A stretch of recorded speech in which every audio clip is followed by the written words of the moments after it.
Chapter 1. Just left like that? A deafening roar exploded in her mind. As the sound subsided, Jiang Muming's eyes snapped open, her chest heaving. Where was she? Didn't she and Jiang Hong get caught in an avalanche? Before she could even think, a burning heat pressed down on her, and lips, cool yet radiating an intense heat, landed on hers. MMM. The man's kiss was clumsy, tinged with the aroma of alcohol that flooded her mouth. Jiang Muming's brain hadn't had time to process anything when she felt large, calloused hands caressing her skin. The man's deep, masculine scent filled the air. In the faint moonlight, Jiang Muming could vaguely see that the man pinning her down was very handsome. Remembering the avalanche they had just experienced, a possibility occurred to Jiang Muming. Could it be that the king of hell pitted her, a pristine 23-year-old, for dying so young? Had he decided to give her a breaking-in bonus? The man's body froze, as if in a fierce internal struggle. The alcohol-induced haze receded somewhat, and he started to pull away when a soft hand landed on his abdomen, making his body tense. Jiang Muming, inspecting her merchandise, felt the heat radiating from his taut abs, the sensation traveling through her fingertips to her brain. Wow, this man had a great physique. Her hand followed his abs, circling around his trim waist.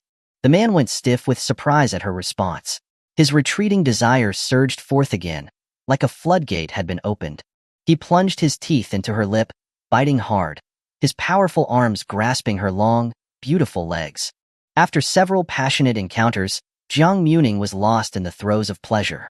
She secretly praised the king of hell for being reliable and finding her such a great, first-time partner. At dawn, Jiang Muming lazily opened her eyes, feeling like every bone in her body was broken. As her eyes adjusted, she took in her strange surroundings, her mind in a momentary daze. The walls were made of packed earth, with cracks running through them.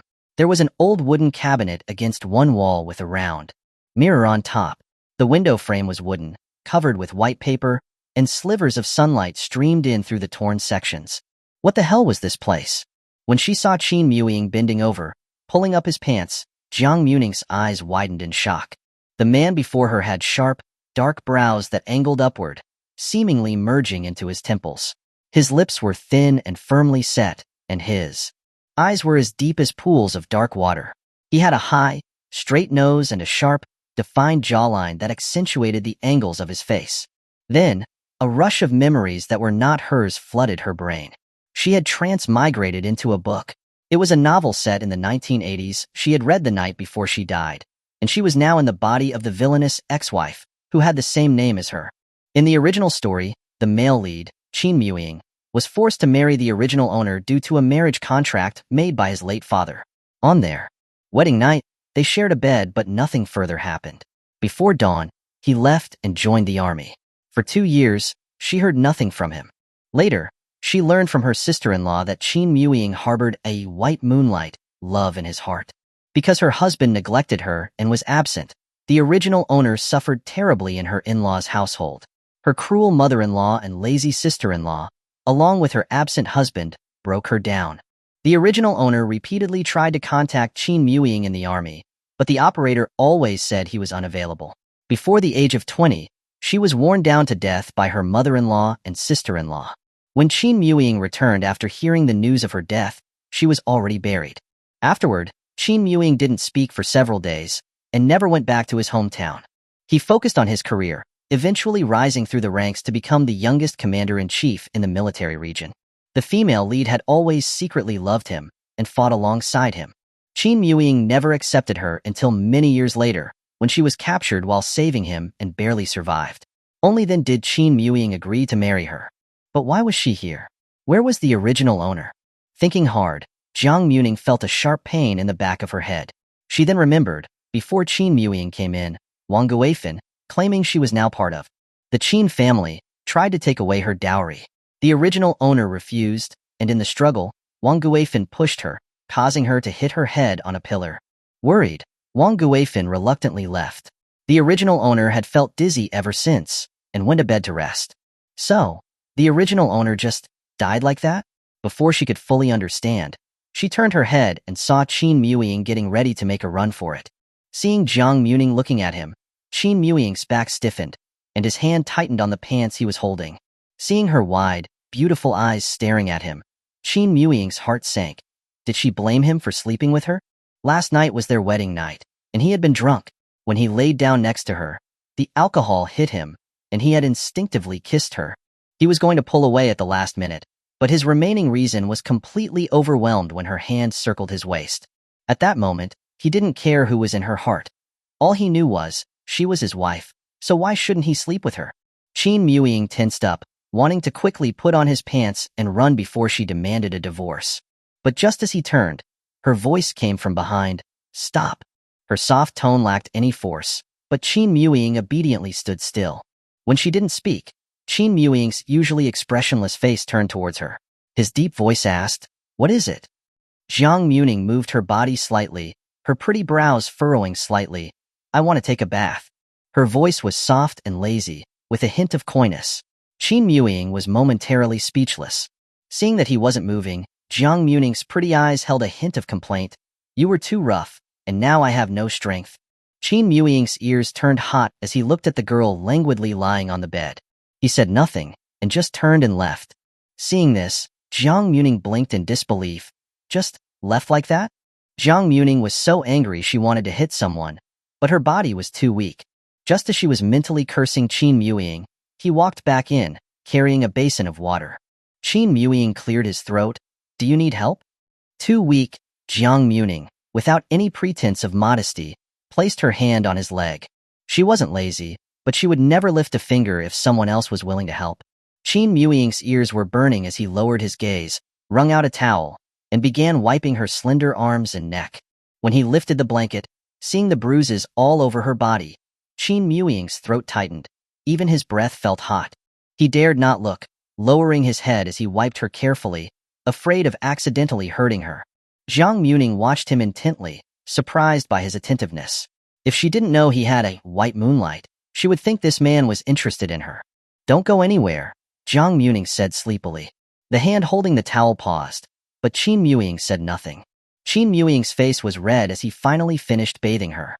She had already fallen asleep, her eyes closed. He took the water out, then returned to the room, sitting on the edge of the bed and staring blankly at her delicate and beautiful face. Carefully changing the bedsheet, the bright red stain on the sheet filled his heart with a strange feeling. Putting the stained sheet in a basin, Qin Muye tiptoed out to wash it. In the courtyard, Qin Muye bent over, washing and scrubbing at that incriminating red stain. When Jiang Muming woke up again, the sun was high in the sky. She stretched her body, then sat up and saw a simple, light-colored dress and a clean undergarment neatly placed on the side of the bed. "To wear this, huh?" Jiang Muming covered her face. Remembering how poor the original owner's family was, Jiang Muming blushed as she got dressed. She walked out of the small room and into the main room to see a few people sitting around the small square table. As she appeared, one of them looked up. The next second, a loud exclamation startled her. "Holy crap!" Hearing that familiar voice, Jiang Muming's lips twitched. This guy really was Jiang Hung? Looking at the tanned, lean face of a man who seemed to be in his early 20s, and then thinking about how fresh and dewy she looked now, Jiang Muming suddenly remembered his last words before dying and cautiously asked, "Dad?" Chapter 2. Mortal Enemies Become Siblings. Hearing this title, Jiang Heng's inner self screamed, wishing he could slap her dead. He regretted his last wish before the avalanche. When he was dying, he blurted out, "Jiang Muming, if there's a next life, I'm gonna be your dad." Jiang Hong grit his teeth and scurried over to Jiang Muming. The next second, he grabbed her hand and pulled her away. Seeing this, Qin Muying's brow furrowed. Jiang Hong dragged Jiang Muming to the courtyard. Looking at her delicate, pure, and beautiful face, Jiang Hong couldn't resist confirming, "Is the sky blue when it's raining?" "Don't expect me to wait for you?" Jiang Muming rolled her eyes at him. "Jiang Hong, I'd recognize you even if you were Ash." The tanned and handsome man in front of her was Jiang Muming's childhood friend and mortal enemy. Both their families were neighbors, and Jiang Muming and Jiang Hong were even born on the same day. Because Jiang Muming was born 1 hour earlier than Jiang Hong, who didn't want to be the younger one, began a 20-year love-hate relationship with her. They had been classmates at the same kindergarten, elementary, middle, and high school, but they never got along. When they decided to climb the snow mountain, the tour guide Jiang Muming had arranged had an emergency, so for safety reasons, she reluctantly dragged him along. In the end, Both of them had died and transmigrated. Looking at her beautiful, dewy face, Jiang Hong stomped his feet in anger. Jiang Muming, we both transmigrated. Why did you get to have a makeover? Look at your face, it's so dark, you can't see any other colors. Jiang Muming patted his shoulder and said, maybe pretty girls are just blessed, Dad? Jiang Hong proudly raised his head and said smugly, I'm your older brother now. An elder brother is like a father. You can call me Dad too, Jiang Hong said with a proud look. After going over things with each other, Jiang Muming understood the situation. She had transmigrated into the body of 18-year-old Jiang Muming, who had just gotten married. And Jiang Hong had transmigrated into the body of Jiang Hong, who was 5 years older than the original owner. Because his family was poor and he worked long hours, Jiang Heng's handsome face was always tanned. The Jiang family had 2 sons and 1 daughter. Although they were poor, they loved Jiang Muming, their only daughter. She never worked in the fields, she just did some chores at home. Most of the time, she went to school. Your beauty was bought with my sacrifice, Jiang Hong said meaningfully. Jiang Muming was speechless. She then asked, so, what are we going to do now? Find a way to go back? Jiang Hong gave her a look. Do you think we can survive after being caught in an avalanche? We're probably already being eaten by wild animals. Hearing this, Jiang Muming's eyebrows furrowed. Looks like we'll have to find a way to survive here. Jiang Hong nodded, and they reached an agreement. Jiang Muming, having used up a lot of energy, decided to go to the kitchen to find something to eat. But the kitchen was bare. Even the only cabinet was locked. Touching her empty stomach, Jiang Muming decided to go back to bed for a nap. But just as she was about to leave, a sharp voice rang out, second daughter-in-law, aren't you going to cook? Jiang Muming lifted her eyelids and saw her mother-in-law, Wang Guifan, walking into the kitchen, looking displeased. Remembering that the original owner, who died of neglect, had started to become a workhorse today, doing all the housework, Jiang Muming leaned against her leg and said sweetly, Mom, my legs are weak, I can't stand up, so I can't cook. If you don't cook, what use are you to our family? Wang Guifan glared. Jiang Muming smiled innocently. I'm here to have sons with Muying, he was quite energetic last night. Hearing this, Wang Guifan pointed her finger at her in anger. Vixen, all you know how to do is cling to men. Fluttering her long eyelashes, Jiang Muming cupped her face and put on a shy look. You don't understand the joy of young people. Seeing Wang Guifan's glare, Jiang Muming said the most outrageous thing ever. Mother was widowed early, so I'm not surprised you don't understand. You. Wang Guifan was so angry that her face turned red. Jiang Muming yawned and said lazily, Mom, I'm still sleepy. I'm going back to sleep. She then turned around to leave, but saw Qin Muye standing by the doorway with a cold face. Seeing him, Jiang Muming's heart skipped a beat. How long had he been there? Was he angry because she had argued with Wang Guifan? She was called a vixen, too. Thinking of this, Jiang Muming looked at him with aggrieved eyes, her gaze fearless. Seeing him, Wang Guifan felt like she had found backup. Second son, you should discipline your wife. How dare she talk to her mother-in-law like this? The world has turned upside down. Jiang Muming raised her head to look at the handsome, resolute man beside her. Qin Muye spoke in a low voice, I'll cook. Both Jiang Muming and Wang Guifan were stunned. You are a man. How can you be in the kitchen doing the cooking? Wang Guifan frowned and grabbed him. Qin Muye rolled up his sleeves and looked at Jiang Muming. Aren't you still sleepy? Go back to bed. Jiang Muming's lips curved up into a bright smile. Okay. She then left the kitchen, her steps light and breezy. Seeing this, Wang Guifan stomped her feet in anger and complained. Look at her. She doesn't treat me like a mother at all. Don't indulge her. Qin Muye opened the lid of the pot and said in a deep voice, I married a wife, not a slave to cook and do chores for the family. If she doesn't do chores, what good is she? I never agreed with this marriage from the start. Qin Muye ignored her and started preparing the meal. Seeing him, Wang Guifan pushed him out of the kitchen. Go, go, go. This is no place for a man to be. Qin Muye didn't argue and went back to his room. Inside the room, Jiang Muming was lying on the bed, touching her growling stomach. I'm so hungry. As she was speaking, the door opened. Jiang Muming looked up and saw Qin Muye walking in. Jiang Muming raised an eyebrow. Was he planning on settling the score now? Just as she was about to speak, she saw an egg in front of her. Jiang Muming's eyes lit up. For me? Qin Muye said concisely. Jiang Muming took the egg, feeling the warmth still lingering on its surface. When she had gone to the kitchen earlier, She hadn't seen any food. So where did the egg come from? Without thinking too much about it, Jiang Muming carefully peeled off the shell. Qin Muye stared at her, his gaze intent. Once she had peeled it clean, Jiang Muming eagerly took a bite. Seeing her cheeks bulging, Qin Muying's eyes flickered with amusement. Jiang Muming swallowed the egg in 2 or 3 bites. Feeling thirsty, a cup of water appeared before her. Gratefully looking at him, Jiang Muming took the cup and drank in small sips. After eating the egg and drinking the water, Jiang Muming finally felt less hungry. Thank you, Brother Muying. Looking at her bright, sunny smile, Qin Muying's memories of someone else flashed in his mind. He almost smiled, but managed to stop himself. What were you thinking when you were lying down? He had noticed her looking troubled when he came in earlier. Hearing this, Jiang Muming blurted out, thinking when you were going to leave. Chapter 3. Qin Muying. She's my wife. You're not allowed to bully her. As soon as she spoke, Qin Muying's gaze instantly turned cold. Did she dislike him so much? She wanted him to leave? The hand at his side tightened involuntarily. 3 days, Qin Muying said coldly. After speaking, he stood up and walked out. Looking at his back, Jiang Muming was puzzled. Did he get angry? What a weirdo. Thinking about his answer, Jiang Muming started to consider whether or not to join the army with him. Looking at the scene today, Wang Guifin was no easy opponent. And if Qin Muying left, he wouldn't be seen for 2 years. She was unsure if she could survive and reverse the situation in her in-laws' house without any support. So, going to the army with him had entered her consideration. While she was thinking, mealtime arrived. Jiang Heng must have returned home after transmigrating to confirm whether she had also transmigrated. The Qin family had one of the few tile-roofed houses in the village. Because Qin Muying had become a deputy battalion commander at a young age, he had high wages. He sent most of his money and rations back home, greatly improving their lives. Because of this, Wang Guifin was extremely unhappy with Jiang Muming.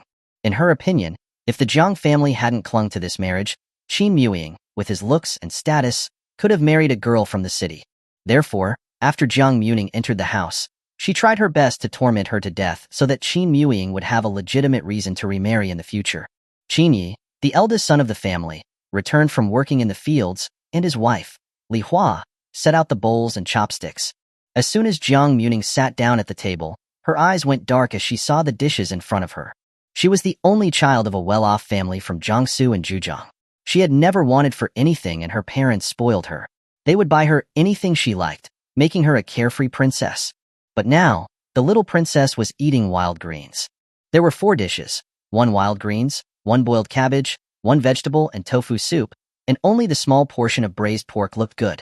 Just as Jiang Muming's chopsticks were about to touch the braised pork, another pair of chopsticks hit them hard. Get lost. Do you think you're worthy of eating this meat? Wang Guifin glared at Jiang Muming with her beady eyes. Mom, I'm too thin.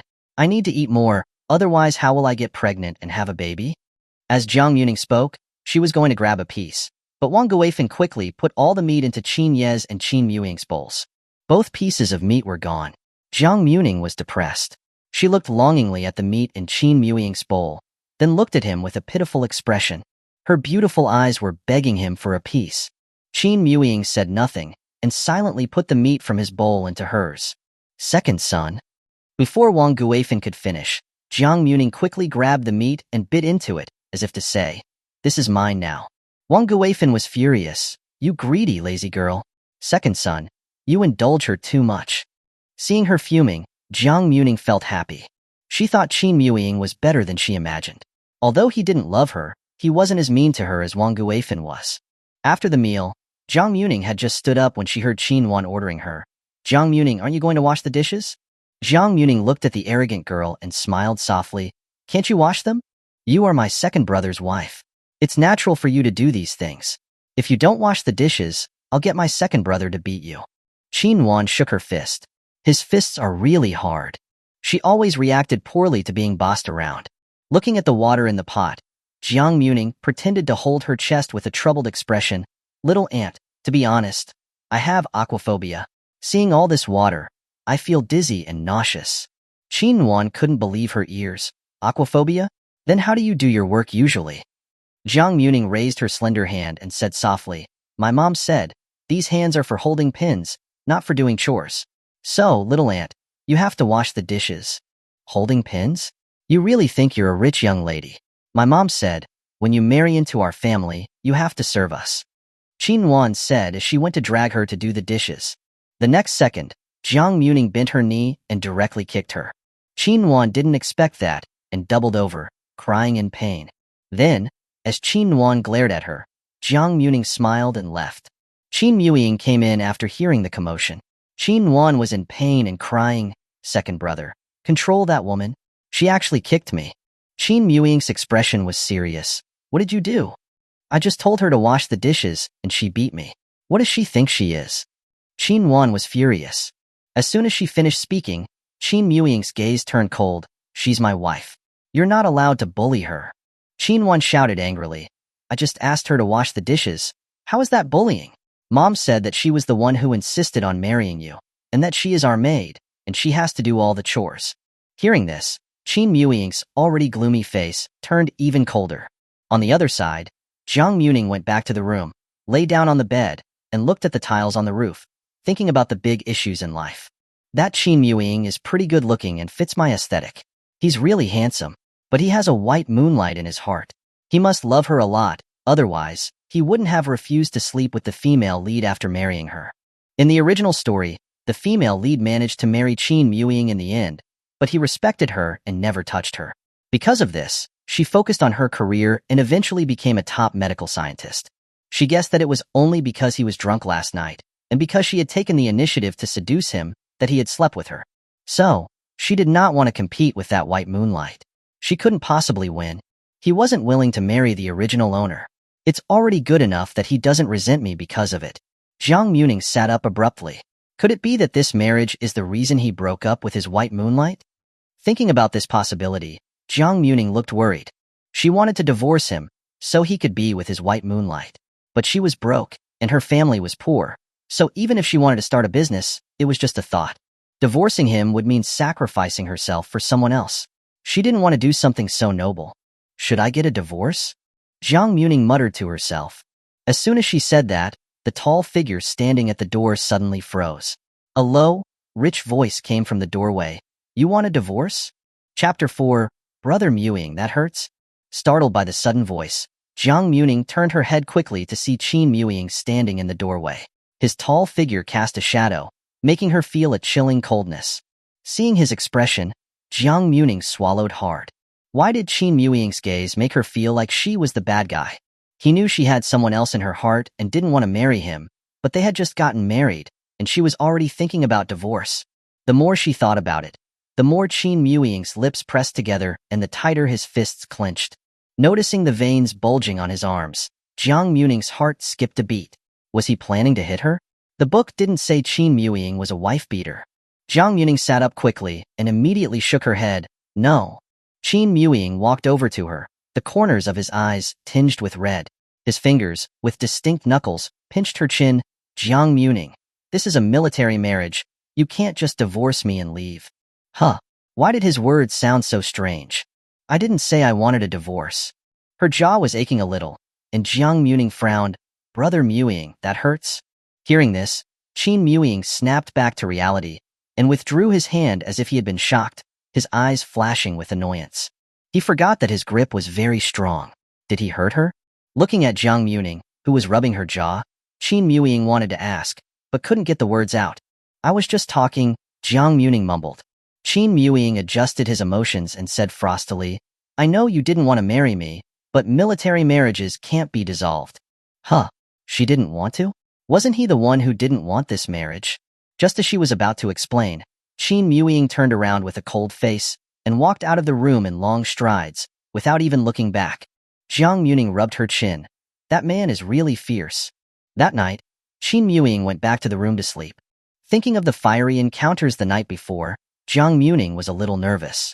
She had to admit, Qin Muye was very good in that area, and she had thoroughly enjoyed herself last night. But he hadn't drunk alcohol tonight, so he probably wouldn't be sleeping with her, right? And indeed, as expected, Qin Muye took out a straw mat and a thin quilt from the cabinet.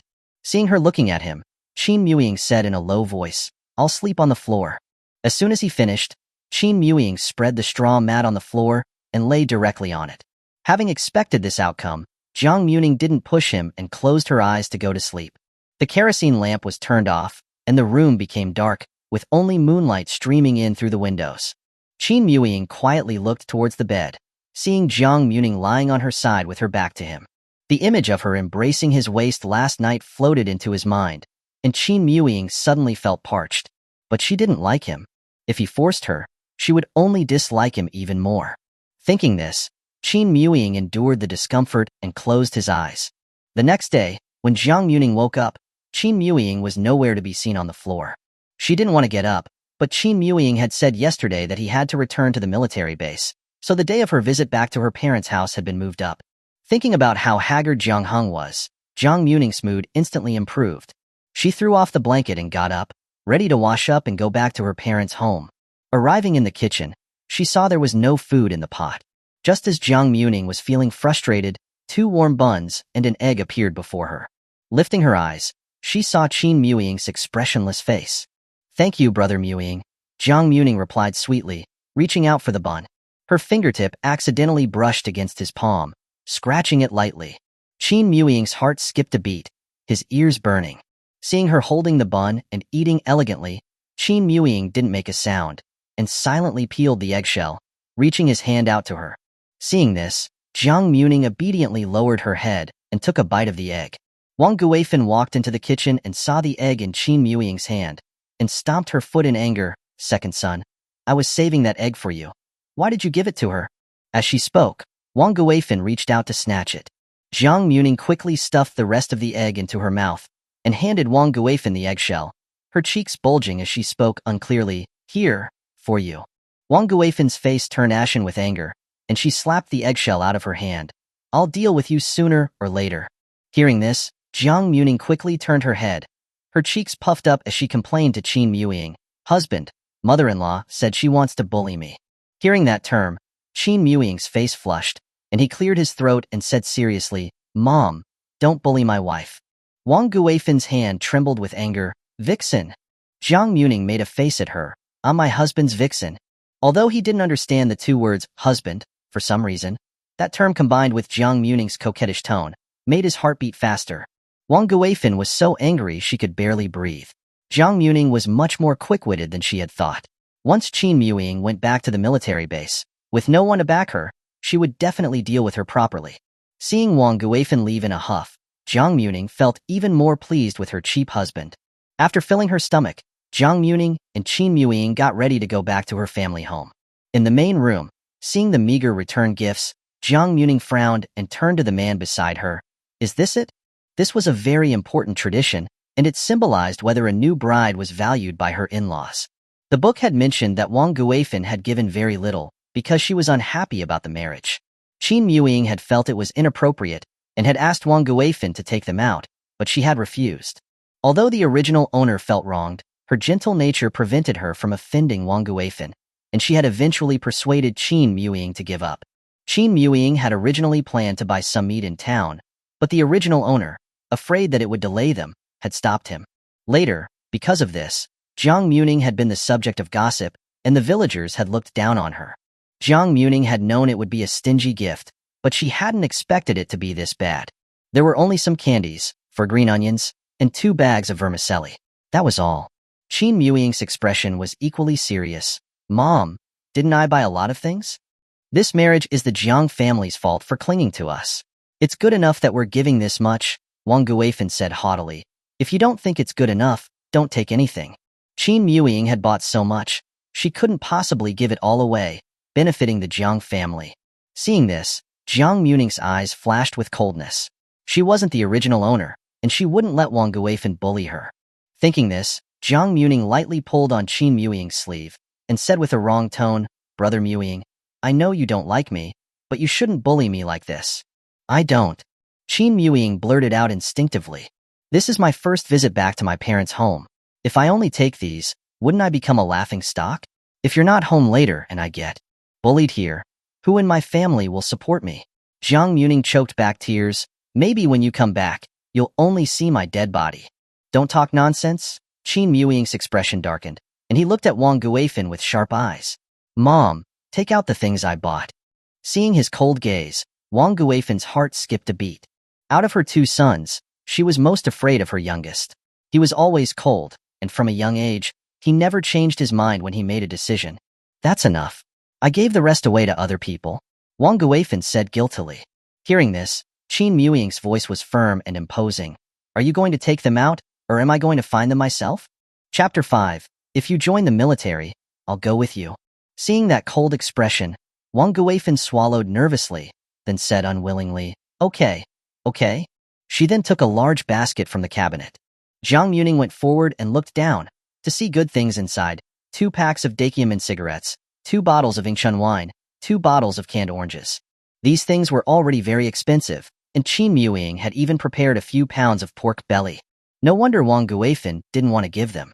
These return gifts were truly generous. Just as Jiang Muming was about to take all of them, Wang Guifan immediately took out the 2 packs of Dakiamin cigarettes. Mom, these are for my parents' family, prepared by Brother Muying. Jiang Muming grabbed the cigarettes. Those are enough. I need these cigarettes. Wang Guifan refused to let go. Thinking of her eldest son, who only smoked dry tobacco, these 2 packs of cigarettes would be perfect for him. Her grip was very strong, and Jiang Muming couldn't pull the cigarettes away. She looked towards her support for help. Receiving her signal, Qin Muying took long strides, took the cigarettes from Wang Guifan's hand, and put them back into the basket. Second son, Wang Guifan shouted in anger. Qin Muying picked up the basket and then put the candies and vermicelli inside. He said calmly, Mom, these are the return gifts I prepared for Muying. You're not allowed to take any of them. He hoped that her family would be her support, so that if she was bullied when he was not home, her family would be there to help her. Wang Guifan was furious. She hadn't expected Qin Muying to be so considerate to Jiang Muming. Jiang Muming hooked her arm with his and said coquettishly to Wang Guifan, Mom, we're going to go now. She then left with Qin Muying in Wang Guifan's murderous gaze. The Jiang and Qin families were in neighboring villages. After walking out of the village entrance, Qin Muying stopped. Qin Muying pulled out some bills from his pocket and handed them to her. Jiang Muming took them curiously, to see that they were several fabric coupons, food stamps, meat coupons, and even 20 yuan. These are for me? Jiang Muming asked him in disbelief. Qin Muying was still expressionless and gave a low hum. In this era, food coupons and other such coupons were very valuable. She hadn't expected Qin Muying to prepare so many, truly giving her face. Thank you, Brother Muying. Jiang Muming smiled sweetly, her face like a blooming flower. Her smile was bright and moving, and Qin Muying was momentarily stunned. He quickly looked away and strode ahead. Jiang Muming was in a good mood, humming a song as she walked ahead. Finally, arriving at Waterditch Village, the villagers looked at Qin Muying's return gifts with envy. Jiang Muming walked behind Qin Muying, watching him walk ahead easily, her eyes filled with curiosity. Finally, they arrived at the Jiang family's house, located all the way inside. The Jiang family lived in a typical rural mud brick house. The not-so-large house was home to 5 people. Before they could even get close, they saw Jiang's mother, Cui Lan, standing at the door, waiting anxiously. When she saw Jiang Muming, her wrinkled face broke into a smile. You're here. Muming and the new son-in-law are back. Jiang Muming went forward and said sweetly, Mom. Now that she had taken the body of the original owner, she would naturally take on the responsibility of being filial to her parents. Mom, Qin Muying called politely. Hey, come inside and sit. Li Chuilan happily took Jiang Muming's hand and walked towards the house. Walking into the house, she saw her father Jiang Guichao, her second brother Jiang Huai, and the transmigrated Jiang Heng. They say when you meet someone from the same hometown, you feel emotional, but that was not the case here. After all, she and Jiang Heng had fought so many times, she couldn't count them all on her hands and feet. Li Chuilan was surprised when she saw all of the things. This is too much? It's the least I can do, Qin Muying said concisely. Seeing so many heartfelt gifts, Jiang Guichao and his wife nodded in approval, feeling that their daughter was valued in her in-laws' home. Before, because Qin Muying was very successful, they were afraid that Jiang Muming would be bullied in the Qin family. Therefore, they had asked for less in wedding gifts, hoping they would treat Jiang Muming well. But Qin Muying had given them incredibly generous gifts. Seeing them return, Li Chuilan immediately started cooking, while Jiang Guichao pulled Qin Muying aside to chat.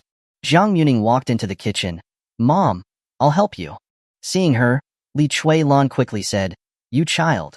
The smell in here is strong. There's nothing good for you to help with. Go out quickly." Hearing her words, Jiang Muming's eyes turned red. The original owner's parents had always loved her, but since she had married into the Qin family, she had cut off contact with her family. Because Wang Guifan said that if she dared to have contact with her family, or help them, she would go to her family and cause trouble. So, not wanting to cause trouble for her family, the original owner hadn't dared to contact her family and had never seen them again until she died. She remembered the original story mentioning that Li Chuilan had cried herself blind after learning about Jiang Muming's death. "Did the smoke sting your eyes?" Li Chuilan asked anxiously. Jiang Muming shook her head and hugged her. "I just wanted to spend more time with Mom." Li Chuilan smiled and said lovingly, "You child, you've already gotten married, yet you're still acting like a child. That Wang Guifan is known to be harsh, so you can't be like this in the Qin family. You have to work hard, and she'll treat you better." Jiang Muming sighed silently. The original owner had worked so hard, and had still been worn down to death in the end. "Oh, right, Mom. These are for you." Jiang Muming gave her all the coupons and money that Qin Muye had given her earlier. "What's going on with these?" "These are what Brother Muye gave you." Jiang Muming replied with a smile. "Mom, you keep these and improve your family's meals." Li Chuilan immediately pushed them back. "No need. Muye already brought so much. You should keep these." Jiang Muming forcefully put the things in her pocket. "These are useless for me. You keep them. This is a little something for me and Brother Muye." Under her insistence, Li Chuilan had to accept them. "Muye is a good kid. Your father and I didn't choose the wrong person." Jiang Muming didn't deny it. Considering he had a white moonlight in his heart, yet was still so thoughtful, was already pretty good. Li Chuilan pushed Jiang Muming out of the kitchen, and seeing Jiang Hung alone, Jiang Muming quietly slipped over. They met up and started to plot something important. "You want to join the military?" Jiang Hung asked in shock. Jiang Muming nodded. "I've thought about it. I don't want to die in the Qin family. The best way is to join the military. Through my observations, Qin Muye is a responsible person. Even though he doesn't love me, he'll still protect me because we're married. His character is good. The male lead belongs to the original owner, so if you spend too much time with Qin Muye and your feelings get too deep, you might not be willing to let him go and get tormented," Jiang Hung warned. Jiang Muming waved her hand. "Qin Muye loves a mysterious white moonlight. If I don't die, the original female lead probably has. No chance. And even if she does, when Qin Muye, who's the commander, divorces me, he'll have to give me a hefty breakup fee." Listening to her analysis, Jiang Hung actually thought she made sense. "Then if you join the military, I'll go with you," Jiang Hung said as if he had just made a very important decision. Jiang Muming asked in disgust, "Why?" Jiang Hung patted her head. "Are you stupid? This Jiang family is poor. What kind of future is there in this village? If I leave the village with my IQ, I can still make something of myself. Then, I can help the Jiang family too." Jiang Muming didn't feel any pain, but she slapped him on the head, and then said with satisfaction, "That makes sense. And I'm good at martial arts, so if you, with your weak body, get bullied in the family quarters, I can help you. Don't you think I'm a very responsible older brother?" Jiang Muming looked him up and down. "You're being overly attentive. There must be something up your sleeve. What are you planning?" Jiang Hung patted her shoulder. "Once a brother, always a father." Jiang Muming wanted to slap him dead. What should she do? After having lunch at the Jiang family, Jiang Muming reluctantly left with Qin Muye. Before leaving, Jiang Muming had made an agreement that if she managed to join the military, she would let him know. After walking out of the village, Jiang Muming took his hand, smiled, and said, "Brother Muye, I want to go to the military base with you and join you." As soon as she finished speaking, Qin Muye refused without hesitation. "No." Chapter 6, Muye is my wife, for this lifetime. Qin Muye's refusal had been so quick that Jiang Muming hadn't had time to react. "Why?" Jiang Muming asked, confused. "Don't most soldiers want their wives to join them in the military base?" Qin Muye was still expressionless. No reason. The place where he was stationed was a remote island with poor living conditions. He didn't want Jiang Muming to suffer with him. Thinking about her fate if she stayed in the village, Jiang Muming pulled on his hand and tried to convince him, "Brother Muye, I really want to join the military."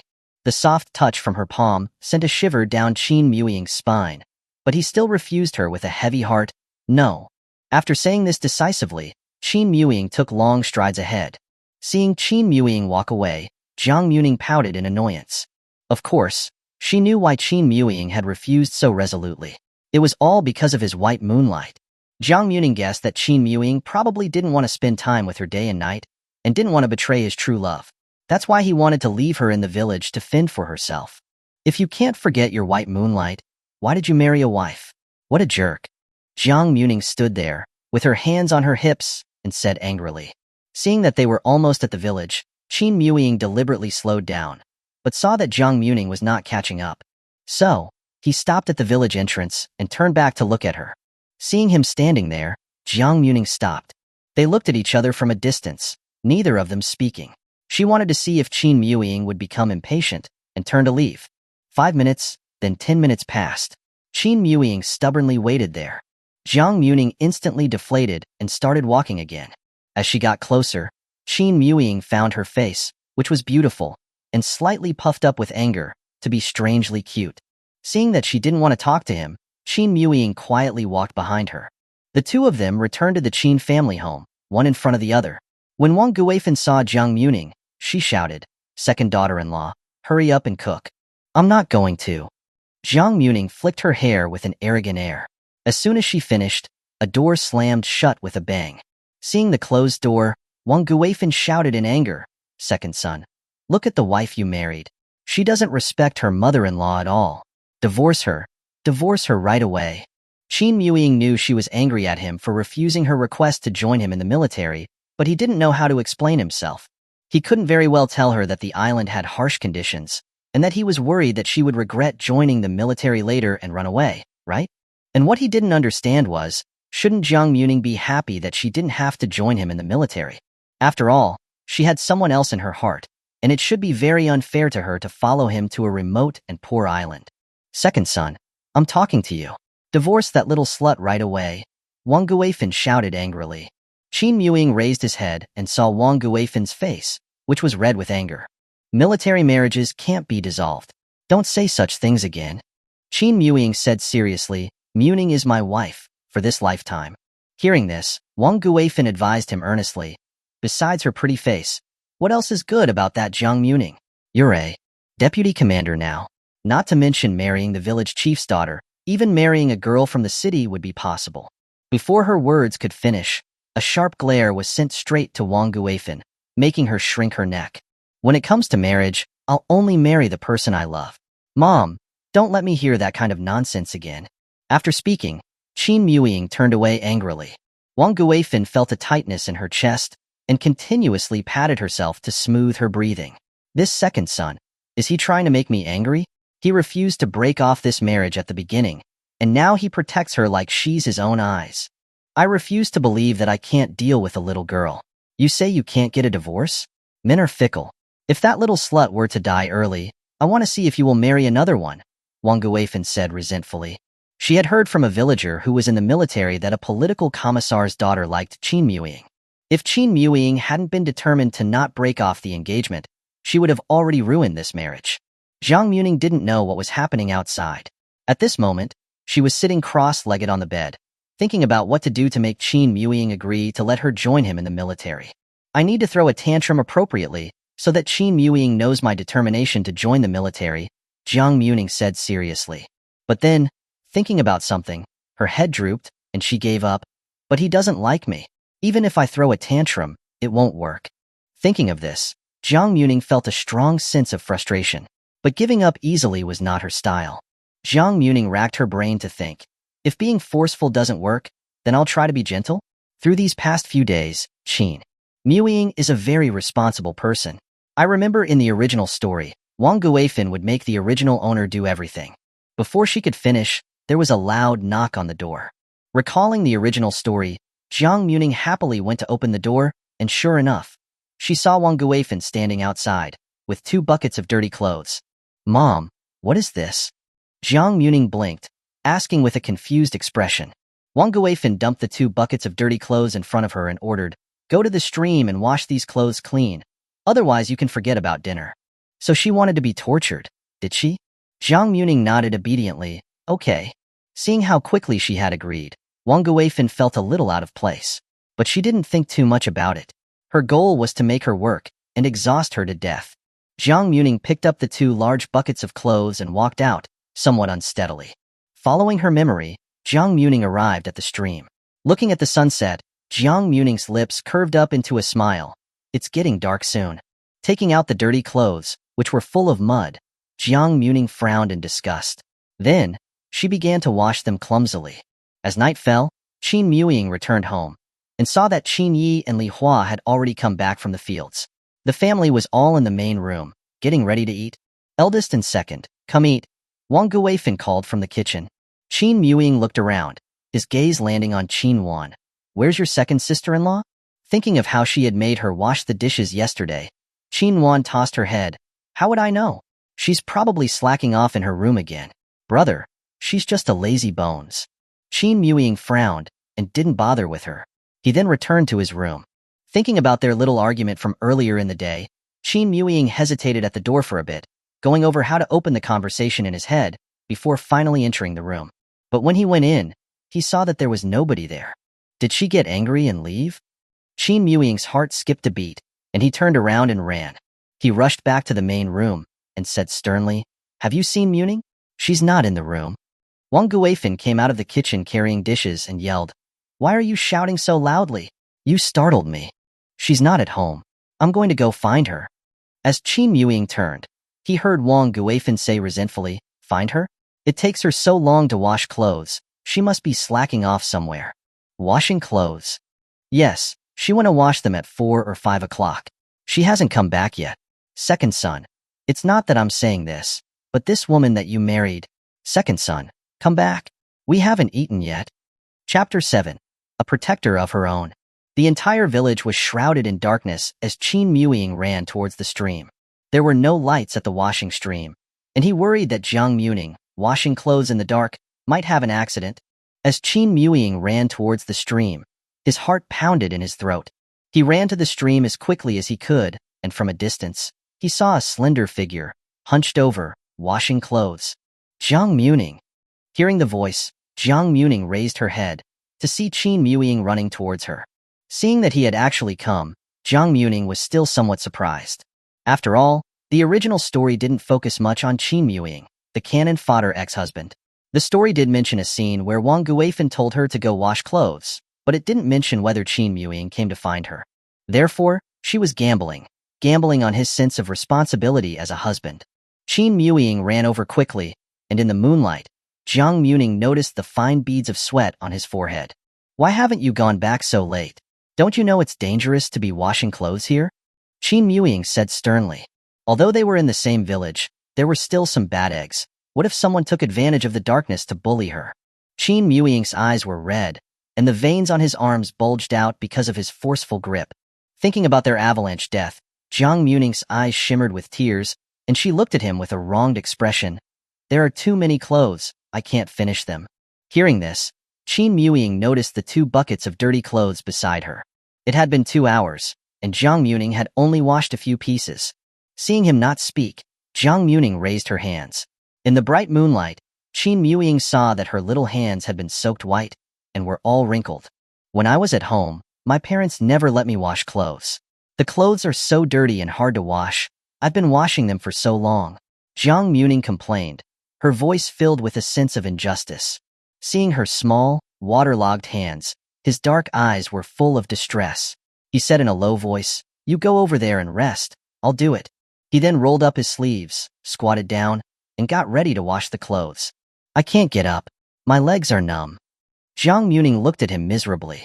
Hearing this, Qin Muye pursed his lips, his face tight with anger. Had she overacted? Just as Jiang Muming was thinking about how to fix things, Qin Muye had already bent down and neatly picked her up. Their distance narrowed, and Jiang Muming could feel the heat radiating from his body. He carried her over to a large rock, carefully dusted it off with his hand, before gently putting her down.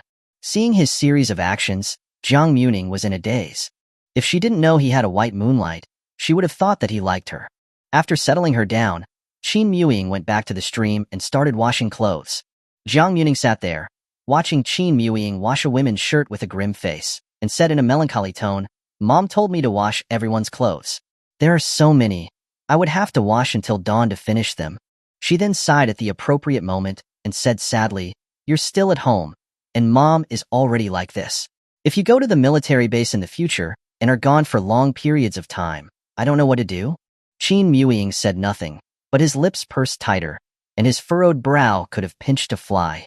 Jiang Muming saw that he still wasn't speaking, and just washed the clothes even more roughly. "He really doesn't like me, so he's unmoved," Jiang Muming muttered in frustration. Qin Muye washed the clothes quickly, and soon had finished both buckets of clothes.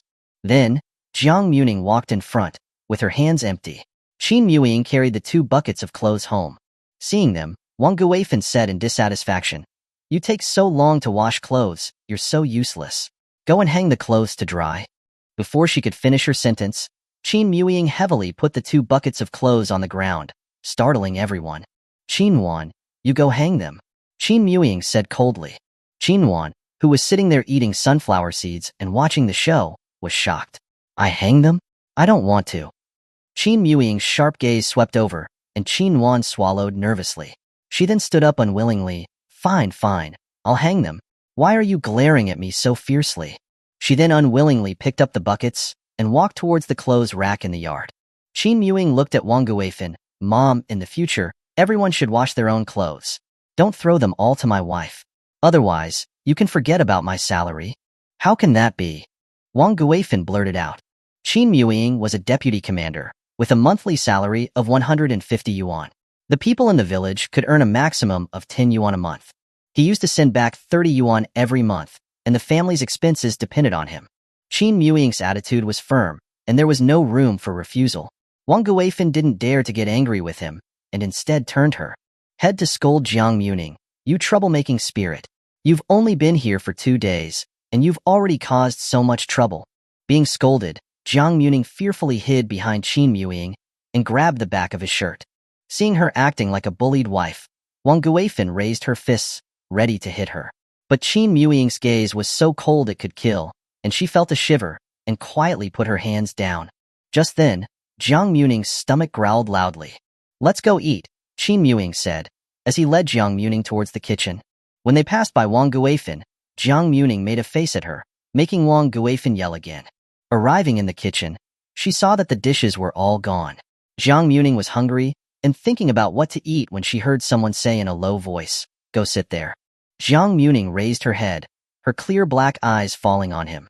Qin Muye didn't say anything and rolled up his sleeves. Then, he began to make noodles. Seeing this, Jiang Muming was happy to be free and sat down at the square table, cupping her cheeks with her hands and looking at him. She thought Qin Muye was much better than she had imagined. Those hands could hold a gun, wash clothes, and cook a meal. Thinking about the murderous gaze of Wang Guifan, Jiang Muming knew that if she didn't want to be tortured to death, joining the military was her only option. After eating the noodles, Qin Muye washed the bowls. Jiang Muming was like a little lazy bug, and he sent her back to the room to rest. In the room, Jiang Muming thought about Qin Muye's tough attitude when they had talked about her joining the military.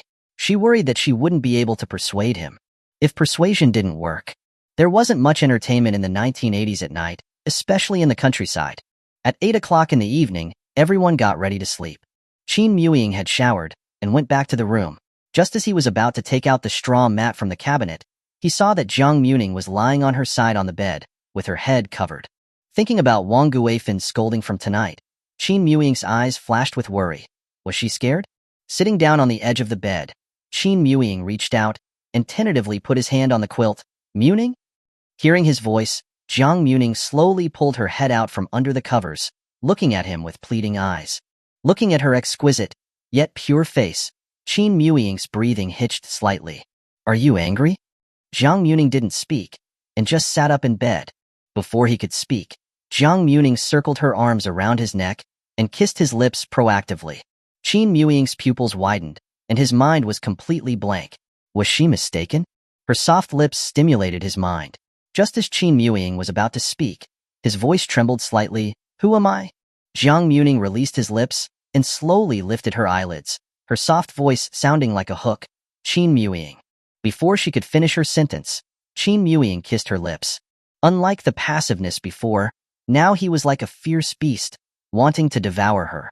His hot lips bit hers, clumsily taking the air from her mouth, and then he pushed her down on the bed. Jiang Muming hooked her arms around his neck, feeling the heat of his lips. This man was easier to pin down than she had thought. Men were all the same. Their heart could like one woman, while their lower body would go to sleep with another. His reason had already flown away because of her initiative. Qin Muying's breathing was rough as he forced himself to suppress the desire that was roaring in his heart and released her lips with difficulty. Huh. Jiang Muming's eyes were seductive and enchanting. When her gaze met his, Qin Muying could only grab onto the last bit of his reason. Is it okay? You can't catch the wolf if you don't let him see your kid. And besides, she was also satisfied that night. It's not like we haven't done it before, Jiang Muming said coquettishly. If you don't want to. Not giving her a chance to regret it, Qin Muying pressed his lips onto hers, and his hand followed the graceful curve of her body and slowly fell on her slender waist. The candle light flickered, and a large black shadow on the wall gently removed the clothes of the person below, his hot lips traveling down her collarbone. The small shadow on the wall nervously grabbed onto the bedsheets. His large hand came down, wrapped around her hand, their fingers intertwining. Inside the room was a scene of limitless sensuality. Chapter 8. Sure enough, his attitude is different after sleeping with her. Before dawn, Jiang Muming lay limply on the bed. The quilt covered her curvaceous body, and the white skin that was exposed was marked with light, plum blossom-like marks. The creak of the door opening made her stir. Jiang Muming was so sleepy that she couldn't open her eyes, and her whole body ached like it had been taken apart. She had previously heard that soldiers had good stamina, and now she finally understood. Qin Muying put the water on the chair, and then wrung out a towel. On their wedding night, she had said that she didn't like feeling sticky, so he self-consciously helped her wash tonight. He gently lifted the quilt, and when he saw the marks on her skin, Qin Muying's ears flushed. His Adam's apple bobbed, and he started wiping her body. As the towel wiped away the stickiness, a comfortable Jiang Muming slowly opened her eyes. Qin Muying was lifting up her pajamas and wiping her slender waist. Unexpectedly, their eyes met. His normally cold eyes were now full of panic and embarrassment. Qin Muying immediately sat up straight and cleared his throat. Did I wake you? Jiang Muming hummed lightly, her clean white pinky finger hooking around his long fingers. Qin Muying's heart pounded wildly. What is it? Qin Muying pretended to be calm. I want to join the military, Jiang Muming said, her voice nasal, as she looked at him steadily. Looking at her soft tone, with its hint of complaint and coquetry, Qin Muying couldn't say anything cruel. He could only explain truthfully, I'm stationed on an island. It's very cold there in the winter, you won't be able to stand it. So he would explain? Sure enough, his attitude was different after they had slept together. Jiang Muming's watery eyes fluttered. I can't stand it here either. I'll get bullied. Understanding what she meant, Qin Muying said in a low voice, I'll take care of it. Qin Muying. Jiang Muming's almond eyes widened, filled with protest. Qin Muying was worried that he couldn't handle her expression. He quickly finished wiping her down and picked up the basin to leave. Seeing this, Jiang Muming was furious. He runs away right after sleeping with me. What a jerk. When Qin Muying secretly crept back into the room, Jiang Muming was already asleep. He lay down next to her on tiptoes, lying on his side. In the moonlight, looking at her peaceful sleeping face, Qin Muying felt as if he was in a dream. He leaned a little closer to her, lowered his head slightly, and lightly touched her hair with his nose. The next day, Jiang Muming and Qin Muying were still sleeping, when Wang Guifen's shouts came from outside. Second daughter-in-law, Jiang Muming, quickly get up and make breakfast. Her shouting was earth-shattering. Jiang Muming frowned and pulled the blanket over her head. But even so, the shouting didn't stop. Jiang Muming used her foot to kick his foot. Feeling the soft little foot, Qin Muying got up. You keep sleeping. After speaking, he neatly put on his clothes and strode towards the door. Wang Guifen, with her hands on her hips, was just about to continue shouting when Qin Muying opened the door and then quickly closed it. He lowered his voice and said, I'll make breakfast. Wang Guifan was furious and slapped his arm. You brat, why weren't you so hard-working before? Now that you have a wife, you're always protecting her. Why don't you ever protect me? Dad said that it's okay to protect your own wife, but protecting someone else's is a no-no, Qin Muying said, as he walked to the kitchen. Wang Guifan's hand trembled with anger. You good for nothing. At this moment, the sound of laughter came from Lin Danyang from next door. Oh, Guifan, your family didn't marry a daughter-in-law, they married a living ancestor. Lin Danyang then started laughing even louder. Laugh, laugh. Why don't you laugh yourself to death? Wang Guifan said angrily, her eyes wide. Seeing that Qin Muye had really gone to the kitchen, she hurried after him. The world finally returned to silence, and Jiang Muming continued to sleep soundly. But she wasn't sleeping for very long when someone dragged her out of bed. Jiang Muming's eyes were blurry. What are you doing? Wang Guifan, with one hand on her hip and a spoon in the other, said viciously, Jiang Muming, you have to work today. Otherwise you can forget about food. Then I won't eat, Jiang Muming said, as she fell back down asleep, but Wang Guifan dragged her up again. Go and start the fire, otherwise you can forget about sleeping, Wang Guifan said forcefully. She refused to believe that she couldn't handle a little girl. Jiang Muming was so sleepy. Seeing how persistent Wang Guifan was, she thought about giving her a chance to create trouble. Okay, fine. I'll start the fire. But I'm warning you, I don't know how. You don't know how? You're just trying to be lazy. Hurry up and start the fire. The men are almost back. Do you want them to starve to death? Wang Guifan yelled. Hearing this, Jiang Muming groggily took out a floral dress from the cabinet and changed into it. Her hair wasn't combed, and she hadn't washed her face. She came to the kitchen, yawning. The 1980s countryside used earthen stoves, which Jiang Muming didn't know how to use. Sitting in front of the stove, Jiang Muming saw a small flame inside. She rubbed her head sleepily, then put the wood beside her inside. Her eyes were barely open, and Jiang Muming mechanically repeated the action of stuffing the wood and straw inside. But the more wood she put in, the more smoke there was, with no fire. Seeing how silly she looked, Wang Guifan, who was about to cook, yelled, Why isn't anything happening? Aren't you going to use the bellows to fan it? Bellows? Jiang Muming picked up a long, round object beside her. She put it to her mouth and blew into the stove with all her might. She didn't see any sparks, and the smoke got worse.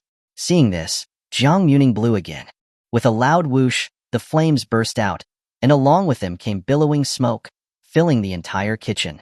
Qin Muye had just returned from the fields with Qin Yi, and as soon as they entered the yard, they saw the kitchen full of thick smoke. In the middle of it was Wang Guifan's loud yelling, mixed with her angry shouts at Jiang Muming. It's on fire? Qin Yi exclaimed. Muming! Qin Muye rushed into the kitchen quickly. Chapter 9. Okay, let's divorce then. Just as Qin Muye was about to rush into the kitchen, he saw Jiang Muming, coughing from the smoke, running out anxiously. He grabbed her shoulders and anxiously scanned her up and down with his eyes, checking to see if she was hurt. If Jiang Muming had seen the worry filling his eyes, she would have been very surprised. Qin Yi rushed in to put out the fire, but saw that it was just a lot of smoke, and that there was no fire. Wang Guifan, who was coughing incessantly from the smoke, ran out and started to scold her. Jiang Muming, did you want to burn down the house? Jiang Muming finally came to her senses and blinked her eyes innocently. Mom, I said I didn't know how to start a fire, but you refused to believe me, saying it was an excuse. And you dragged me out of bed. I'm still sleepy and groggy. As she spoke, her eyes, stinging from the smoke, started to fill with tears. Jiang Muming turned her head towards Qin Muye, as if to complain. See, I'm being bullied again. Qin Muye saw that her hair was disheveled, and her fair face was obviously still in a daze from being dragged out of bed before she could even wash up. His brow furrowed slightly. He didn't approve of Wang Guifan's actions. Are you a pig? You can't do this and you can't do that? What time is it, and you're still not up? When Li Hua first married into this family, she got up before dawn to work, Wang Guifan said, scolding her with her hands on her hips. Jiang Muming held her back and retorted. It seems Mom doesn't understand men's stamina. We were going at it until 4 or 5 in the morning last night. Oh, my back is still aching. Oh, right. Mom has been widowed for so many years, so it's not surprising you don't understand. If you did understand, that would be a big problem. Qin Muying's face was bright red, while Wang Guifan was also red with anger, unable to say a word. Second son, are you going to control your wife or not? Wang Guifan said angrily, looking at Qin Muying. Enough, Qin Muying said, his voice low. Didn't I tell you not to make her get up so early? Jiang Muming spoke up at the right moment. That's called agreeing to one thing and doing another. They agree on the surface, but the moment you leave, they force me to do everything. Washing clothes, cooking, working the fields, nothing is left out. I'm your mother-in-law. It's only right that I ask you to do things, Wang Guifan said, with the authority of a mother-in-law. Qin Muying didn't speak, but his fist tightened. Seeing his gloomy expression, and worried that he would hit someone, Qin Muye, who had cleared out the smoke, quickly pulled Wang Guifan away. "Mom, we're about to starve to death. Let's go make food first." Wang Guifan was just about to ask Jiang Muming to help, but saw Qin Muying's cold, piercing gaze. She decided to let her go for now, and would deal with her after Qin Muying left tomorrow. Qin Muying led Jiang Muming to the yard, where there was a large water vat and a pipe connected to the mountain. He turned on the faucet, soaked the towel, and wiped away the dirt from her face. "Qin Muying, are you really going to leave me here?" The smile had faded from Jiang Muming's face as she looked at him. Qin Muying didn't speak, and just pursed his lips as he wiped her face. Jiang Muming pushed his hand away. "Then you just wait a few years and receive the news of my death. Then you can collect my corpse." After speaking, Jiang Muming turned around and left, without even looking back. Qin Muying's hand holding the towel tightened, and his eyes turned red as he thought about what she had said. Would it really be like that? Actually, he also wanted to selfishly take her with him, but the winters on the island were too harsh. The temperatures could drop to 10 degrees below zero. The air was damp, and there were very few charcoal fires to keep them warm. Even the soldiers were not used to it, let alone a delicate girl like Jiang Muming. Jiang Muming returned to the room, punching her fists in anger. She couldn't understand Qin Muye. She thought he treated her quite well, yet he stubbornly refused to take her with him. The female lead is in the military base, so could it be that he's always had secret feelings for her? Jiang Muming thought curiously. She had already thought that if she couldn't join the military, she would fight with Wang Guifan. If she couldn't win, she would run away, and would definitely not wait to be killed. When it was time to eat, Jiang Muming consciously went out to eat. There was no way around it. After a night of activity and no breakfast, she was already starving. But when she saw the dishes, she instantly lost her appetite. Boiled cabbage, long beans, 2 types of unknown wild greens. And all of the dishes were vegetarian, without a hint of oil. Qin Muying sat beside her. Seeing her not move for a long time, he asked in a low voice, "You don't like it?" Jiang Muming didn't speak, and picked up a long bean, putting it in her mouth. The rice was already hard, and Wang Guifan's cooking wasn't that good. It was even harder to swallow. Having gotten used to eating wuchang rice, she couldn't handle this hardship. A tear fell into her rice, without any warning. Qin Muying, who had been looking at her, saw that she was crying. His hand holding the bowl clenched tightly, his knuckles turning white. Jiang Muming had barely eaten anything. After just a few minutes, even the vegetables were gone. Not wanting to just eat rice, Jiang Muming put down her chopsticks. "Don't think about eating white rice at home. If you don't cook, then wash the dishes," Wang Guifan ordered. "Second son, don't protect her. If women don't work, then divorce them." Jiang Muming hummed, "Okay, let's divorce then." Qin Muying said sternly, his gaze piercing, "I've said it before. Military marriages cannot be dissolved. Do you think the military is a joke?" Was he threatening her? Jiang Muming glared at him and turned around, running back into the house. "Look at her." "Enough?" Qin Muying snapped.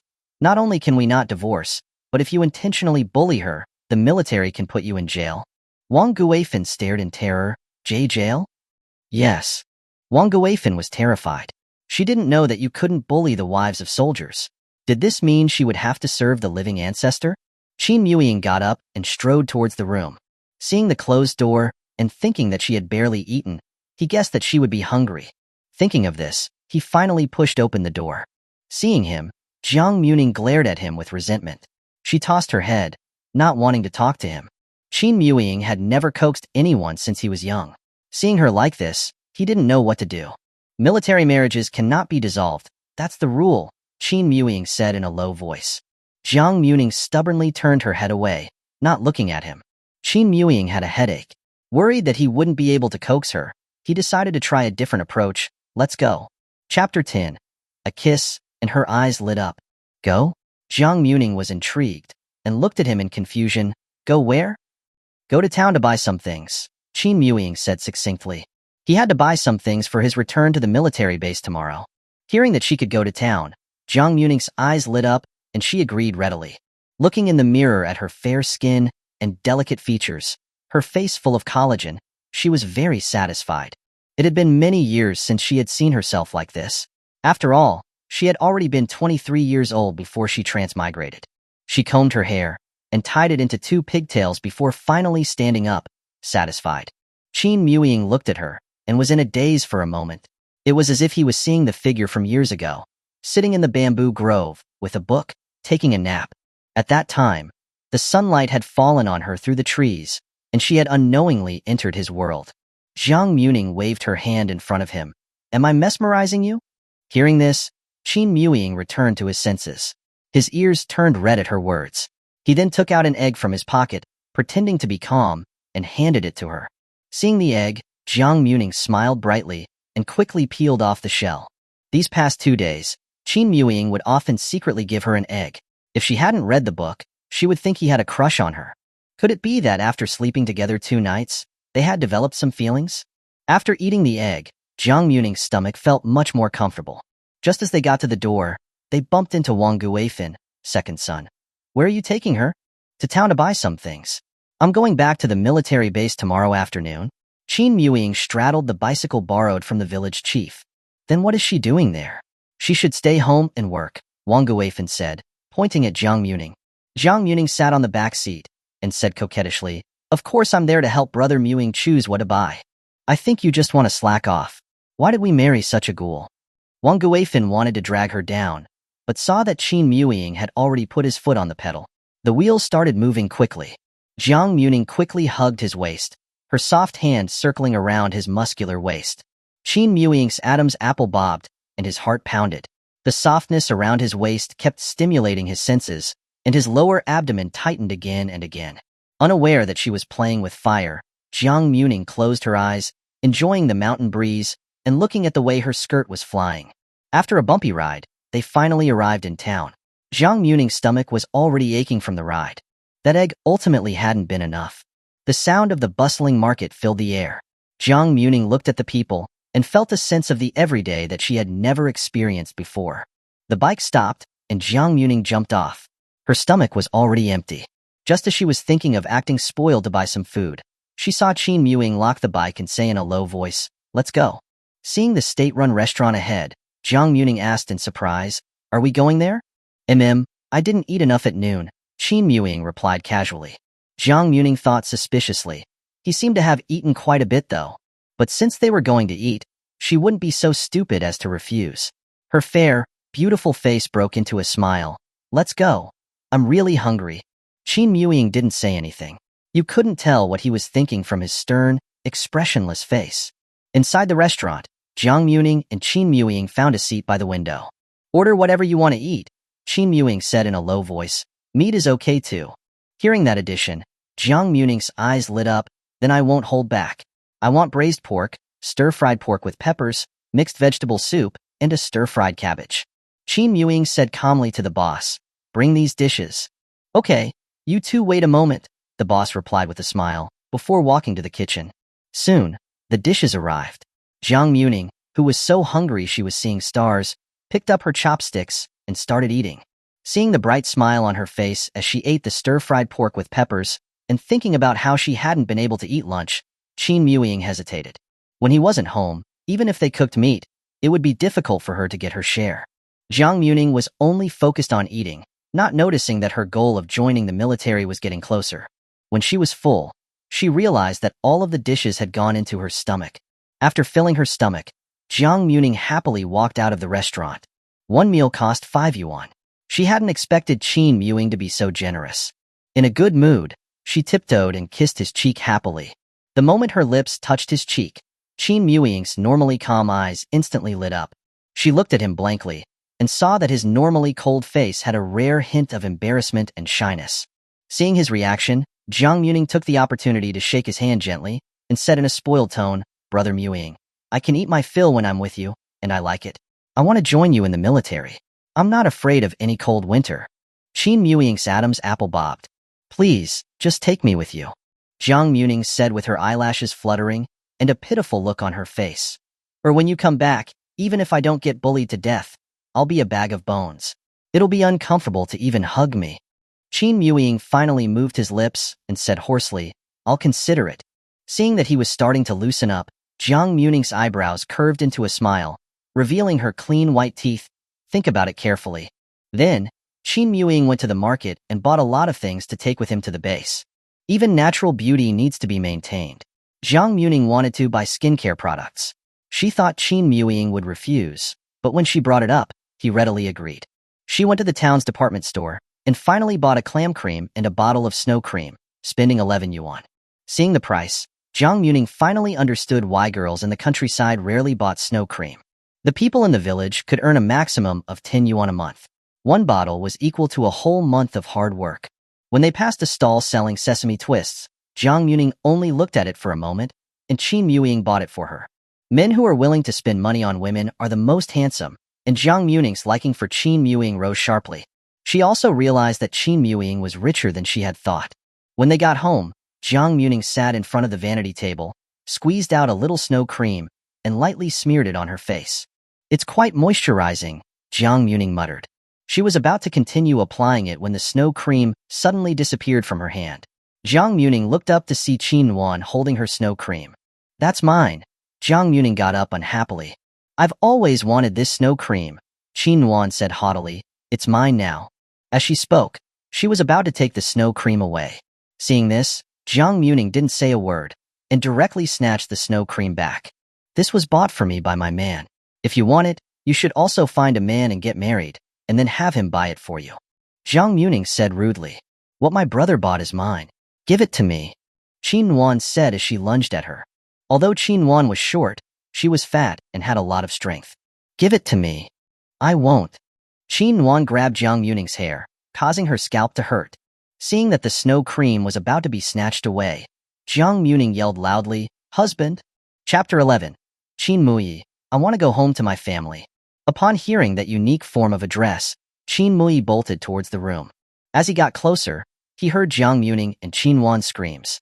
Qin Muye rushed into the room and saw Jiang Muming and Qin Wan wrestling with each other.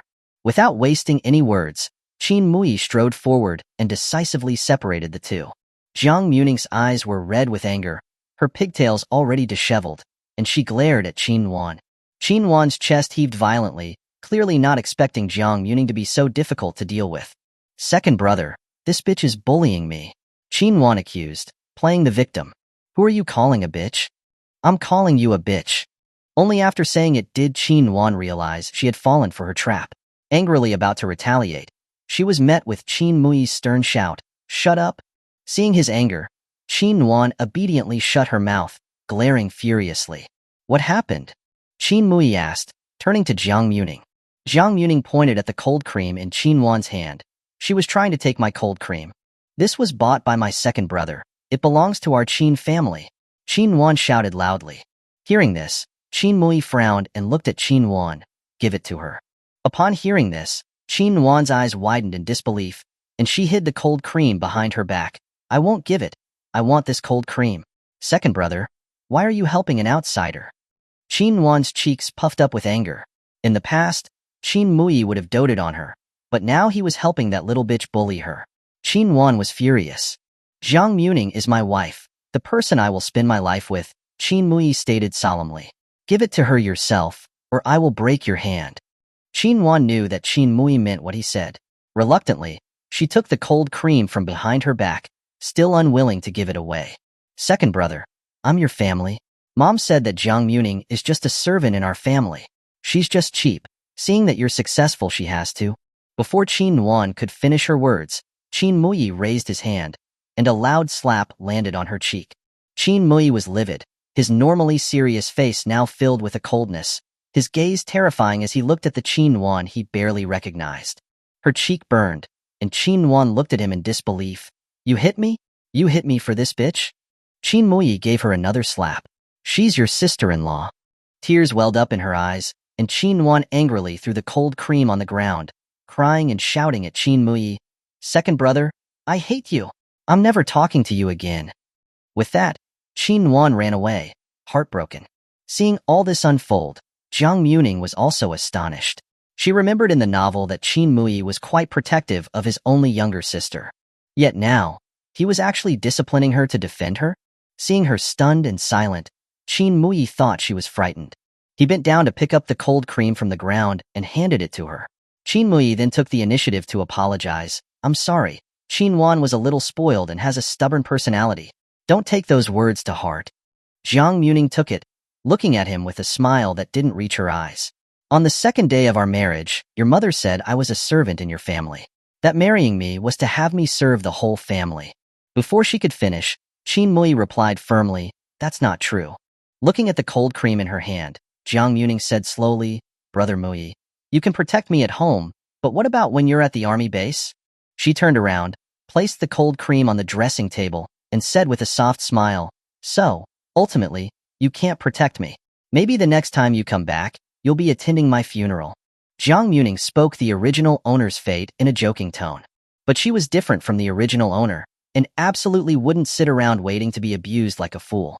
Qin Muye was silent, looking at her beside him, with the constant feeling that she might disappear at any moment. The lines of his lips became deeper due to tension. He was considering whether going with the army or staying home would be the best choice for Jiang Muming.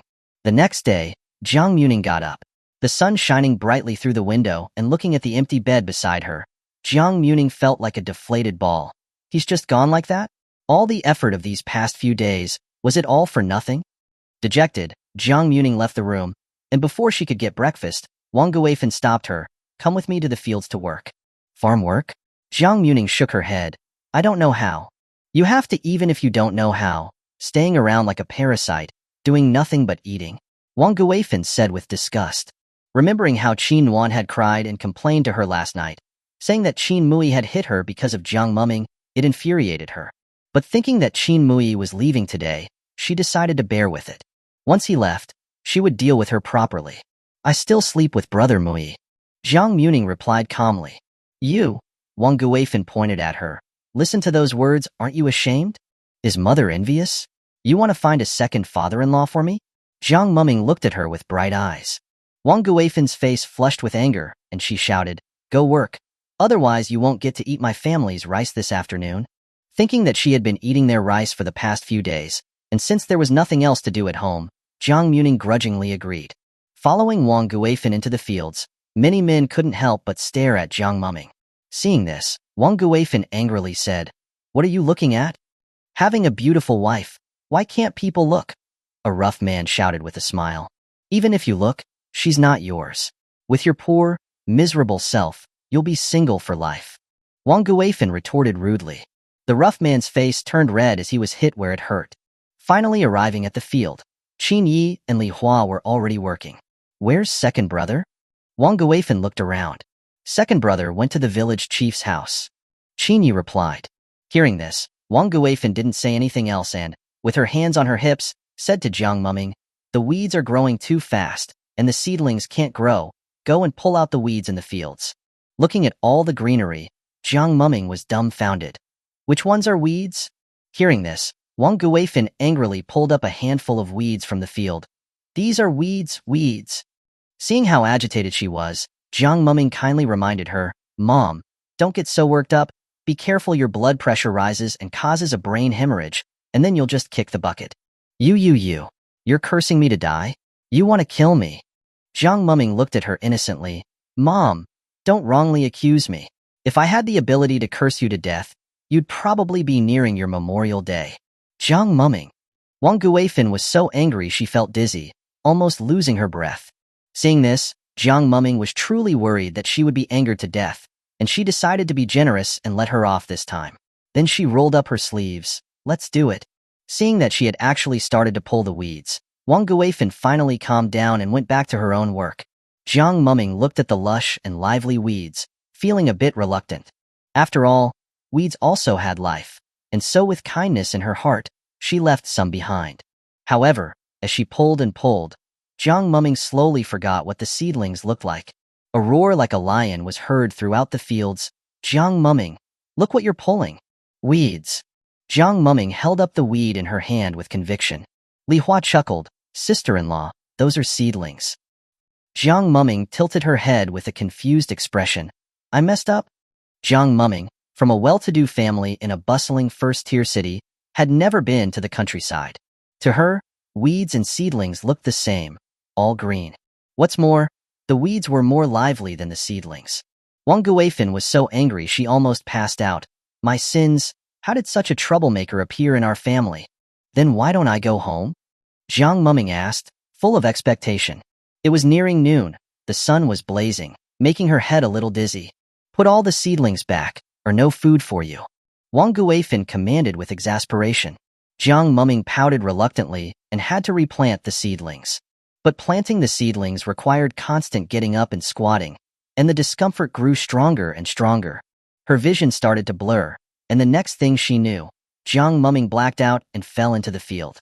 Guifan, Muye's wife, fainted. The Qin family's new wife fainted in the field. Qin Muye had just called the army base and was preparing to go home to find Jiang Muming when he heard the commotion. His usually calm face was suddenly overcome with panic. Without thinking, he took off running towards the fields. When he frantically arrived, he saw Jiang Muming lying on a pile of hay, her face pale. Muning. Qin Muye anxiously helped her up. Wang Guifan grumbled, "She's so useless, fainting after working for a short time." He gently patted her face, but when she still didn't wake up, Qin Muye sternly said, "Big brother, go to Uncle Qin's house and borrow his car." Hearing this, Wang Guifan immediately stopped him. "You want to take her to the clinic in town? That would cost a lot of money." "No, just let her lie here for a while. She'll wake up by herself." "This Jiang Muming is just being dramatic. I think she's faking to get out of work." "Shut up." Qin Muye's eyes were bloodshot. "If something happens to her, I will never forgive you." With that, Qin Muye picked up Jiang Muming and ran out as fast as he could. Second son. Using his fastest speed, Qin Muye carried Jiang Muming all the way to Uncle Qin's house. After explaining the situation, Uncle Qin quickly started his three-wheel truck and drove them to the town clinic. On the road, Qin Muye's arms holding Jiang Muming tightened, veins bulging. His gaze was fixed on her, afraid that she would disappear from his sight. They finally reached the clinic, and Qin Muye carried Jiang Muming inside. Seeing that she had fainted, the doctor quickly began to check her. Half an hour later, Jiang Muming slowly opened her eyes. Looking at her surroundings, her eyes were filled with confusion. "Where am I?" Hearing her voice, Qin Muye's voice was filled with urgency. "You're awake? This is the clinic." Seeing him, Jiang Muming tried to sit up but felt incredibly dizzy. "What happened to me?" Jiang Muming felt dizzy and weak. "The doctor said you have low blood sugar, and you fainted from hunger," Qin Muye replied truthfully. Hearing this, Jiang Muming recalled the events before she fainted. She herself suffered from low blood sugar. She hadn't had breakfast that morning and had been made to work all morning. It was only natural that her body couldn't take it. "How do you feel now?" Her eyes landed on him. Jiang Muming felt weak all over. Actually, when she fainted, she hadn't completely lost consciousness. She had clearly heard Wang Guifan say that she should just lie there and be left alone, that if she died, it would be her bad luck. Thinking of this, Jiang Muming slowly spoke, her voice hoarse. "I know, you don't want to bring me with you to the army base. I won't force you. Qin Muye, let's get a divorce. I want to go home to my family." Chapter 12. Going with the army? Needs an application? Qin Muye's body stiffened. His hand that was about to reach out froze in midair. She wanted a divorce again. Jiang Muming. Seeing his stern expression and thinking about what had just happened when she fainted from hunger, and now he was still acting mean, Jiang Muming instantly felt wronged, tears welling up in her eyes. A trace of panic flashed across Qin Muye's cold face. "Why are you crying?" "I'm not crying," Jiang Muming said, her eyes red, trying hard to widen them. "I'm just angry. I've never been treated like this since I was little. Not giving me food and making me work, and when I fainted you didn't even care about me." The more Jiang Muming spoke, the sadder she got, and her eyes filled with even more tears. As an only child in a wealthy family from Jiangsu and Zhejiang, she had never been wronged since she was little. But after transmigrating into this book, the grievances were like weeds that never stopped growing. The more she thought about it, the more wronged she felt. Just as Jiang Muming was about to burst into tears, a hand covered her mouth. "Don't cry," Qin Muye said in a low voice. Jiang Muming's eyes widened. Did he just stop her from crying like that? Thinking that she had been wronged because of him, angry Jiang Muming bit down on the flesh of his palm. Not expecting that, Qin Muye's brow furrowed, but he didn't pull his hand away. Let her bite him, so that she could release all her anger, so as not to keep it bottled up. And so, Qin Muye stayed in that position where she was biting him. Jiang Muming bit for a minute, and then she felt a little better. When she let go of his hand, there were a few deep teeth marks on the base of his palm. "Why didn't you move away?" Jiang Muming asked quietly. Qin Muye didn't answer. He just said in a low voice, We're not getting a divorce. Hearing this, Jiang Muming asked angrily, did you marry me just to abuse me? To wait for your family to bully me to death? Even if you have someone else in your heart, it wasn't me who forced you to marry me. Why do you have to treat me like this? Jiang Muming knew that in military marriages, the military side had the advantage. If he didn't agree to a divorce, it would be very difficult to get one. I don't. Qin Muye subconsciously denied it. Then let's get a divorce. No divorce. Just as Jiang Muming was about to explode in anger, she heard Qin Muye say in a low voice, come with me to the army base. Huh. Jiang Muming didn't react for a moment. Seeing her dumbfounded expression, Qin Muye continued, I have already called the army base and applied for you to go with me. It turned out that Qin Muye had gone to the village chief's house early that morning just to call the army base and request from his leaders that Jiang Muming be allowed to accompany him. Hearing this, Jiang Muming didn't understand. Going with the army needs an application? Yes, family members have to apply to go with the army. And since I am a deputy regiment commander, I can't apply to live in the family compound. Qin Muye explained. He lived in a single dorm at the base. If Jiang Muming was to go with him, she would naturally need a place to live.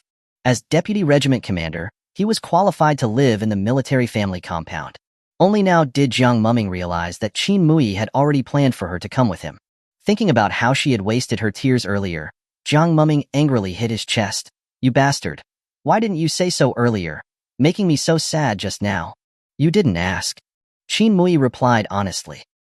After taking care of those things, he was planning to go back and tell her, but he heard the news of her fainting. Jiang Muming didn't say anything, and seeing this, Qin Muye leaned down to look at her. Then, are we still getting divorced? Looking at the man in front of her, Jiang Muming actually saw a trace of carefulness in his eyes. She lifted her hand and wrapped it around his neck, Jiang Muming's pale face carrying a slight smile. We're not getting divorced anymore. In the future, Qin Muye will be the youngest commander in the military region.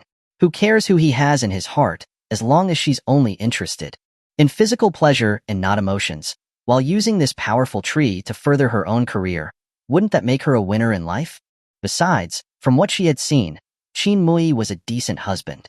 Thinking of this, the smile on Jiang Muming's face grew even wider. The 4 drip of glucose hadn't been finished, so Jiang Muming continued to lie down, while Qin Muye went home to get money for her treatment. Worried about leaving Jiang Muming alone at the clinic, Qin Muye moved quickly, running all the way home. As soon as he entered the courtyard, he heard Wang Guifan's sharp and sarcastic words from inside. She fainted just from doing some work. The bitch is just being dramatic. That's right. Doesn't have the life of a rich miss, but sure is a spoiled brat. Qin Wan said with disdain. Why didn't she just faint and die? His chest heaving up and down, Qin Muye's eyes burned with rage. His wife had fainted, but they didn't care and even cursed her behind her back. Qin Yi, who was smoking his pipe, couldn't help but say, all right, Mom. Stop saying so much. I heard that sister-in-law rarely did farm work at her home. It's normal that she's not used to it. You can't say it like that. Before I married you, I didn't do much work either. After marrying you, didn't I just do whatever Mom asked me to do? Li Hua said, not wanting to be compared to her negatively. Between the sisters-in-law, she didn't want to be left behind. Then Jiang Muming is just a waste. Once second brother is gone to the army base, see how she can avoid work then. Wang Guifan said coldly. She was thinking about how to teach Jiang Muming a lesson when she suddenly heard a loud bang, as the door to the main room was kicked open. Who? Wang Guifan was about to start yelling when she saw Qin Muye standing there furiously. Seeing it was him, Wang Guifan couldn't help but shrink back. Second son, why are you back? Where's Jiang Muming? Qin Muye asked in a deep voice. My wife fainted, and you didn't even help, but instead you were cursing at her behind her back. If I wasn't home, how would you want to bully her? Seeing his anger, Wang Guifan tried to laugh it off. We were just talking. I don't think you were just talking. You would have done something too. Qin Muye clenched his fists, controlling the urge to beat them all up. Qin Yi stood up to defuse the situation. How is sister-in-law? Low blood sugar. She's having an 4 drip. Before he could finish, Wang Guifan yelled, What? An 4 drip? How much money will that cost? That spendthrift daughter-in-law. It's all your father's fault for making us end up with such a person. Hearing this, Qin Muye said coldly, It's my money being spent. All the money from his salary, besides the amount he sent home every month, he saved up. He had paid for the dowry for Jiang Muming himself, and he had also prepared her return gifts. Your money is my money. Wang Guifan said angrily. It can also not be. Qin Muye's eyes were cold. Or we can just split up the family. As soon as those words were spoken, everyone looked at him in disbelief. Now the person who earned the highest salary in the family was Qin Muye. If they split up the family, what would they do? Just as Wang Guifan was about to speak, worried that she might provoke Qin Muye, Qin Yi quickly stopped her. We're all family, there's no reason to split up. If Dad knew, he wouldn't rest in peace. That's right, nephew. Our village has never split up, Li Hua said, agreeing with a smile. Qin Muye didn't want to argue with them. After he went to the army base, he would rarely come back. If it weren't for her, he wouldn't have tried to come back once a year. Now, there was no need. I'm going to bring Muming with me to the army base, Qin Muye said coldly. Before he had finished speaking, Wang Guifan objected. No, I don't agree. Chapter 13. He's not cold, he's hot. Seeing that she objected, Qin Muye's cold eyes landed on her, causing Wang Guifan to nervously swallow. But thinking that she was his mother, Wang Guifan mustered her courage and said, Second son, don't be confused. What's so good about that girl? Besides being a bit pretty, there's nothing good about her. If you bring her to the army base, how are you going to find another partner? She was hoping that Qin Muye would find a city girl, that way they could all have a better life. I've said that, Jiang Muming is my only wife. If she dies, I'll be a widower. Hearing this, Wang Guifan angrily hit his hand. Nonsense, that Jiang Muming isn't worth you keeping yourself a widower. Seeing that he was unmoved, Wang Guifan continued. And there's a lot of farm work at home. She needs to stay home and help. I married her, not to have her do work at our home. Qin Muye said calmly. You bully her so much, if I leave her here, I won't be able to rest easy. After speaking, without giving them a chance to refuse, Qin Muye directly left the main room and walked towards the room next door. Second son, come back here. Wang Guifan angrily stomped her foot. At the same time, Jiang Muming, who had finished her 4-drip, took advantage of the time while waiting for Qin Muye to call the head of Shuego village. The last time she came home, Jiang Hong had left his phone number, asking her to tell him before she went to the army base. After receiving Jiang Muming's call, the village chief went to the Jiang family and told them about this. Knowing that Jiang Muming had convinced Qin Muye to let her go with the army, Jiang Hong was a bit surprised. He thought that Qin Muye, who had someone else in his heart, definitely wouldn't take the burden along. But then he thought that it made sense. Jiang Muming had always been smart, and she rarely had a problem she couldn't solve. But now, he needed to think about how to tell Li Tsuelon and her husband. After thinking about it, he decided to just come straight out with it.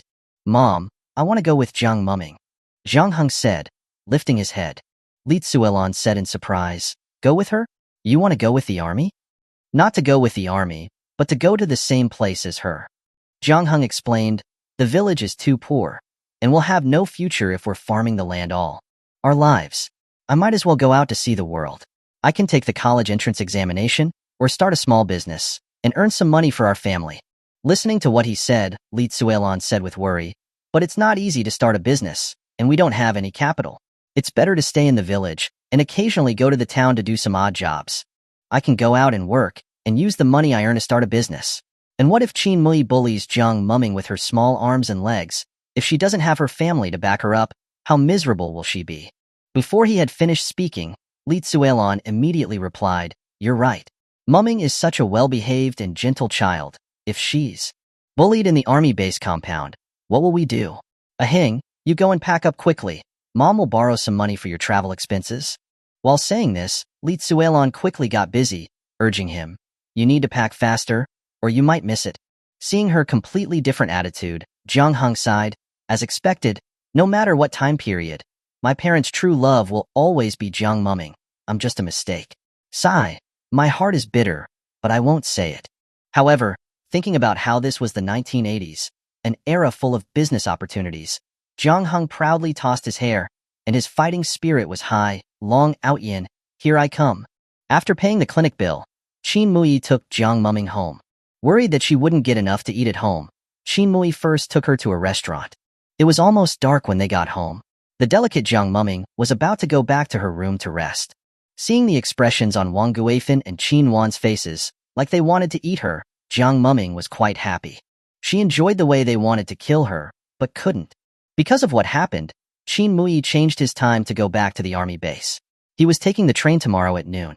Not wanting to argue with them before she left, Jiang Muming walked into the room with a smile.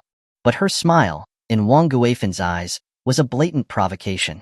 Seeing this, Wang Guifin was so angry that her teeth itched. Inside the room, Jiang Muming sat on the bed.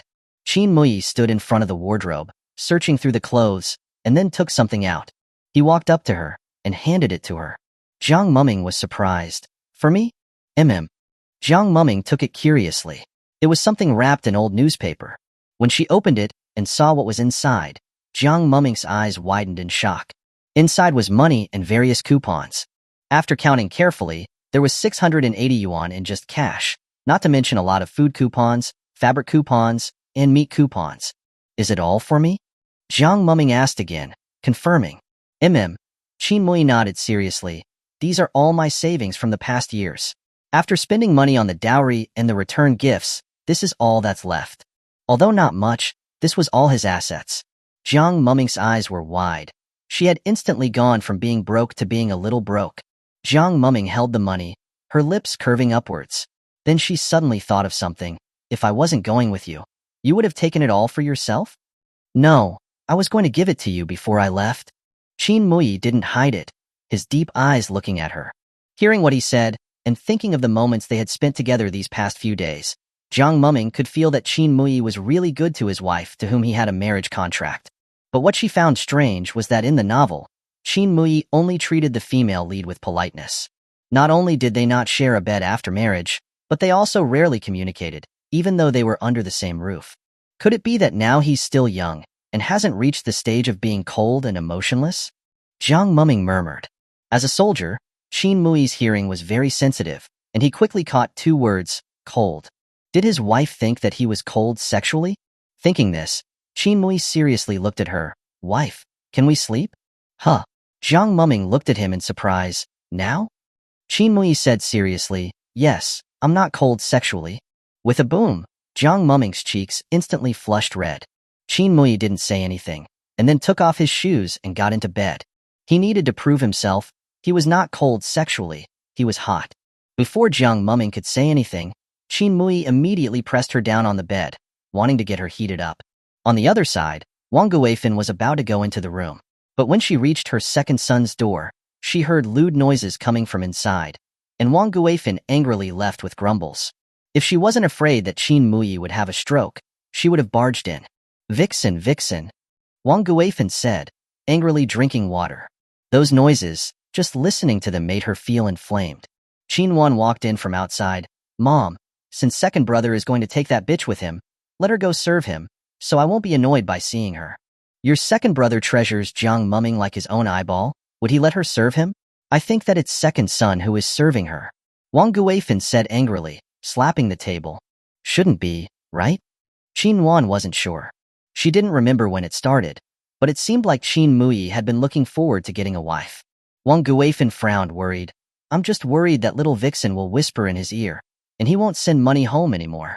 Hearing this, Qin Wan was startled. Then what should we do? Looking in a certain direction, Wang Guifin gritted her teeth. We need to find a way to stop her from going with the army.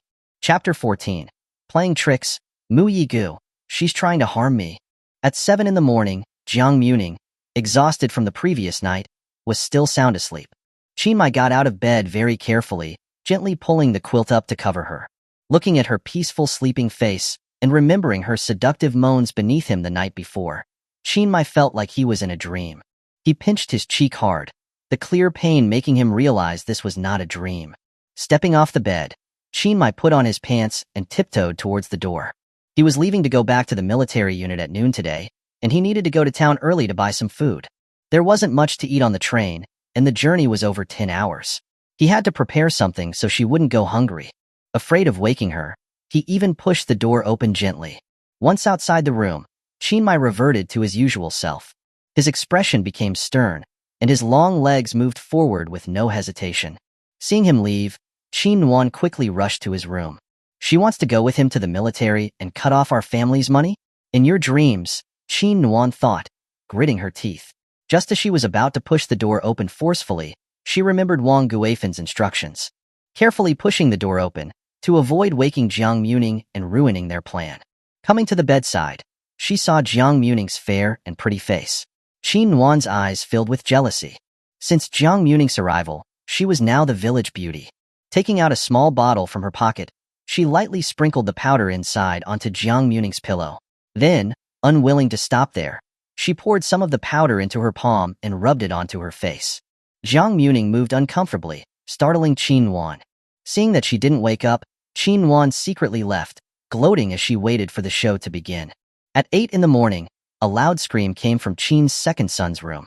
Hearing the scream, Qin Muye used the super speed he'd developed in training and ran towards the room. Because Qin Muye was going back to the military, the rest of the Qin family hadn't gone to work. Hearing the noise, they all rushed towards Qin Muye's room. What happened? Qin Muye quickly entered the room, his face showing surprise the next second. Qin Yuan screamed first, "Ah, second sister-in-law, your face." Jiang Muming's face was as pale as a sheet, covered in a horrible rash.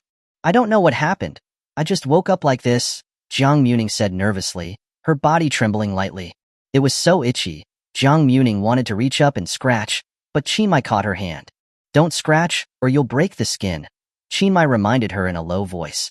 "It's so itchy," Jiang Muming said, looking at him with discomfort and anxiety. Seeing this, Qin Muye immediately said, "Go and fetch a basin of water." Qin Yuan didn't move, so Li Hua hurriedly ran out. "How did you get a rash all of a sudden? Are you sure you don't have a contagious disease?" Wang Guifan said, "Second son, if she's sick, she can't go with you. What if she brings the disease to the military?" "That's right, second brother. You'll be punished for it," Qin Yuan echoed. Li Hua brought the water. Qin Muye, with a serious face, immediately soaked a towel in the water and wiped her face. The cool water made Jiang Muming's face feel a little better. She protested, "I'm not sick." "Then tell us, how did you suddenly get this rash?" Wang Guifan snapped. "Are you trying to harm my second son? He's finally a deputy regiment commander. If you drag him down, can you take responsibility? How can your heart be so dark?" Hearing her accusations, Jiang Muming pursed her lips. She'd woken up like this. How could she know what had happened? "Are you sick?" Jiang Muming frowned and looked at Qin Muye, glancing at his legs. Qin Muye's face flushed hot. "I'm not sick. The military had regular checkups every year. He was very healthy." "Second son, your mom is right. Your sister-in-law is really not fit to go to the military. How about you go first, and we'll take your sister-in-law to the clinic to check what's wrong. Once she's healed, she can join you at the military unit," Qin Yi said in a friendly tone. Qin Muye looked at Jiang Muming's face, worried that the long journey would make her condition worse. Just as he was about to agree, he heard Jiang Muming protest loudly, "I want to go with you." Wang Guifan placed a hand on her hip, pointing a finger at Jiang Muming and yelling, "You wicked woman, you troublemaker. Are you trying to harm my second son and our family? You're in such a state. How dare you still go to the military? Those are soldiers. If they get infected by you, do you think they'll let my second son off?" Wang Guifan's voice was so loud that neighbors from the surrounding houses were peeking over the low fences to watch the spectacle. "Mom, be quiet," Qin Muye snapped. "Second son, I'm only doing this for your own good. How can your wife's face be seen by anyone? Even if you want her to go, you have to wait until her face is healed," Wang Guifan said, appearing to be full of good intentions. "That's right. She's covered in a rash. How can she go to the military? If she infects the soldiers, she might get punished," a neighbor agreed. Jiang Muming remained silent. Having calmed down from the initial shock, she slowly realized something was fishy. She looked up at Wang Guifan. "Mom, are you going to get me medical treatment?" Caught off guard by her question, Wang Guifan paused for a couple of seconds. "Well, of course, you have to stay home to get your face treated." Hearing this, Jiang Muming shook her head. "No, you're not that kind." Unexpecting this reply, Wang Guifan became angry, cursing, "You brat." Jiang Muming thought carefully. The symptoms of her rash and wills looked like an allergy. Her mind raced as she tried to remember anything unusual, and then something clicked. She quickly got up and ran to the bed. Sure enough, on her pillow, she found a lot of powder. "Mu Yi Gu, she's trying to harm me," Jiang Muming said angrily, pointing at Wang Guifan. Hearing this accusation, Linden Yang, who had always been at odds with Wang Guifan, asked, "Qin family's little wife, tell us. How is she trying to harm you?" "I have a pollen allergy. If I'm exposed to pollen, I get a rash at the least, or shortness of breath at the worst," Jiang Muming said, pointing to the powder on the pillow. "How did powder get on my pillow? If it's not you trying to harm me, then is it my man?" Qin Muye took long strides and went over. Indeed, he saw a lot of powder on the pillow. His gaze immediately turned incredibly sharp. Who did this? Qin Yuan, scared by his gaze, took a step backward nervously. Wang Guifan raised her head, yelling back. It must be her own doing.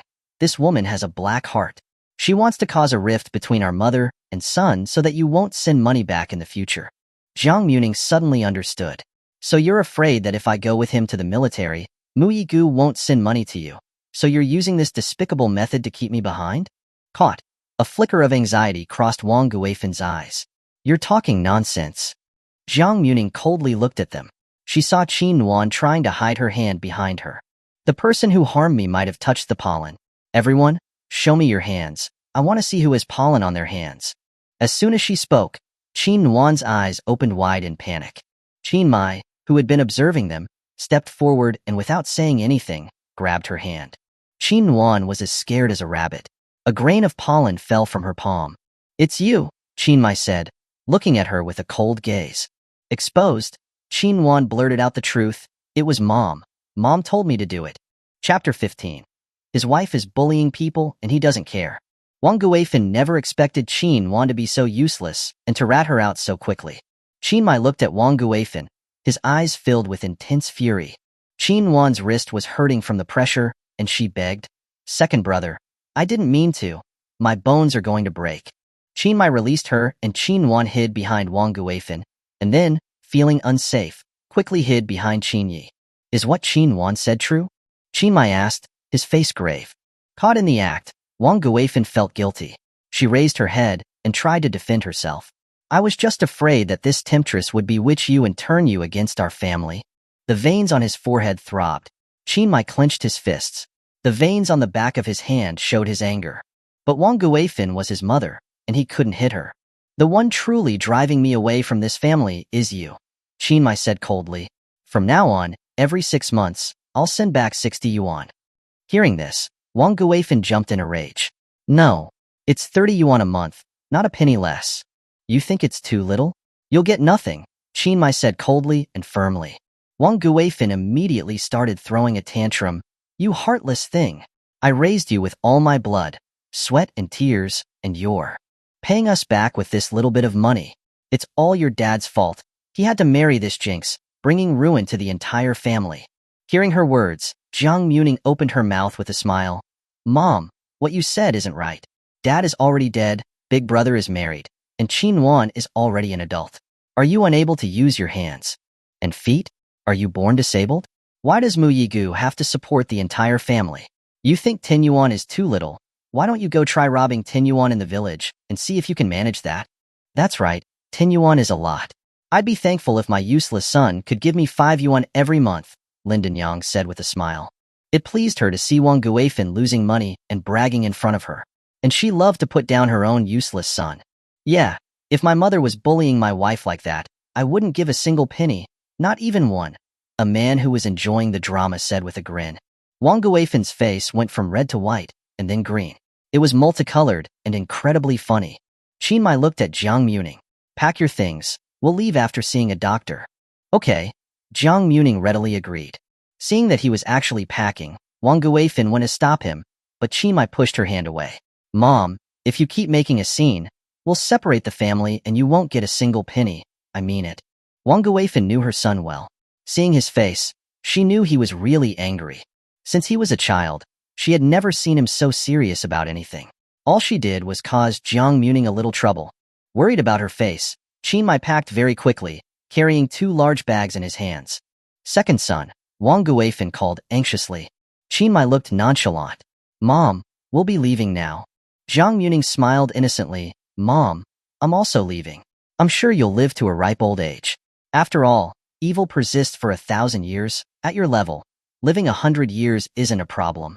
Wang Guifan's teeth itched with anger. Before she could say anything, Qin Muye simply walked out, carrying their things. Second son, come back here. Wang Guifan wanted to chase after him, but Linden Yang quickly pulled her back. Guifan, just let him go. Your second son doesn't want to see you. Linda Zhuang, let me go. Wang Guifan was angry and tried to push her away, but Linden Yang held on tight. Wang Guifan watched helplessly as Qin Muye left. She felt dizzy and nearly fainted. Guifan, wouldn't you say you just tried to steal a chicken and ended up losing rice instead? Lin Danyang laughed gleefully. Get out of here. Wang Guifan cried out hysterically. Now that little uncle will only give 10 yuan every month. What are we going to do now? Li Hua was also worried.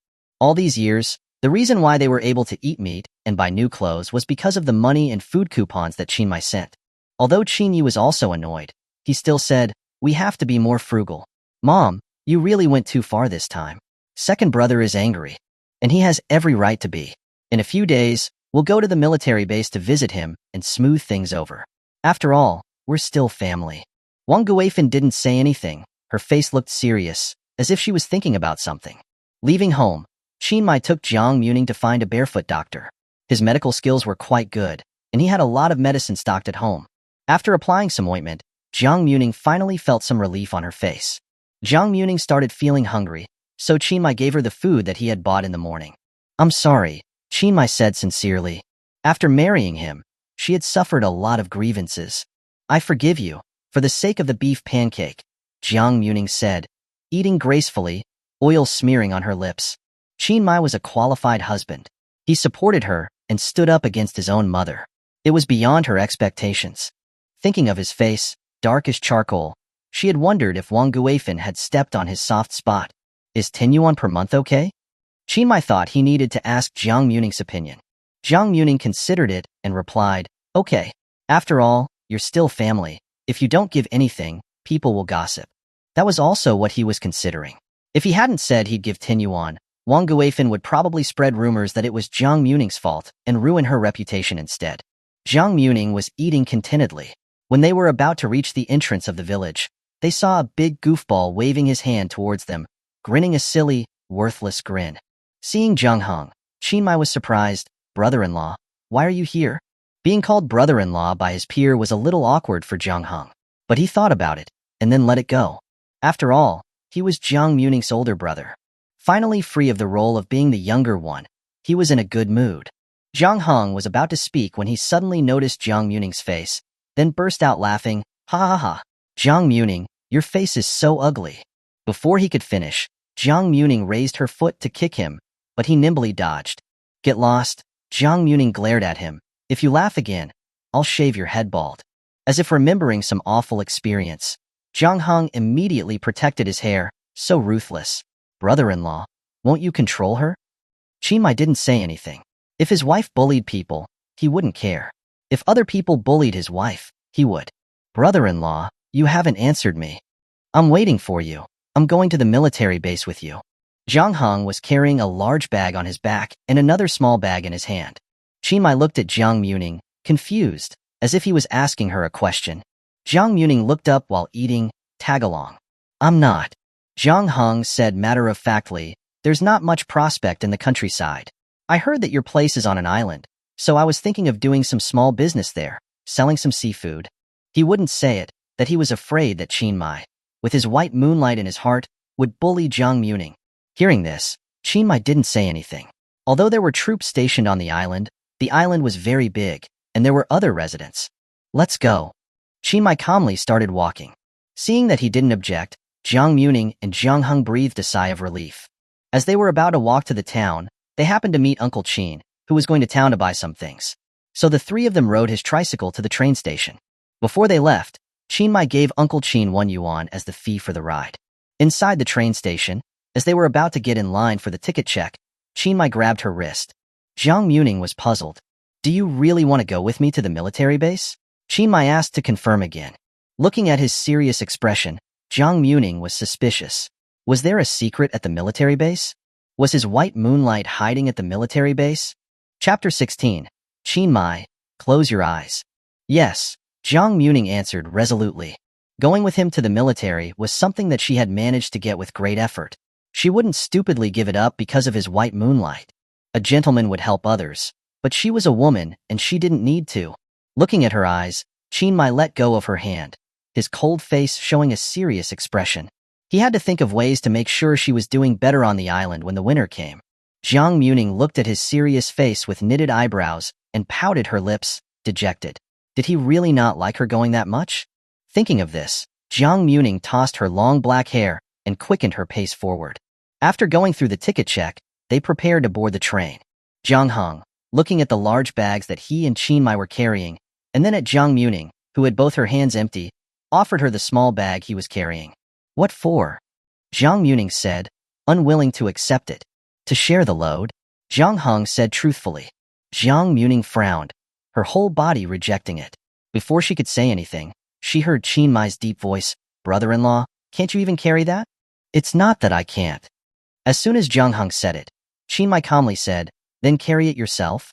As he said this, he took out the sakima, sweet fried pastry, that he had bought in the morning from his large bag, and silently stuffed it into her hand. Jiang Heng's lips twitched. Jiang Muming smiled, unwrapped the sakima, and took a bite. "I don't have free hands now. You can do it yourself." Jiang Hong had no choice but to carry on. Walking onto the platform, Jiang Muming saw that Qin Muye was carrying a lot of things, and wanted to help. "Do you want me to carry some?" "No need," Qin Muye said briefly, his steps still steady. Seeing this, Jiang Muming shrugged and continued eating the sweet sakima. Jiang Hong looked at it, feeling a little jealous. He leaned forward. "Your life seems pretty good now. Why don't you find a rich woman and marry her too?" Jiang Muming said jokingly. "Leave me alone. You make me sound like a gigolo." "You're not," Jiang Muming said, shaking her head seriously. "You're dark." A black line appeared on Jiang Heng's forehead. Jiang Muming could never say anything nice. Finally, they got onto the train. Jiang Muming and Qin Muye sat side by side. Jiang Hong was originally in another carriage, but later, he exchanged seats with an old man who was going to the same destination using 3 steamed buns. Compared to the quiet and clean modern high-speed trains, Jiang Muming experienced a different train culture. The carriage was crowded with people standing in all sizes of woven bags, making the aisle narrow. Most of the men were wearing Dakron shirts, with black pants or jeans. The women were wearing floral dresses, either with braids or with permed hair. The carriage was noisy, filled with the sounds of loud conversations and card playing, and even a duck quacking away. The atmosphere was full of life. "How long will it take?" Jiang Muming asked curiously. 15 hours by train, and then another 2 hours by boat to reach the island, Qin Muye answered truthfully. Her eyes widened. Feeling the hard seat, Jiang Muming mourned her poor lower back for a few seconds. The train chugged along. Jiang Muming looked at the scenery outside the window, feeling bored. The inside of the train was too noisy. After watching the scenery for long enough, Jiang Muming started eating the food that Qin Muye had brought. After all, Jiang Hong was her older brother, so Qin Muye shared some of the food with him, making him burst with grateful tears.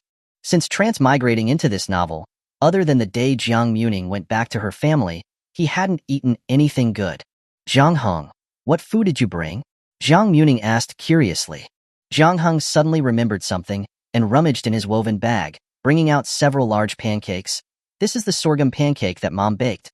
She told me to bring it to you." Having never eaten sorghum pancakes before, Jiang Muming took one with interest, taking a big bite. It was so hard. With her little mouth filled with sorghum pancake, Jiang Muming couldn't swallow it. Finally finding a chance to make fun of her, Jiang Hong said with a grin, "You can't swallow it, can you?" "You can't, can you?" Just when he was about to laugh even more brightly, Jiang Hong felt a shiver run down his spine. Slowly turning his head, he saw a death stare directed his way. It was Qin Muye, not angry but still intimidating. Jiang Hong silently stopped laughing and sat well, continuing to eat. Woo-woo. His gaze was terrifying. Like he was going to kill me. I can't afford to offend him. At the same time as he was warning Jiang Hong with his gaze, Qin Muye also handed her the water bottle that he had unscrewed. Jiang Muming took a big gulp and finally swallowed the food.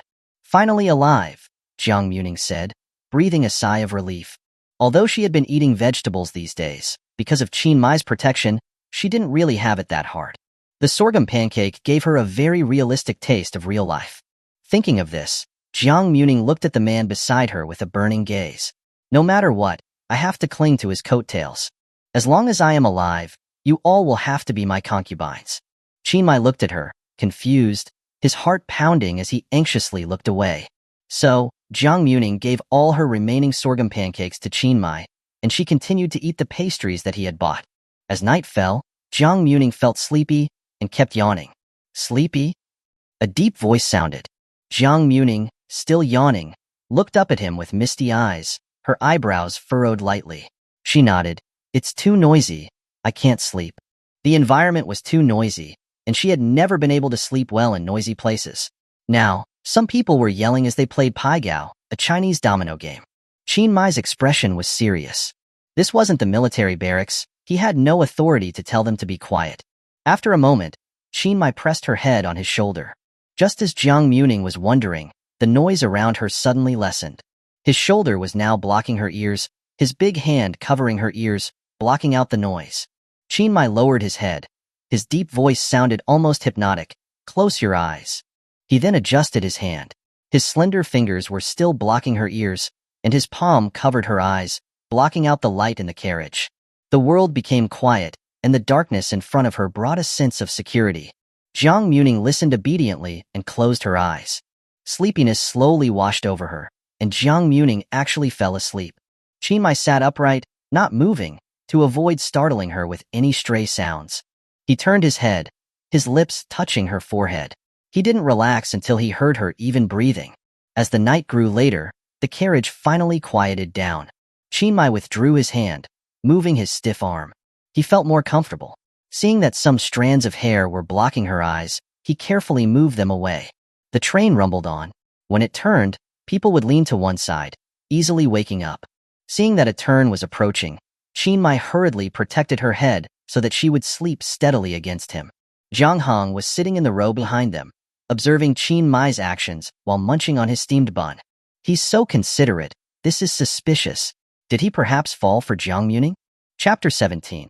Is that an ordinary woman? That's your sister-in-law. It's different. But then, Zhang Hong immediately dismissed the thought. Jiang Muming had mentioned before that Qin Muye's love for that white moonlight was genuine. For 2 years, he hadn't paid any attention to his cannon fodder ex-wife, and even after marrying the female lead, he hadn't put her in his heart. Qin Muye, who will love his white moonlight for a lifetime, how could he possibly like that girl? She doesn't have that much charm, Zhang Hong muttered. Then, he looked away and continued to eat his steamed bun with tears in his eyes. He needed to make money, lots of money, so he would never have to eat plain steamed buns again. When the train was about to arrive at the station, Jiang Muming finally woke up. Stretching, Jiang Muming smiled with satisfaction and pleasure. She had slept very well last night and hadn't been disturbed by any noise. Looking at the man beside her, who was moving his numb arm, Jiang Muming quickly planted a kiss on his cheek. Qin Muye, who had been stolen a kiss, froze and looked at her. He met her bright, charming smile. Qin Muye coughed lightly and said in a low voice, "Be aware of your image." "Okay, I know," Jiang Muming replied, her eyes crinkling into a smile. Looking at his flushed ears, Jiang Muming covered her mouth to giggle. This man seemed more innocent than she had imagined. The train pulled into the station. After the three of them left the train station, they first went to a small restaurant to eat noodles. After filling their stomachs, they finally went to the pier to board the boat. Jiang Muming lived in a coastal city, but she rarely had the opportunity to go out to sea. Therefore, when the boat kept rocking on the sea, Jiang Muming's stomach churned, and she felt very uncomfortable. Sitting in the cabin, Jiang Muming clutched her chest and kept dry heaving. Qin Muye looked at her, feeling anxious, but not knowing what to do. He could only pat her back constantly. 2 hours of torment finally passed. When the boat docked at the pier, Jiang Muming's legs felt weak. Qin Muye supported her, his brows furrowed in worry. "Do you want to rest over there?" Qin Muye asked seriously. Jiang Muming's face was pale. She leaned limply against him and felt completely exhausted. She could only nod slowly. The sea breeze blew her long hair. Jiang Muming looked at the place she was about to live, and a hint of anticipation stirred within her. She had once yearned to live on an island, but it had never happened. With his hands full of luggage, Qin Muye was having a hard time when a voice called out, "Boss, you're back?" Qin Muye and Jiang Muming looked over and saw a group of soldiers in uniform staring at them with surprise. "Yeah," Qin Muye said, as always short with his words. Lu Lianqing and the others looked at the girl, who was now leaning against Qin Muye's chest, with astonishment. They had never seen such a beautiful woman. "Boss, is this your sister-in-law?" Lu Lianqing asked excitedly. No wonder their boss had been so happy when he went back to get married. His sister-in-law was so beautiful. "Yeah," Qin Muye replied simply. Jiang Muming stepped out of Qin Muye's arms. Her pale face was now slightly flushed with shyness. "Hello, everyone. My name is Jiang Muming." "Hello, sister-in-law." They shouted in unison, loud and clear. Jiang Muming was startled. Qin Muye gave his luggage to Lu Lianqing. Take this back to the dormitory. I'll take my wife to the guest house to rest first. Yes, boss. The sound was clear and unified again. With the weight on him gone, Qin Muye supported Jiang Muming. Are your legs still weak? Jiang Muming nodded. Qin Muye hesitated for a few seconds, then bent over, putting one arm under her armpit and the other behind her knees, and picked her up directly. Jiang Muming was startled, and she bumped against Qin Muye's chest. The soldiers stared in disbelief, dumbfounded. Qin Muye didn't say a word, and strode forward. Seeing this, Jiang Heng hurried after them. Hey, wait for me. Xiao Linzi, standing beside Lu Lianqing, rubbed his eyes. Platoon leader, am I seeing things? Our boss is actually carrying a woman. Lu Lianqing slapped his head. Is she an ordinary woman? That's your sister-in-law. It's different. Xiao Linzi rubbed his head where he had been hit. You're right. This wasn't modern times with its more liberal customs. Passers-by looked at them curiously, making Jiang Muming feel embarrassed and bury her face in his chest. His heart was beating so fast, thump, thump, thump, like it was about to jump out of his chest. Arriving at the guest house, Qin Muye took out his certificate and booked 2 rooms. Then, he carried Jiang Muming directly to their room. Inside the guest house room, Qin Muye gently placed her on the bed, and then went to pour water. Looking at Qin Muye, who was busy taking care of her, Jiang Muming didn't know what she was feeling. Although he didn't love her, he was truly considerate towards her. After pouring the water, Qin Muye blew on it and held it to her lips. Drink some hot water, it will make you feel better. Jiang Muming nodded gently and drank the entire cup. Thank you. I feel much better, Jiang Muming said softly. Seeing that some color had finally returned to her face, Qin Muye finally felt relieved. The approval for the family compound will probably only be done tomorrow, so we'll stay here for tonight, Qin Muye explained simply. Okay, Jiang Muming chuckled. Then where will you sleep tonight? Qin Muye felt his throat tighten. He actually felt a little parched.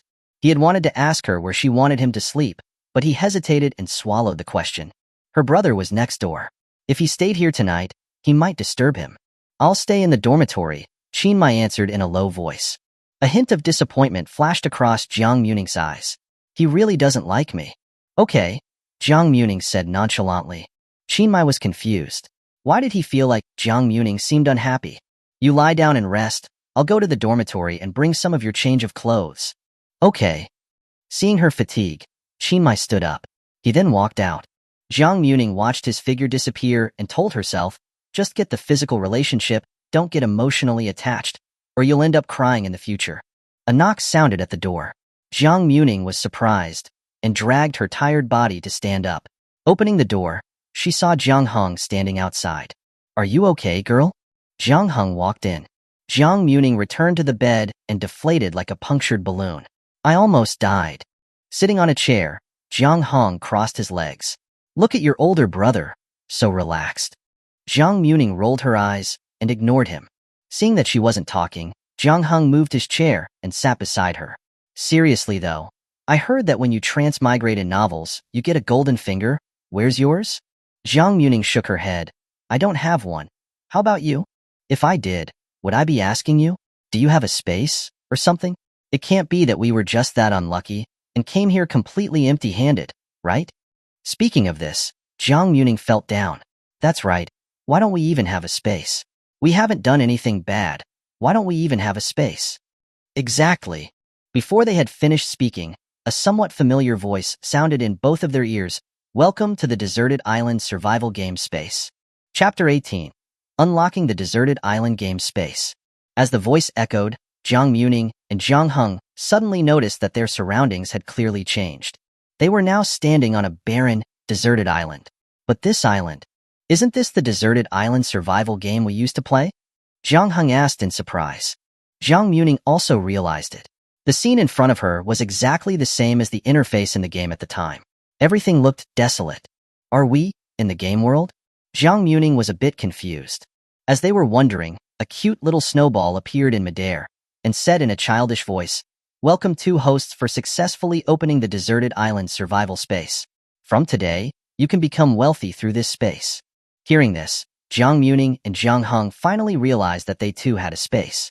Was it because we were a team when we played before, so we are also in the same space now?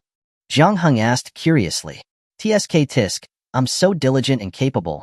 Jiang Muming, you are taking advantage of me. Jiang Muming kicked his calf. Get lost. The little snowball looked at them and continued to explain the rules of the space. The daily mission section will release mission orders. The hosts can obtain the corresponding money reward by submitting the materials required for the mission. Orders that cannot be completed can be abandoned. There are only 3 refresh chances each day. Zhang Heng's eyes lit up. Can we spend the money? Of course you can. The little snowball waved its hand, and a mission panel appeared in front of them. Not only were there main missions, but there were also daily order missions. After submitting the mission, they could obtain the corresponding payment. Extra crops and materials could also be exchanged for different daily necessities in the store. The space has farmland for planting crops.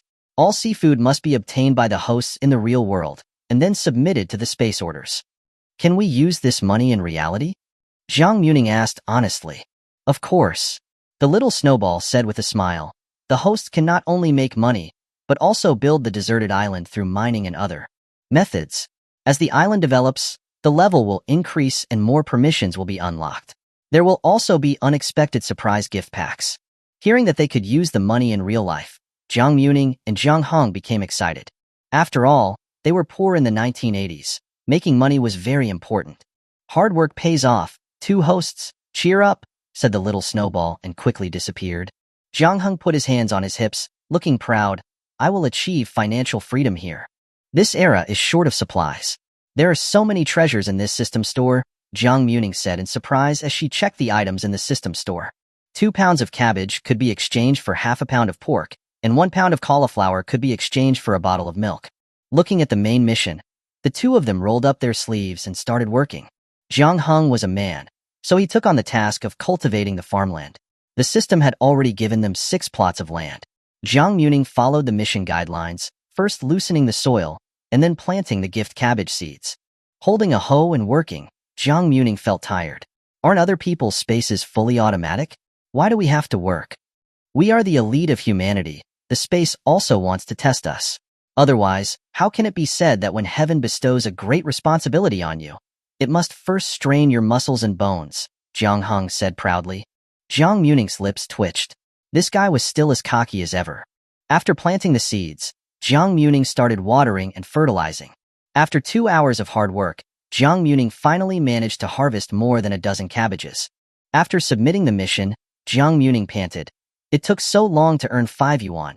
It's so hard to make money. Jiang Hong looked at the mission orders on the screen and said, the construction of the island can wait. I saw that seafood can make a lot more money. Why don't we go dig for snails tomorrow? 1 pound is 20 yuan. Okay. Jiang Muming made an okay sign. Looking at the deserted island in front of them, she suddenly said, Jiang Hong, do you think we have really transmigrated into a novel? Is this not just a dream we are having right before we die? The novels they had read and the games they had played, was it really such a coincidence? Resting his head on his hands, Jiang Hong said with a smile, I think this is compensation from the heavens. We died young. It's so tragic. I hope so. Since we've been reborn, let's live a good life in this world. Jiang Muming raised her head and looked into the distance. Yeah. On the other side, Qin Muye went to his dormitory. Lu Lianqing had already delivered his luggage to the door of the dormitory. Qin Muye carried the large bags into the dormitory room, and then began searching for Jiang Muming's change of clothes. He found a white shirt and a pair of light-colored jeans, and neatly folded them. He then started looking for her undergarments. When his hand touched her bra, Qin Muye's face flushed red. It was what Jiang Muming had bought at the department store a few days ago. She had said that she wasn't used to wearing a dudu, a traditional Chinese undergarment. The night before last, this bra had been on her body, tightly wrapping her round breasts. After he had unfastened it, it was his hands that had replaced it, wrapping her soft flesh. The more he thought about it, the faster Qin Muye's heart beat, and he felt a tightening in his lower abdomen. At this moment, he was completely different from his usual cold and detached self. He quickly placed the bra between her clothes and adjusted it a bit, so that no one could see it.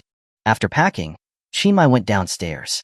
As he stepped out of the dormitory and was about to walk forward, a clear voice sounded, Commander Qin. Qin Muye stopped and turned his head. He saw a girl in a floral dress looking at him with a smile. Her face was delicate, and her features were very pretty. She had a gentle smile on her face and looked like a girl next door. Comrade Gu, Qin Muye said calmly. Gu Manli hurried her pace, then slowed down, and said with a smile, Commander Qin, you're back. I thought I wouldn't see you until tomorrow. Gu Manli's lips curled up, her eyes fixed on him. Qin Muye looked indifferent. Is there anything? No, I just wanted to say congratulations, Gu Manli said with a smile. Now that you've completed your family's mission, you can devote yourself fully to the military. Qin Muye nodded faintly and was about to leave. Suddenly, Gu Manli saw the bag in his hand and asked curiously, What is this? My wife's change of clothes, Qin Muye said succinctly. Hearing this, Gu Manli stared in disbelief. You, your wife? Not understanding why her reaction was so big, Qin Muye nodded simply, as a reply. Gu Manli felt a coldness rush up from the soles of her feet. Her voice trembled slightly. Your wife came to live here? Chapter 19. Going to the shore to dig for snails, getting scolded. Gu Manli was shocked. She knew that Qin Muye's trip home was for marriage, and she had heard that it was an arrangement made by his father before he died. Yeah, Qin Muye answered simply, wanting to return to the guest house as soon as possible. Why did she come here to live with you in the military? Gu Manli blurted out. Hearing this, Qin Muye felt that something was off. He said in a low voice, She came because she wanted to. Do you want? Gu Manli was about to ask for his opinion when she was interrupted. Comrade Gu, if there's nothing else, I'll be going, Qin Muye interrupted sternly. He didn't have time to chat with her. Seeing this, Gu Manli said with a smile, Okay, then Commander Qin, you go ahead and take care of your business. We can chat another day. Qin Muye nodded faintly and strode forward. Gu Manli stood there, looking at Qin Muye's back, feeling a wave of sadness wash over her. How could Commander Qin's marriage partner come to the military? She must be a troublesome person. Commander Qin must be giving in to her, Gu Manli said angrily. Thinking about the youngest commander in the military, she felt that he could have married an outstanding woman worthy of him. But because of his parents, he had to marry a village girl. Gu Manli felt sorry for him just thinking about it. His parents were useless. He's already a commander. Why didn't they try to help him break off this marriage? Gu Manli said, resentfully. He could have had a bright future, a wife who could stand shoulder to shoulder with him, but all of that had been ruined by a village girl. But she thought that Qin Muye didn't like this marriage. Even if he married her, that village girl would still be destined to live in an empty house. After all, she had heard that Qin Muye had a girl in his heart that he had loved for many years. Regaining her senses, Gu Manli smiled and continued forward. Leaving the military base, Qin Muye went straight to the guest house. Inside the room, Jiang Muming was lying limply on the bed. Seeing her appearance, Qin Muye was surprised. Are you very tired? Jiang Muming opened her eyes lazily and said in a pitiful voice, My back hurts. This was her first time doing farm work. Bending over constantly, the soreness was worse than spending the entire night with him. Hearing this, Qin Muye frowned. Let me see. Jiang Muming turned obediently to lie on her stomach, and Qin Muye's hands landed on her lower back. As his thumb pressed down, Jiang Muming cried out in pain. Ouch! It hurts, it hurts. Did you strain it? Qin Muye's brows furrowed even more. How did she manage to strain her back so suddenly? Jiang Muming, unable to tell the truth, made up an excuse. It must be from sitting on the train for so long. My back hurts. Qin Muye didn't think much. His fingers pressed on her sore lower back. Her soft cry of pain came through the door. If their room wasn't so close to the edge with no one passing by, the investigators would probably have come to their door. Under Qin Muye's care, Jiang Muming's back pain finally eased. Putting the bag aside, Qin Muye stood up straight. I have to go back to the military base to file a written application. Feeling more comfortable, Jiang Muming sat up and sat on the edge of the bed, wrapping her arms around his strong waist. Are you sure you're not coming here tonight? Looking down at her, Qin Muye felt his throat tighten, and he nodded in a low voice. Okay then. Jiang Muming raised an eyebrow and was about to let go. Just as she released him, Qin Muye quickly grabbed her arm, coughed lightly, and said, I'll pick you up tomorrow. We'll be in the family compound tomorrow night. Huh. Jiang Muming didn't understand his hidden meaning, and she replied with a smile, Okay, I'll be waiting for you. Looking at that charming smile, Qin Muye forgot how to breathe for a moment and immediately turned away. I'm leaving.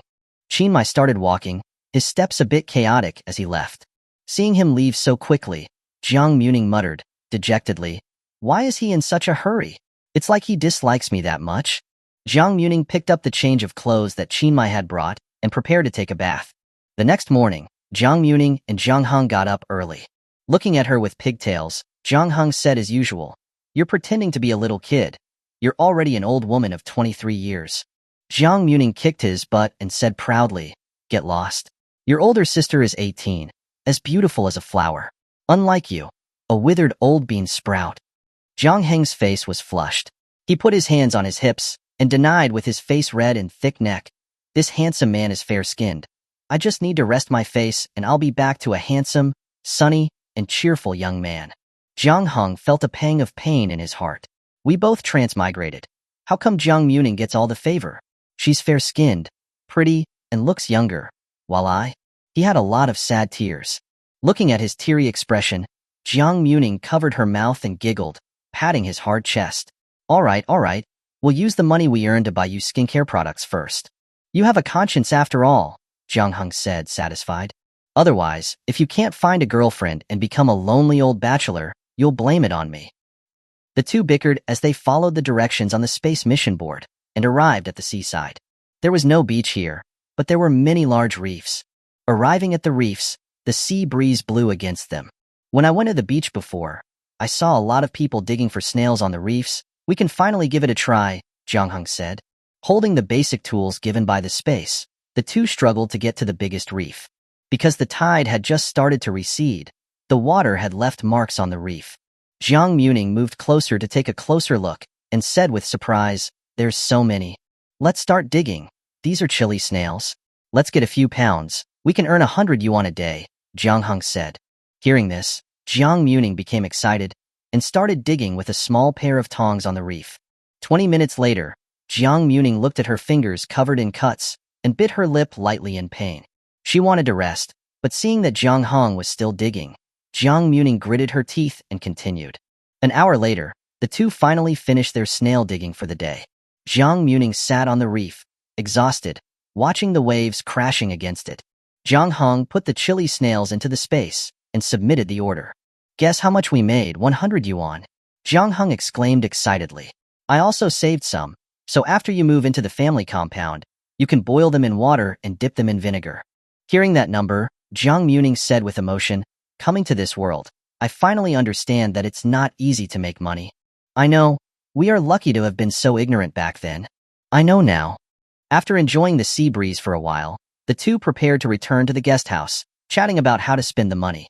Just as they reached the bottom of the guest house, they saw a figure leaving in a hurry. "Mu Yi Ge." Hearing her voice, Qin Muye quickly turned his head. When he saw her, Qin Muye's expression was stern, and his already cold voice became even colder. "Where were you?" He had rushed to the guest house early in the morning, only to find that Jiang Muming was nowhere to be seen. He also didn't see Jiang Hong. He had even thought that Jiang Hong had run away with her. "The seaside," Jiang Muming answered truthfully. Hearing this, Qin Muye's icy features were covered with frost.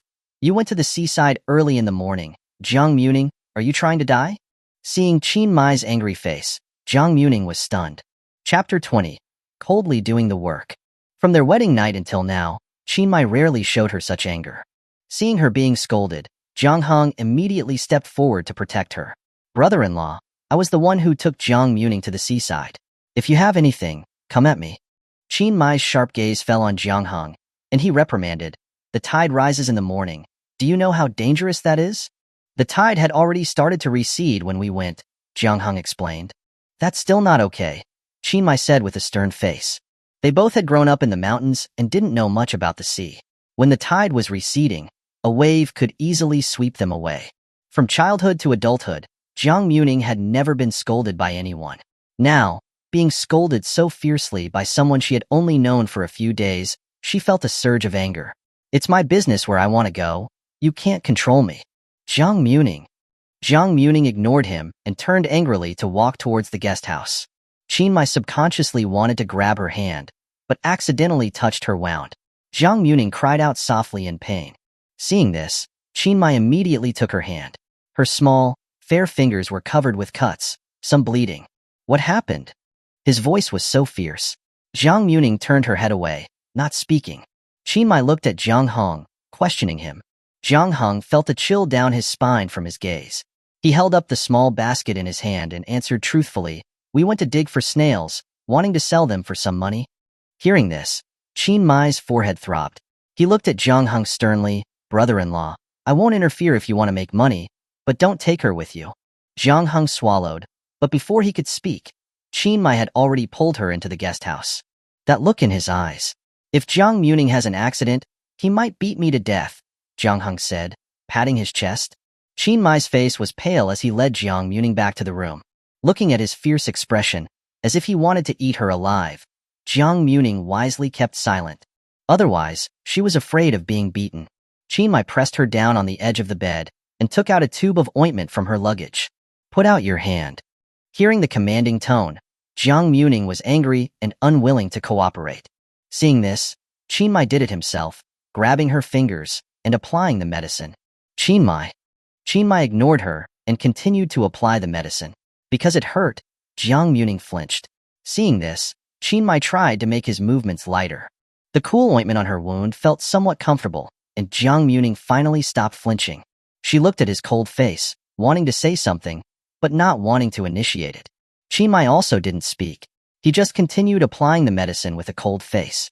After applying the medicine, Qin Muye put the ointment in a small box filled with medicine. The house has been approved. We're going to the family compound, Qin Muye said. Oh. Jiang Muming responded softly. Qin Muye didn't say anything else and picked up the large bags and walked out. Jiang Muming also didn't make a sound and silently followed him. They met Jiang Hung at the door. Jiang Hung used his eyes to ask if she had been domestically abused.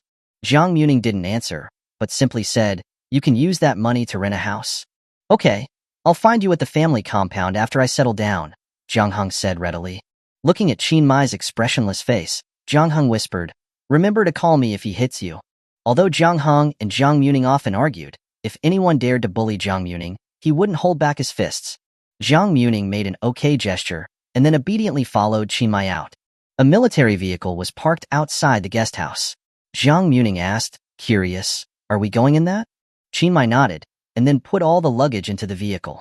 The two of them got in, the driver started the car, and Qin Muye and Jiang Muming stayed silent. The military vehicle stopped outside the family compound. Qin Muye was the first to get out and put all the large bags on his shoulders. Jiang Muming wanted to ask if he needed help, but saw Qin Muye striding forward. Seeing this, Jiang Muming shrugged, enjoying her leisure. As the two of them appeared, the family compound suddenly became lively. Everyone had heard that Qin Muye, the youngest and most promising commander in the military, was moving into the family compound with his new wife. As Jiang Muming continued to walk forward, she could clearly feel the curious and amazed gazes around her. Is that Commander Qin's little wife? She's really pretty. Yeah, I've never seen such a beautiful girl. But that girl looks so young. Is Commander Qin a cradle snatcher? Hearing this, Jiang Muming chuckled. Qin Muye was 24 this year, so with a difference of 6 years between them, there was a bit of that flavor. Qin Muye's face went from red to white and quickened his pace silently. Under the guidance of a guard, the two of them arrived at a house. "Commander, this is it." The guard politely opened the door. "Thank you," Qin Muye said, as always brief. Walking into the house, Jiang Muming looked around curiously. The size of the houses in the family compound were related to the position and the number of family members. Therefore, although it was just the two of them, they had been given a house with 2 rooms and a small yard. The commander's level didn't require them to share the public restrooms or water facilities with others, and they had their own independent facilities. But besides that, the house was empty. 1 table, 4 chairs, and a set amount of pots and pans. Qin Muye put the luggage in the room. Seeing that the house was a bit dirty, he prepared to clean it up. Seeing him sweeping the floor, Jiang Muming returned to the room and prepared to take out their luggage. Most of that luggage was hers. There were also some newly bought clothes and supplies, which he had also prepared for her. After neatly placing the clothes in the closet, Jiang Muming looked at the hard wooden bed and missed her 2-meter-wide Simmons mattress. After all, when someone was rough, she would always hit it and feel sore. "I have to work hard in the space and get a bed sooner," Jiang Muming muttered to herself. After organizing the clothes, she walked out of the room and saw that Qin Muye was already sweeping the yard. After being cleaned, the house looked much cleaner. With nothing to do, Jiang Muming thought of showing off a bit of her virtuous personality and decided to mop the floor. She pulled out a bucket of water, and just as she picked up the mop, she saw someone silently taking the mop from her hands. Jiang Muming blankly looked at the mop that had been snatched away. She saw the man, who had finished sweeping, begin to mop the floor. "So hard-working," Jiang Muming muttered and walked towards the kitchen. Seeing that the stove was a bit dirty, Jiang Muming wanted to wipe it. She picked up a towel, and just as she placed it under the tap, she heard a cold voice. "Put it down." Jiang Muming raised her eyes and looked at the man who was still mopping the floor. He couldn't be talking to her, right? Jiang Muming ignored him and turned on the tap. Just as she moved her hand with the towel under the tap, she felt a pain on the back of her hand and said angrily, "Qin Muye." Qin Muye took the towel from her and said in a low voice, "Don't touch the water." Jiang Muming looked at the small cut on her finger, feeling slow. Could it be because of these? Ignoring her reaction, Qin Muye soaked the towel and wrung it out. "Sit down, I'll do it." Chapter 21. Qin Muye is jealous. While speaking, Qin Muye efficiently wiped the table clean. Worried about her touching water, he first wiped down all the surfaces in the kitchen before continuing with his unfinished mopping. Jiang Muming watched this man, who had been wearing a cold expression while taking on all the cleaning tasks. The anger she had initially felt at his harsh words was dissipating at an incredibly fast rate. Sitting in the living room, acting as a supervisor, she began to sort out the events of the morning. She suddenly understood his anger. In his eyes, she was a landlubber who couldn't swim. Whether the tide was high or low, being by the sea was dangerous. Little did Qin Muye know, Jiang Muming was actually a good swimmer. Swimming had been a compulsory class in elementary school. If she were to have an accident, Qin Muye would become a widower soon after getting married, and might even be branded as a jinx.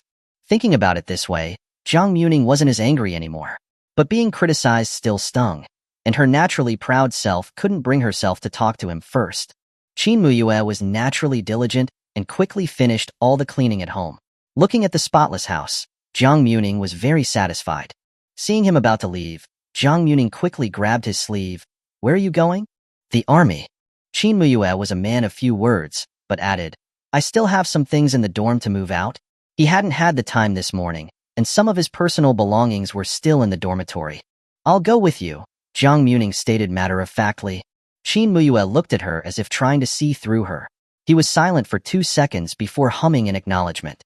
The two walked, one after the other, leaving the family compound. The family compound was close to the military base, making it easier for the soldiers to go home. It only took a few minutes before they reached the military base. "Attention!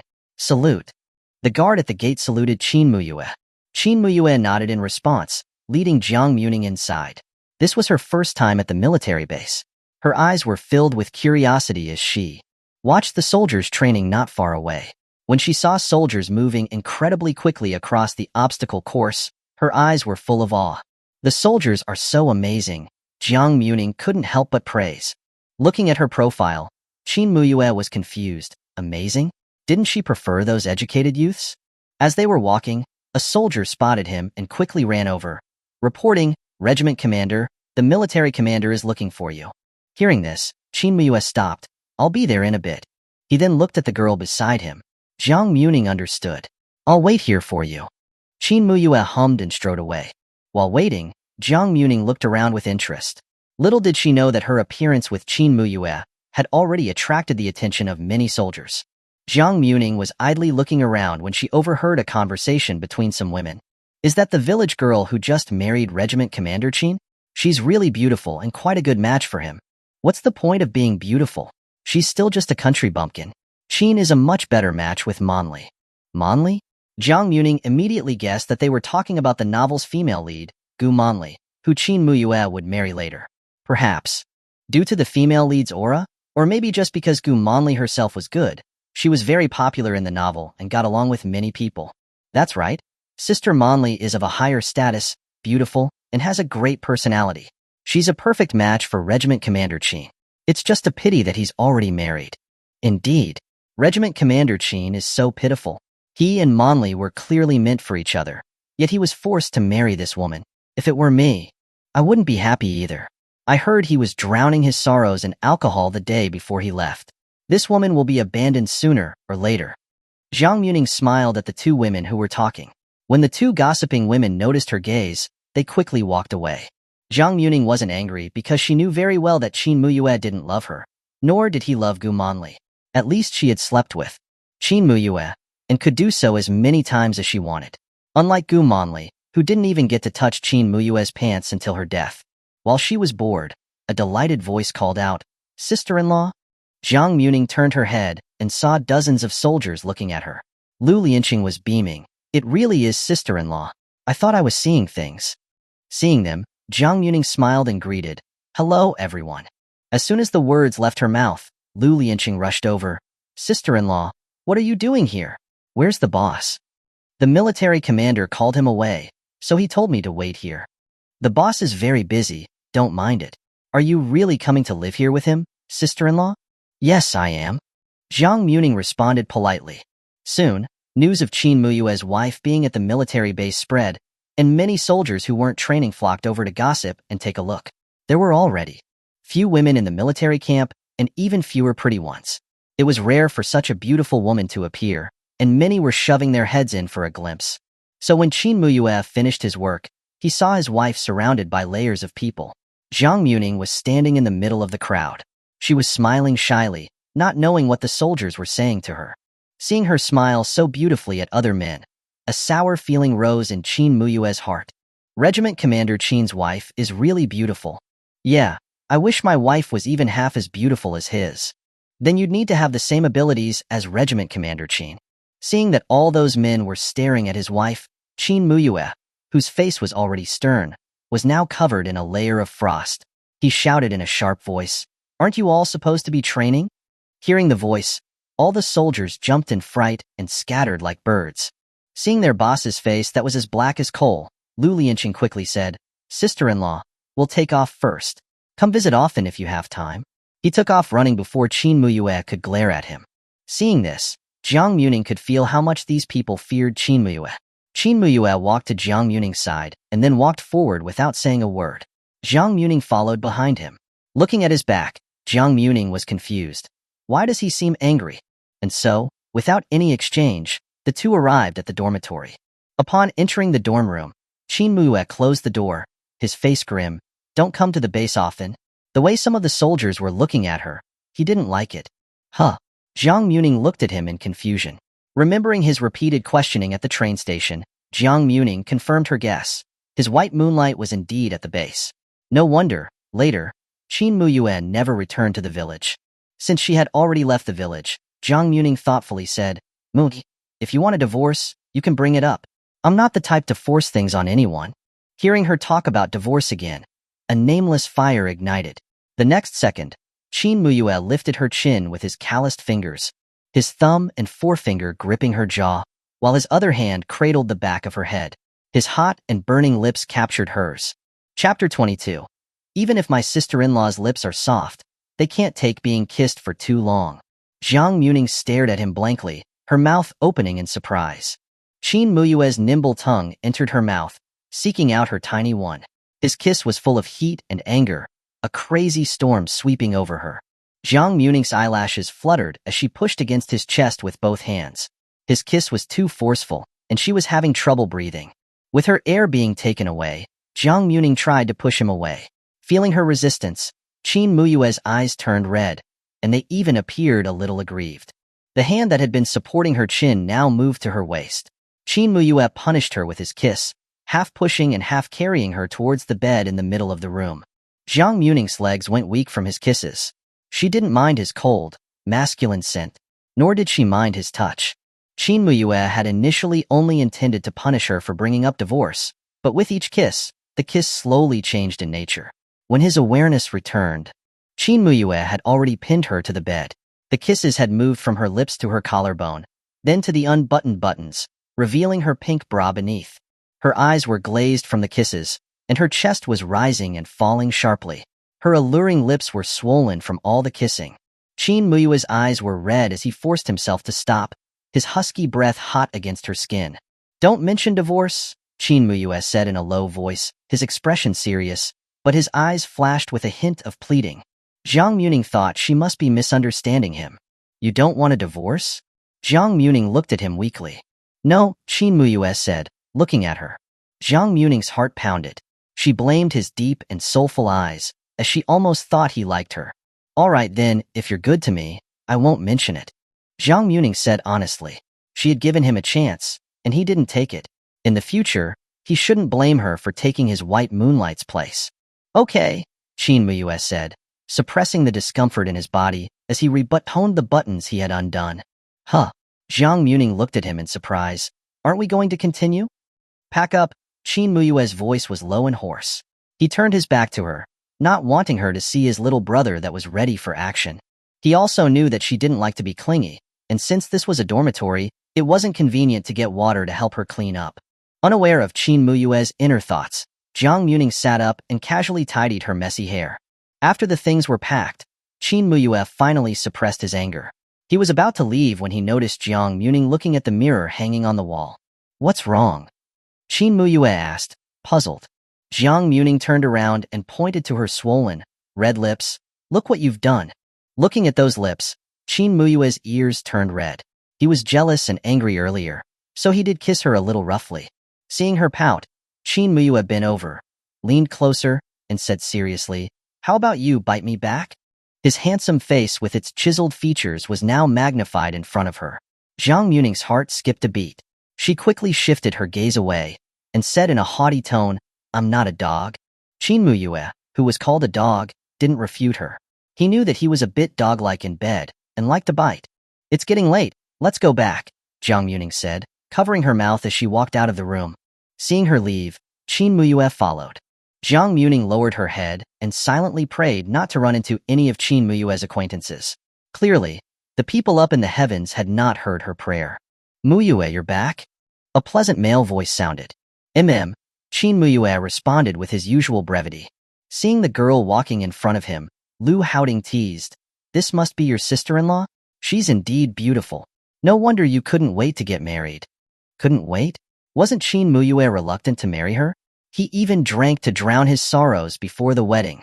Men's mouths are full of lies. Jiang Muming looked at the handsome and refined man in front of her. She remembered that there was such a figure by Qin Muye's side in the novel. Sister-in-law, I'm Lu Haoding, Muye's brother. Lu Haoding introduced himself enthusiastically. It was him, Qin Muye's best friend for life, a brother in arms. Their friendship had lasted for decades, and they grew and progressed together. In their old age, they even moved into a top-notch national retirement home together. Jiang Muming gave him a warm smile. Hello, Comrade Lu. Seeing her smile, Lu Haoding was stunned for a few seconds. Looking at that bright and dazzling smile, he suddenly understood Qin Muye's feelings. Seeing Jiang Muming smile so beautifully at someone else, Qin Muye felt a pang of jealousy and said sourly, let's go. As he said this, he, who was already holding things in both hands, freed up a finger to hook onto Jiang Muming's pinky. Jiang Muming was confused. Lu Haoding's jaw nearly dropped. He never thought that Qin Muye had this side to him. Well, I'll see you later. As Lu Haoding was about to leave, he suddenly reminded him kindly, Muye, be a bit gentler next time. Even if your sister-in-law's lips are soft, they can't take being kissed for too long. Boom. Jiang Muming's face was burning as she wished for a hole in the ground to disappear into. Qin Muye gave him a light kick. Get lost. Lu Haoding laughed and left. Qin Muye looked at Jiang Muming. Even on his cold face, a crack appeared. Wife. No kissing during the day in the future, Jiang Muming said, running forward while covering her mouth in embarrassment. Seeing her run away shyly, a rare smile appeared on Qin Muye's face. Leaving the military base, they went straight home. Qin Muye and Jiang Muming worked together to put away the things brought back from the dormitory. Is Regiment Commander Qin home? Jiang Muming looked up curiously to see several women walking in enthusiastically. Seeing them, Jiang Muming was confused, until the middle-aged woman in front of them smiled and said, Regiment Commander Qin, I am Commander Lin's wife. I heard you moved into the family compound, so I came over to see if there's anything you need help with. Hearing this, Jiang Muming realized who this woman was. She was the women's director of the family compound, Deng Tsuaping, who was also the wife of Commander Lin Zhengwo. Deng Tsuaping was kind and amiable. She was also an intellectual and fair in her work, which made her quite famous in the family compound. Thank you, sister-in-law. We've already finished, Qin Muye said, standing straight, with a calm tone. Deng Tsuaping looked at Jiang Muming, her face showing surprise and admiration. Regiment Commander Qin. This must be your little wife? She's so beautiful. Jiang Muming gave her a radiant smile. Hello, sister-in-law. My name is Jiang Muming. You two just moved in today, and haven't had time to buy groceries, have you? These are from my garden. Take them if you don't mind, Deng Tsuaping said, smiling. Jiang Muming didn't refuse, and replied with a sweet smile, "Thank you, sister-in-law. We're all family now, so I won't stand on ceremony with my own sister-in-law." Seeing how sweet her words were, Deng Tsuaping said, smiling, "Muming, you're right. We're all family from now on, so there's no need to be so polite. Muming, this is my little something. Don't mind it." Lu Mei held out some seasonings such as salt and MSG. The family compound would provide daily necessities like scrub brushes and soap. Seasonings like these had to be bought on their own. "Thank you, sister-in-law." Jiang Muming thanked her one by one and accepted the gifts.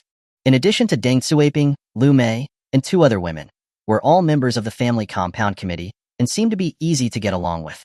After a few words, the army wives returned to their own homes.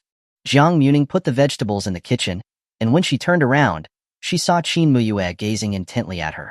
His gaze was so intense that it made her heart race. Chapter 23. First time cooking for him. I'd eat it even if it kills me. Seeing his gaze, Jiang Muming suddenly felt a subtle, indescribable feeling. Caught staring, a hint of embarrassment flashed across Qin Muye's eyes before he calmly looked away. As if their gazes meeting was just an accidental encounter, Jiang Muming patted her chest and muttered, "Why was he born with such soulful eyes? It's so easy to misunderstand." In that instant, she actually thought that he liked her. How absurd. She was the male lead's cannon fodder ex-wife who would die early. If he liked her, why would he have wanted to leave soon after the wedding? He should be wishing he could die on top of her instead. Just as she was muttering to herself and about to wash the vegetables, she felt her slender wrist being grabbed. Looking up, she saw that Qin Muye had already taken the cabbage from her hand and was washing it in silence. "Muye-ji?" Jiang Muming called out softly. "Don't touch the water," Qin Muye said in a low voice, expertly washing and prepping the vegetables. Hearing this, the corners of Jiang Muming's lips curled up. Okay, she was always considerate. If Qin Muye wanted to be a good husband, then she would naturally help him fulfill his wish. Looking at the almost healed wounds on her fingers, Jiang Muming said with a smile, "Wash the spicy snails too. Let's make boiled spicy snails tonight." "Okay," Qin Muye said, quietly going about his work. After all the vegetables and spicy snails were cleaned, Qin Muye was about to heat up the oil in the pot and start cooking dinner when a soft hand landed on his wrist. Qin Muye looked sideways, gazing at the girl beside him. "You're tired after a whole day of work. Go rest. I'll make dinner," Jiang Muming said charmingly. Qin Muye was surprised. "You know how?" "A little," Jiang Muming said, placing her other hand on his arm. "Go and rest for a bit, and taste my cooking." Hearing these words, Qin Muye's eyes flickered with light as he tried his best to suppress the joy in his heart. "Okay." Qin Muye did his best to appear reserved before walking to the kitchen door. Seeing that she didn't leave immediately, Jiang Muming said playfully, "Go and rest. Don't affect my performance." The playful tone had a hint of flirtation. Qin Muye's throat tightened, and he felt a very subtle feeling. Seeing her almond-shaped eyes slightly widened, Qin Muye obeyed and left. Looking at the vegetables in front of her, Jiang Muming rested her chin in her hand as she pondered, "What should I make?" She used to like ordering takeout, so when her parents weren't home, she didn't want to cook for herself. Later, when her parents learned that takeout was high in oil and salt, they forced her to learn how to cook. Under their strict guidance, Jiang Muming finally learned how to make some dishes. "Today, I'll make spicy cabbage, stir-fried green vegetables, and boiled spicy snails." After making her decision, Jiang Muming began to work. The family compound used gas stoves now, not the old earthen stoves, so that wouldn't affect her cooking. The first thing Jiang Muming did was the boiled spicy snails. The method was very simple, but because it retained the snail's freshness, her family would always have a platter of boiled spicy snails and top shells for every holiday. Jiang Muming added water to the pot, along with a few slices of ginger and a spoonful of cooking wine. This was to effectively remove the snail's fishy smell. Next, she placed the snails into the pot. After bringing it to a boil over high heat, she turned down the heat to low and let it continue to cook for another 3 to 5 minutes. After they were cooked, she fished out the snails, drained them, and placed them on a plate. She liked to dip them in soy sauce and vinegar, which was convenient and tasty. Next was the spicy cabbage. Jiang Muming first cut the cabbage into appropriately sized pieces. She sliced some garlic, julienne the ginger, and cut some dried chili peppers into sections. Once her initial preparations were done, Jiang Muming poured an appropriate amount of oil into the pot. When the oil was hot, She put in the Sichuan peppercorns and dried chili pepper sections and fried them over low heat until fragrant. Then, she added the garlic slices and ginger and continued to fry until fragrant. After waiting until the chili pepper's fragrance was strong, Jiang Muming added the cut cabbage pieces into the pot and stir-fried quickly over high heat. After the cabbage was stir-fried until it was slightly soft, she added light soy sauce, vinegar, salt, and white sugar and continued to stir-fry evenly. Once it was almost ready, Jiang Muming took out the spicy cabbage. Half an hour later, at the square wooden dining table, looking at the colorful dishes in front of him, Qin Muye asked in surprise, "You made this?" Jiang Muming rested her chin in her hand and said with a smile, "Yes, I did. Try them and see." Qin Muye didn't say anything and picked up his rice bowl and started to eat. After eating a mouthful of rice, Qin Muye picked up some of the green vegetables. "How is it?" Jiang Muming asked expectantly. "It's good," Qin Muye gave an affirmative answer. The deliciousness of the green vegetables exceeded his expectations. After all, he had thought that this would be a disaster. Jiang Muming excitedly gave him some spicy cabbage. "Try this too." Seeing that red color, Qin Muye paused. "Don't you like it?" Jiang Muming looked at him with wide eyes. "No," Qin Muye said, putting the spicy cabbage into his mouth. Immediately, a strong spicy flavor stimulated his taste buds, and Qin Muye's entire face turned red. Then, he coughed violently. Seeing him coughing because of the spice, Jiang Muming quickly poured him a glass of water. "Can't you eat spicy food?" Qin Muye took the water and drank some, which made him feel a little better. "Then don't eat this," Jiang Muming said as a matter of fact. Qin Muye's throat was hurting from the spice, and his voice was a little hoarse. "It's okay. It tastes good." "I think it tastes good too," Jiang Muming said, picking a piece of cabbage for herself. She liked spicy food. As she felt the spicy taste spread through her mouth, Jiang Muming thoroughly enjoyed it. Seeing her like that, Qin Muye took a deep breath in silence, ate a bite of rice, and then stretched his chopsticks towards the spicy cabbage again. Jiang Muming watched him in surprise. Even though his face was red from the spice, he did not reject the allure of the spicy cabbage. "Looks like what I made is really delicious." Jiang Muming was filled with a sense of accomplishment. Qin Muye didn't say anything. His throat felt as if it was on fire. It was so spicy that he couldn't speak. He had never eaten spicy food since he was a child. But this was the first time Jiang Muming cooked for him, so he had to eat it even if it killed him. Spicy snails weren't suitable to eat with rice. After she finished her meal, Jiang Muming used a toothpick to pick out the snail meat and dipped it in vinegar to eat. Seeing her skilled movements, Qin Muye was curious, but didn't think too much about it. Jiang Muming, who hadn't cooked in a long time, was a little surprised to see that Qin Muye had finished most of the dishes. She had thought that he would hate her cooking. Qin Muye gulped down a lot of water, which lessened the spicy taste in his mouth. Even though he was feeling the effects of the spice, he would still eat it again if given another chance. After eating his fill, looking at the dishes in the sink, she didn't want to wash them. Just as she saw Qin Muye enter the kitchen, Jiang Muming had an idea. Raising her hand, Jiang Muming hooked her arm around his neck. Seeing her actions, Qin Muye's body froze stiffly. He was very tall, 1.9 meters, which made Jiang Muming seem very petite in front of him. "Muye ji," Jiang Muming called out softly. "Mm?" Qin Muye looked into her eyes. Jiang Muming tilted her head, stood on tiptoes, and said flirtatiously, "From now on, it's just the two of us living together as a couple. How about we divide up the housework? In the future, I'll buy the groceries, wash the vegetables, and cook. You do the rest of the housework. How about that?" Jiang Muming softened her tone, making her voice sound even more gentle. Qin Muye didn't say anything. He just kept looking at her. Did he have objections? Although he would be doing more of the work, but okay. Chapter 24. Are you still shy after we've been together? Even if she hadn't said anything, he had already intended to take on all the household chores. He wasn't very good at cooking either, and had planned to just go to the army cafeteria and bring back takeout. Seeing him agree, Jiang Muming's eyes twinkled with amusement as she gently rubbed the skin at the back of his neck with her thumb, and continued. In a soft voice, "I like to sleep in, so I might not be able to get up in the morning. You'll have to take care of breakfast yourself, okay?" "Okay." Qin Muye was a man of few words. Getting the result she wanted, Jiang Muming happily kissed him on the cheek. Qin Muye was startled. Jiang Muming's eyebrows curved into crescents, like beautiful moons blooming in Qin Muye's eyes. Qin Muye just stared at her. You're too tall, my neck is a little sore. Seeing that her goal had been achieved, Jiang Muming naturally lowered her tiptoes. Just as she was about to put her arm down, she felt a warm touch on the back of her neck. Jiang Muming looked at him in surprise.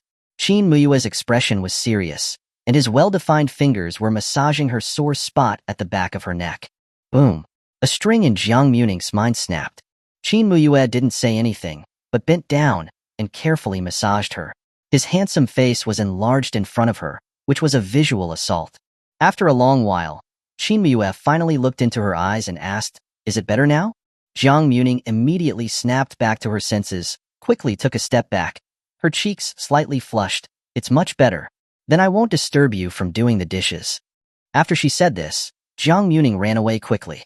Seeing her running away like a rabbit, Qin Muye's eyes flickered with confusion and astonishment. Her face seems red. Qin Muye didn't think too much about it, rolled up his sleeves, revealing a section of his toned and muscular arm. Jiang Muming secretly peeked her head out, watching the veins on his arm flex. It was very sensual. A seducer, Jiang Muming said to herself. She almost got drunk on his gentle touch. Luckily, she had run away quickly. She would not fall for a man who had a white moonlight in his heart. She wasn't a masochist looking for trouble. Pulling her gaze back, Jiang Muming stretched and headed towards her room. Taking out some clean clothes from the wardrobe, Jiang Muming then happily walked to the washroom. "I want to take a bath, so my skin will be beautiful," humming a bath song. Jiang Muming just wanted to take a thorough bath. Since arriving in this era, Qin Muye had been helping her with sponge baths almost every night. She had not yet enjoyed the pleasure of showering. Entering the washroom, she found hot water and clean tap water, and a place to do laundry.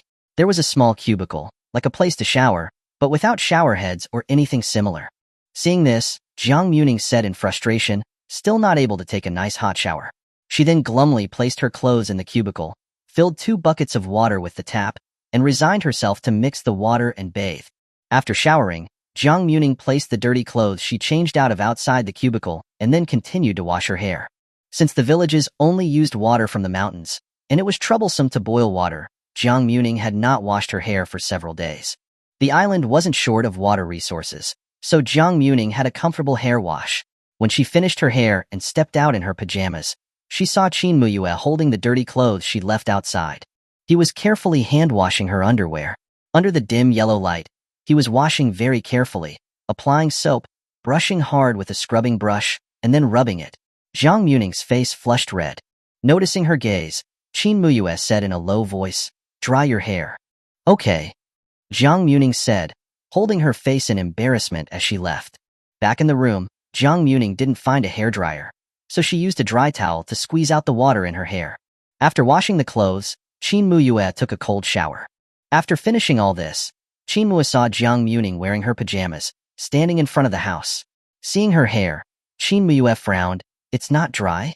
Jiang Muming casually said, "Let it air dry, it'll dry in a bit." Hearing that, Qin Muye walked into the house in silence.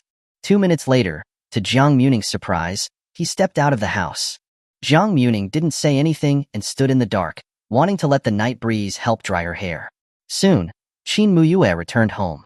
The next second, Jiang Muming's wrist was grabbed, and she was pulled directly inside. "Hey, what are you doing?" Qin Muye didn't say anything. She only saw him holding a large black thing. After pressing her down on a small chair at the side of the bed, Qin Muye plugged in the plug. A whirring sound immediately filled the room. It was a hairdryer. Qin Muye, expressionless, held the hairdryer in one hand and grabbed her hair with the other. The powerful wind blew her dark hair. Only then did Jiang Muming realize that he had gone to borrow a hairdryer. His movements couldn't be called gentle, but Jiang Muming's heart was pounding fast. His fingertips passed through her hair, unintentionally brushing against her scalp, bringing a tingling current. His fingertips pressed against her hair, gently massaging it. Jiang Muming looked up and met his deep eyes. Qin Muye finally moved his gaze away from her hair, after he had dried it. When he looked down, his breath caught in his throat. Looking down from above, he could just make out the scenery that was hidden beneath her pajamas. Thinking of going to bed soon, Jiang Muming had gone without a bra, and so, her towering, snowy white breasts were just presented straight in his line of sight. The temperature around his ears was constantly rising. After her hair was dried, Jiang Muming was in a good mood. Noticing his gaze, Jiang Muming's eyes flashed with mischief. You've touched them before. Are you still shy? Qin Muye coughed lightly and guiltily unplugged the hairdryer. I'm going to return the hairdryer. As soon as he finished speaking, Qin Muye stumbled forward. Jiang Muming was amused by his innocent appearance. Indeed, he's different before and after getting into bed. When Qin Muye returned to the room, Jiang Muming was already lying in bed. Qin Muye paused at the doorway, then entered the room and slid the bolt on the door. Lying inside the bed, Jiang Muming said lazily, "Turn off the lights." She had just planted the carrot seeds she had bought in her space, and was now a bit tired. Qin Muye lay down at the side of the bed and turned off the lights. The room was pitch black, and only the moonlight shining on the window provided a bit of light. Qin Muye looked at her. Her black hair was scattered around her. Afraid of crushing it, Qin Muye tidied her hair. A few strands of her hair had fallen on her face. He tucked the stray strands of hair behind her ears. Jiang Muming looked up, her bright eyes looking at him. In the moonlight, her skin was fair and translucent. Qin Muye's Adam's apple bobbed. He wanted to kiss her. Remembering what happened in the dorm, Qin Muye swallowed his saliva. The hand at his side slowly curled into a fist, and he seemed to be struggling internally. Then something broke through his rationality. Qin Muye leaned down and kissed her lips. Jiang Muming's eyelashes trembled slightly, and she uttered small, broken sounds. Qin Muye kissed her lips. His palms rested on her slender waist, gently pinching it. His kiss was very gentle, like he was handling a very precious treasure. Jiang Muming was pinned under him, but she didn't feel heavy because his arms were supporting himself on the bed, leaving space between the two of them. His tongue, full of masculinity, tangled with hers, clinging tightly, lips and teeth intertwined. Jiang Muming was dizzy from the kiss when she heard him whisper her nickname in a low, hoarse voice when he was moved. Ning Ning. Chapter 25. Mueji is such a yes man. Huh. Jiang Muming was stunned. How did he know her nickname? Before she could think any further, Qin Muye's domineering kisses deepened further.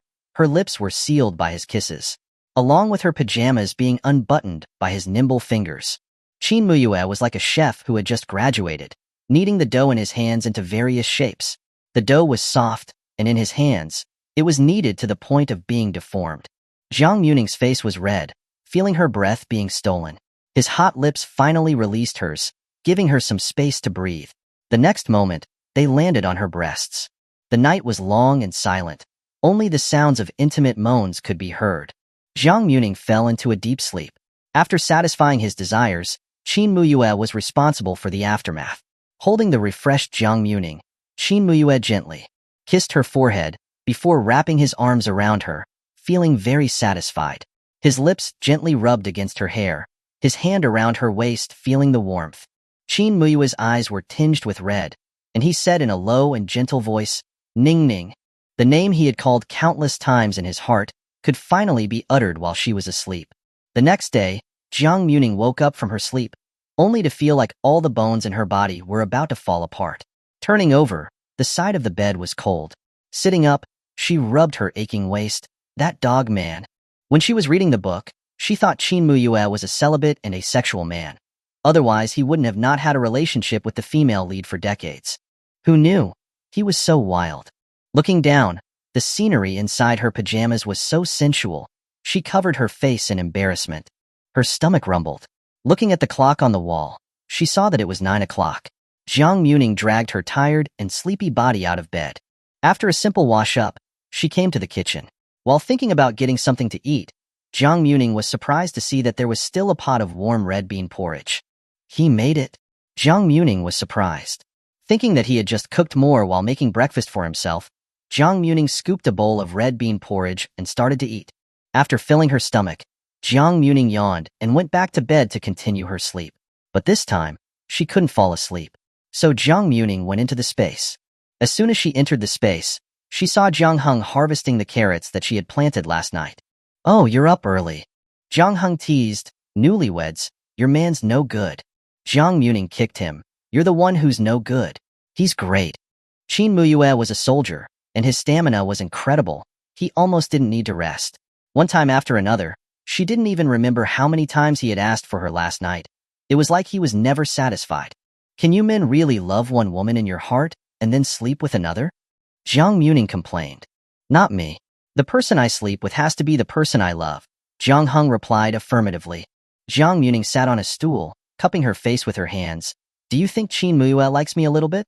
He's quite good to me. Jiang Hung immediately denied it. No way. If he liked the original owner, he wouldn't have ignored her. Hearing his explanation, Jiang Muming agreed. That makes sense. Maybe it's just that I have too much charm, and he can't resist. Jiang Hung pinched her cheek. You're as thick-skinned as ever. Jiang Muming swatted his hand away. Are you looking for a death wish? I'm your brother now. Speak properly. Jiang Hung was full of pride. Acting like an elder again. It was just another day that Jiang Muming wanted to punch him. Hurry up and work, earn more money. Jiang Hung urged. Having already turned over the soil, he was ready to continue planting. Looking at the still desolate space, Jiang Muming resigned herself to get up and start her life as a farmer. You have to hurry and do the main missions. I remember that there is a task in the main missions to dig a spiritual spring. When we have the spiritual spring, we don't have to be so tired every time. Jiang Muming said. I'm trying my best. Jiang Hung checked the mission panel, then I'll go do the main quest first, and you try to complete the vegetable-related tasks. Jiang Muming made an okay gesture. Oh, and I've already rented the house. It costs 60 yuan. Our remaining assets are 50. All right, my house is so bare. It doesn't even have a hairdryer. I have to go buy one sometime.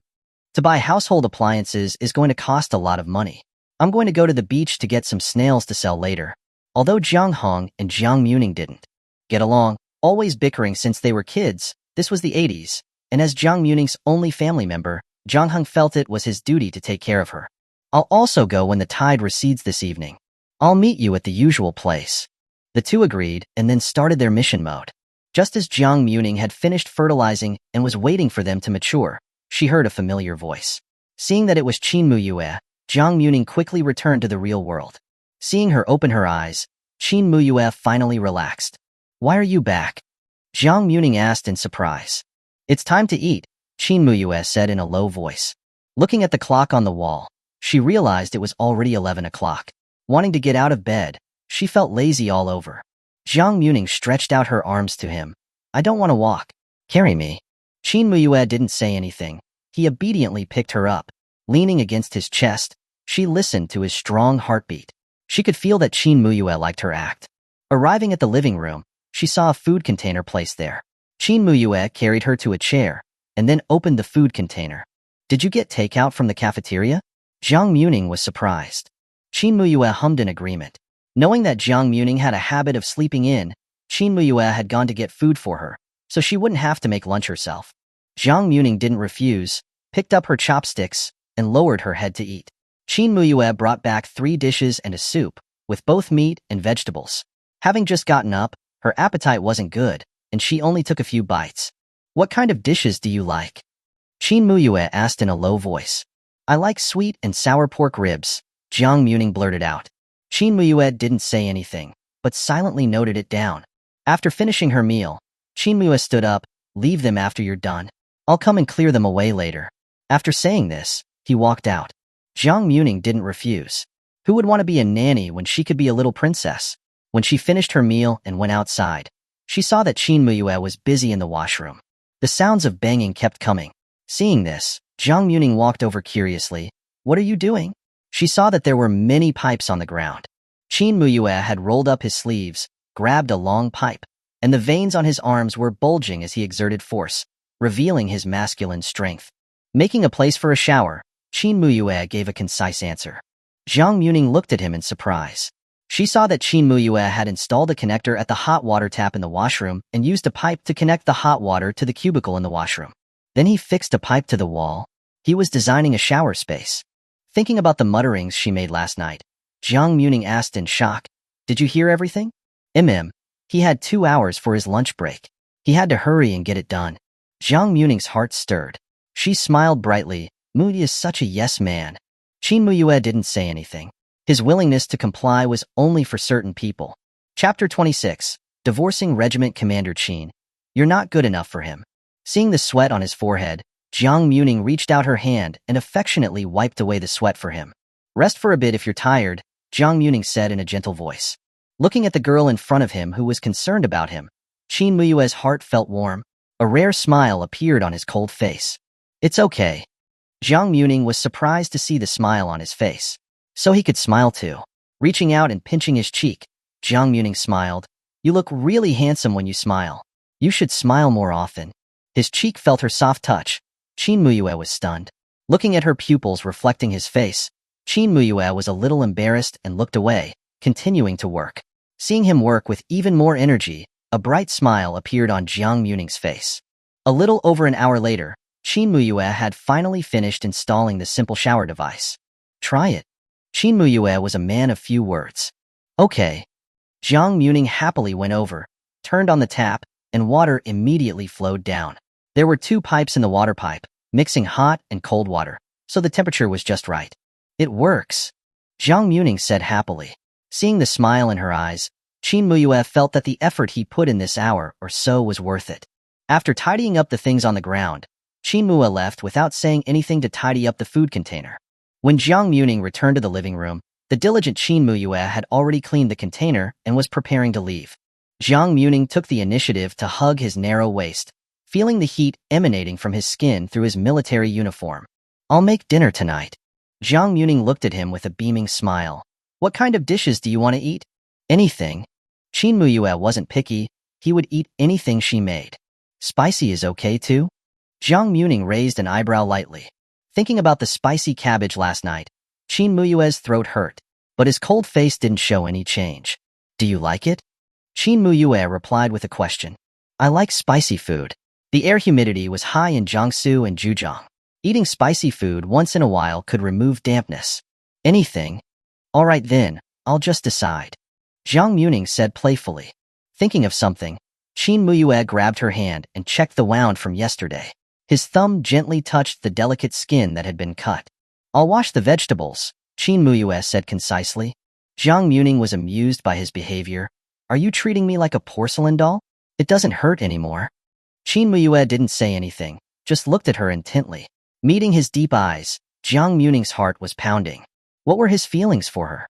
Jiang Muming grabbed his hand and placed it on her slender waist, tilted her head, and blinked her long eyelashes. Does Muye want to kiss me? Qin Muye's breath caught in his throat. His already low voice was even lower. I have to go to the base. Hearing this simple and direct refusal, Jiang Muming understood. Sure enough, his deep gaze was just an illusion. Then you can go, Jiang Muming said directly, pulling his hand away.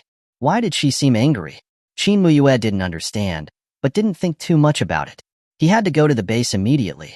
Thinking of this, Qin Muye walked out in big strides. In Jiang Muming's eyes, it was like there was a jackal behind him chasing him, so he ran so fast. Jiang Muming stood there, watching as his figure disappeared from the yard. Indeed, getting into bed was the right decision. She could sleep with him, but she couldn't develop feelings for him. Whether in modern times or here, Jiang Muming would not easily fall for a man. Most men's love was only limited to before marriage. Sorting out her thoughts, Jiang Muming's footsteps became light. Humming a song while sitting on a chair, Jiang Muming felt relaxed and comfortable. Coming with him is really the wisest decision. It's free and blissful, Jiang Muming said happily. If she was in the village now, she would be bossed and used by Wang Guifan. Here, as long as she could deal with Qin Muye, she would be the mistress of this house. Thinking about Qin Muye's reaction, Jiang Muming muttered curiously, who exactly is Qin Muye's white moonlight? He must have been in love with her to be so hung up on her for a lifetime. But she knew that since she came to live here with him, she would meet her sooner or later. Coming to the yard, Jiang Muming looked at the empty space there. I can make some room to grow some flowers and plants to add a bit of a touch to this monotonous house. Jiang Muming murmured. This season I can plant strawberries and vegetables, and this will be good for covering things that I take out of my space. Jiang Muming was a girl with strong execution. Once she had an idea, she would immediately act on it. After buying seeds from the space store, Jiang Muming started to cultivate the empty space, loosening the soil, and then planting the purchased moonflowers and strawberry seeds.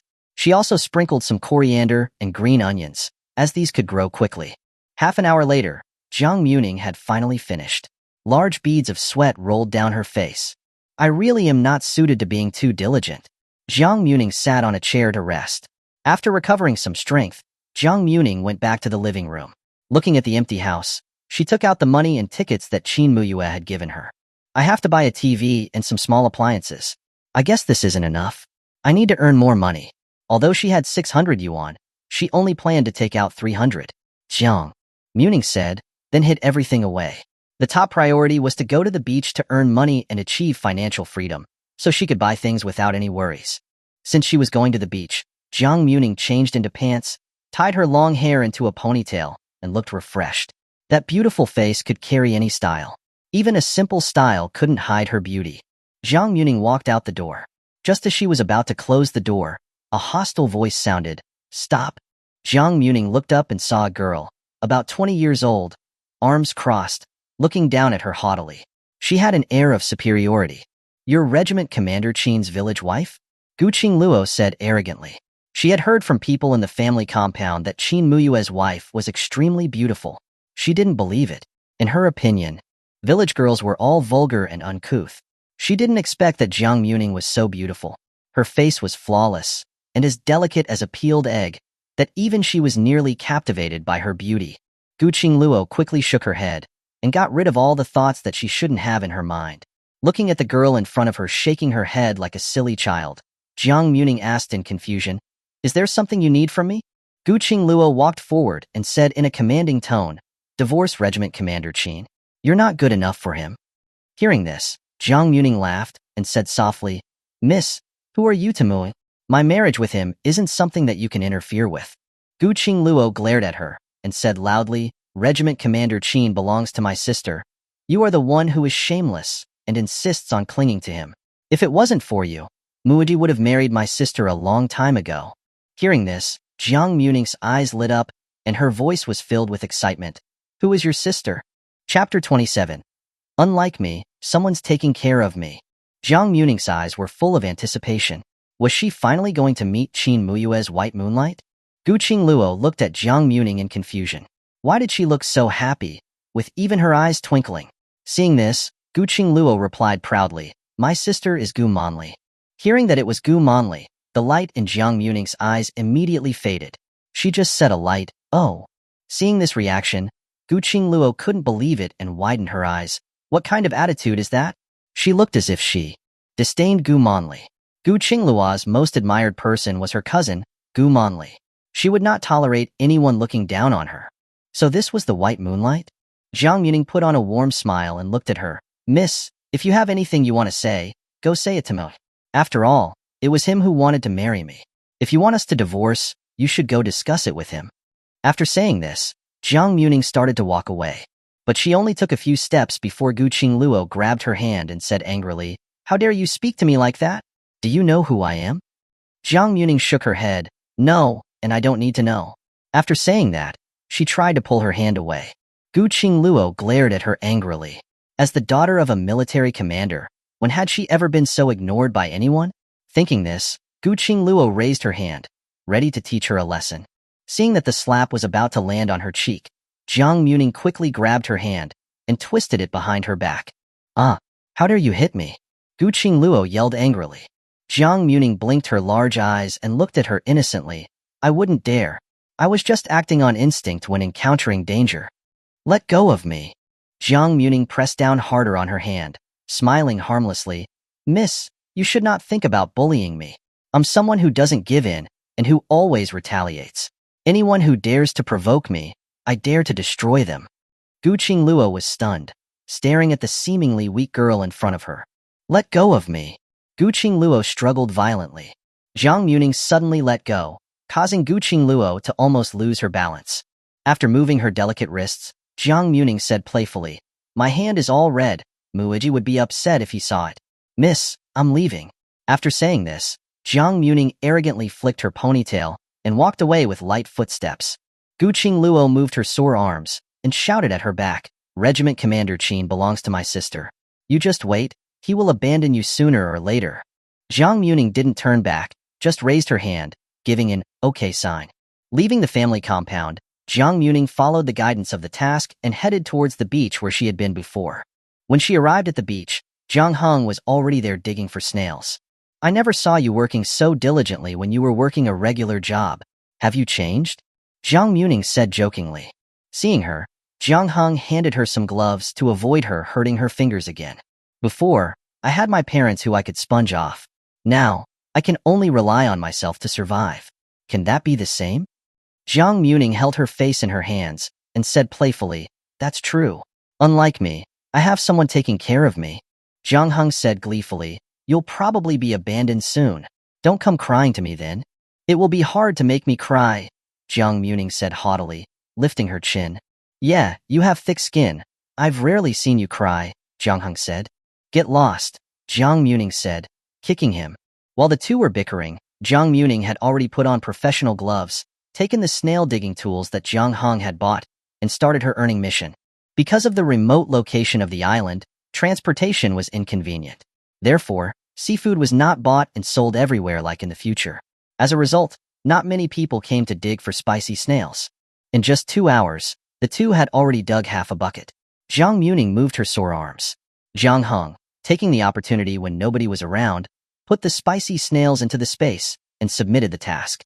The space allowed them to submit tasks or to directly sell. Submitting tasks not only allowed them to earn money, but also allowed them to earn points. The only drawback was that the prices varied each time. There were 11 pounds, and I submitted 4 orders.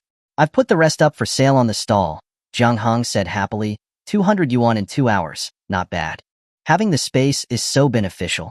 If not, we wouldn't even be able to earn a few yuan a day with the current market situation. Jiang Muming said, taking 100 yuan from Jiang Heng's hand. "When we accumulate some money, we can start a business. With my intelligence, the business will definitely be booming." Hearing this, Jiang Muming looked at him and smiled without saying anything. Seeing this, Jiang Heng became anxious. "Don't you believe me? Humph. Wait until you're begging me for help." Yes. Jiang Heng is the best and most amazing," Jiang Muming said, smiling brightly and looking at him with admiration. Jiang Heng shrunk back, every hair on his body standing up. "Just act normal." Jiang Muming covered her mouth, snickering. Thinking of something, she said, "I took a look at the daily tasks this morning, and it seems we need to prepare to go fishing or catching fish, otherwise we can't complete some tasks. It was a loss if they did not complete the 10 order tasks every day. I plan to go to the department store tomorrow to buy some bait, and then prepare to go fishing." Jiang Heng said truthfully. "Okay, you're better at fishing than me." Jiang Heng was obsessed with fishing in the modern world, so he was better at it. Jiang Heng put his hands on his waist, saying proudly, "That's right, I'm a fishing expert." Looking at the fishermen with shovels not far away, Jiang Muming suddenly said, "Actually, we can not only dig for snails ourselves, but we can also make money as intermediaries." Following her gaze, Jiang Heng understood what she meant. "You mean, we buy seafood from the fishermen at a low price, and then submit them to the space to sell, to earn the difference?" "That's right. For order tasks and stalls, we can just submit the goods, and we don't have to do it all ourselves. Right now, seafood is mainly for the fishermen's own consumption. Buying their goods will also increase their income." Hearing Jiang Muming's explanation, Jiang Heng thought it was reasonable. When they were playing the game, when they were too lazy to catch fish or plant crops, they would buy them at a low price and submit them to get the rewards. After a discussion, the two decided it was feasible. As it was getting late and the tide was rising, they decided to leave. Just as they were about to leave, they saw 2 children playing in the rocks. Seeing this, Jiang Muming stopped and shouted to the children, "Kids, the tide is rising. Go home quickly." Hearing the voice, the children looked back and saw that the sea water was rising quickly. The children were startled and immediately ran. But one of the children accidentally fell on a rock and cried out in pain. The speed of the rising tide was very fast. At that rate, the children would be swept away in 3 to 5 minutes. The situation was critical. Without thinking much, Jiang Muming quickly dropped the bucket and ran towards the children. Jiang Muming, that's dangerous. Chapter 28. A revolutionary friendship where we depend on each other. Jiang Muming was wearing sneakers and ran towards the children as fast as she could. The children were crying in pain and tried to get up, but their knees were hurting. Jiang Muming finally ran to the children's side. She quickly picked up the child and ran towards the shore. But the speed of the rising tide was faster than she had imagined. A wave suddenly came, and the frail Jiang Muming was directly knocked down. "Ah!" Jiang Muming cried out in pain and fell along with the child. Seeing the tide that was rapidly rising, Jiang Muming didn't have time to think about anything else. She picked up the child again. But as soon as she stood up, she was knocked down again by a wave. "Kid, maybe you should just try to walk on your own. Otherwise we'll both die," Jiang Muming said anxiously. She was already weak, and it was hard to carry a 5 or 6-year-old child while running. The child nodded tearfully. So Jiang Muming took his hand and tried hard to run towards the shore. But the child's legs were short, and they were quickly caught up by the waves. The child fell, and Jiang Muming quickly helped him up. In this short time, the water had already covered both their feet. Jiang Muming's heart was taut. The shadow of death engulfed her. Just when it was most dangerous, Jiang Heng rushed to her side. "Let's go." Jiang Muming looked up and saw Jiang Heng running to them anxiously. He picked up the child, grabbed Jiang Muming's hand, and ran towards the shore. Not having time to think, Jiang Muming used all her strength to run forward. The waves roared like terrifying shadows, opening their huge mouths. This was the fastest Jiang Muming had ever run, and finally reached the shore before the tide completely submerged the rocks. The child's parents had already arrived. Seeing that their child had been rescued, they quickly hugged him. The child's mother cried as she hit the child's hand. "How many times have I told you not to play there, but you just don't listen. The sea will eat people." The child was obviously terrified and cried into his mother's shoulder, releasing his inner fear. Jiang Muming was soaking wet. Her face was pale from running, and she was breathing heavily. The fisherman beside them bowed gratefully. "Thank you both for saving my son. Little girl, your clothes are wet. Go to my house to dry your clothes, so you won't catch a cold." Jiang Muming was a little embarrassed right now. She didn't refuse and nodded. "Thank you." Then, under the fisherman's guidance, the two came to the fishing village by the sea. Jiang Muming's clothes and hair were all wet. She used a hairdryer to dry them in the room. The child's mother then brought a bowl of hot ginger soup and said kindly, "Girl, come, drink this soup to ward off the cold." "Thank you," Jiang Muming said, smiling as she took the bowl. "I should be the one thanking you. If it weren't for you, my Xiaohu would have been swept away by the sea. A few years ago, many children were playing there, and they were swept away when the tide came," Xiaohu's mother said, still shaken by the event. Jiang Muming smiled slightly. "Playing by the sea is indeed dangerous. Adults need to pay more attention in the future." Xiaohu's mother agreed, and then went back to her work. When Jiang Muming had finished drying her clothes and came out of the room, Jiang Heng and the fisherman, Li Hu, had already talked it out. "Then it's settled. In the future, if you have extra snails or fish, you can sell them to us," Jiang Heng said with a smile. Li Hu's face was full of smiles. "Okay, thank you, little brother. Today was thanks to you saving my Xiaohu. Otherwise, stay and have a meal before leaving." "Yeah, stay and have a meal," Xiaohu's mother said enthusiastically, who was already preparing the meal. The fishermen on the island were already simple and honest. Plus, Jiang Muming had also saved their only son, so they naturally wanted to properly thank them. Jiang Muming glanced at the time and politely declined. "Thank you, brother and sister. I have to go back to make dinner. I'll definitely come and freeload sometime." "Okay, then. Next time, we'll give you both a treat," the fisherman said, smiling happily. Coming out of the fisherman's house, Jiang Muming and Jiang Heng walked side by side. Jiang Heng joked, "I didn't expect you to be so brave." "Well, I can't just stand there and watch them die," Jiang Muming said casually. "Although I'm not a saint, they're the flowers of our country." Thinking back to the scene at the time, Jiang Muming's heart was pounding. "By the way, did you settle things?" "Of course. I've just talked it through with Brother Hu. In the future, they'll sell us the seafood and snails for 2 yuan each, and fish for 2 and 1 yuan per pound. The rare seafood will negotiate the prices." Jiang Muming gave him a thumbs up. "Amazing. We can make a lot of profit with the difference." "Of course," Jiang Heng said, lifting his chin proudly. "Like you said, it also increases their income. Besides, you saved his son, which is why we were able to agree so easily." Thinking of what had just happened, Jiang Muming said, laughing softly, "It was so dangerous just now. I didn't expect you would come to save me." Jiang Heng slapped her head. "Am I the type of person who wouldn't help someone in danger? Besides, I'm the only one who is allowed to bully Jiang Muming. Besides, we're now revolutionary comrades, depending on each other for life." Jiang Muming raised her eyebrow. "That's true." Looking at his hair that was messy from the sea breeze, and her own hair that was all clumped together because it was soaked in sea water, she felt that they looked like a sorry sight. Looking at their pathetic looks, they both laughed out loud. On the other side, Qin Muye returned to the family compound, but saw that the door was closed. When he entered the house, Jiang Muming was nowhere to be seen. Where did she go? Qin Muye frowned slightly. Seeing that there was no food or dishes at home, Qin Muye prepared to go to the military cafeteria to get some food. so Jiang Muming would have food to eat when she returned home.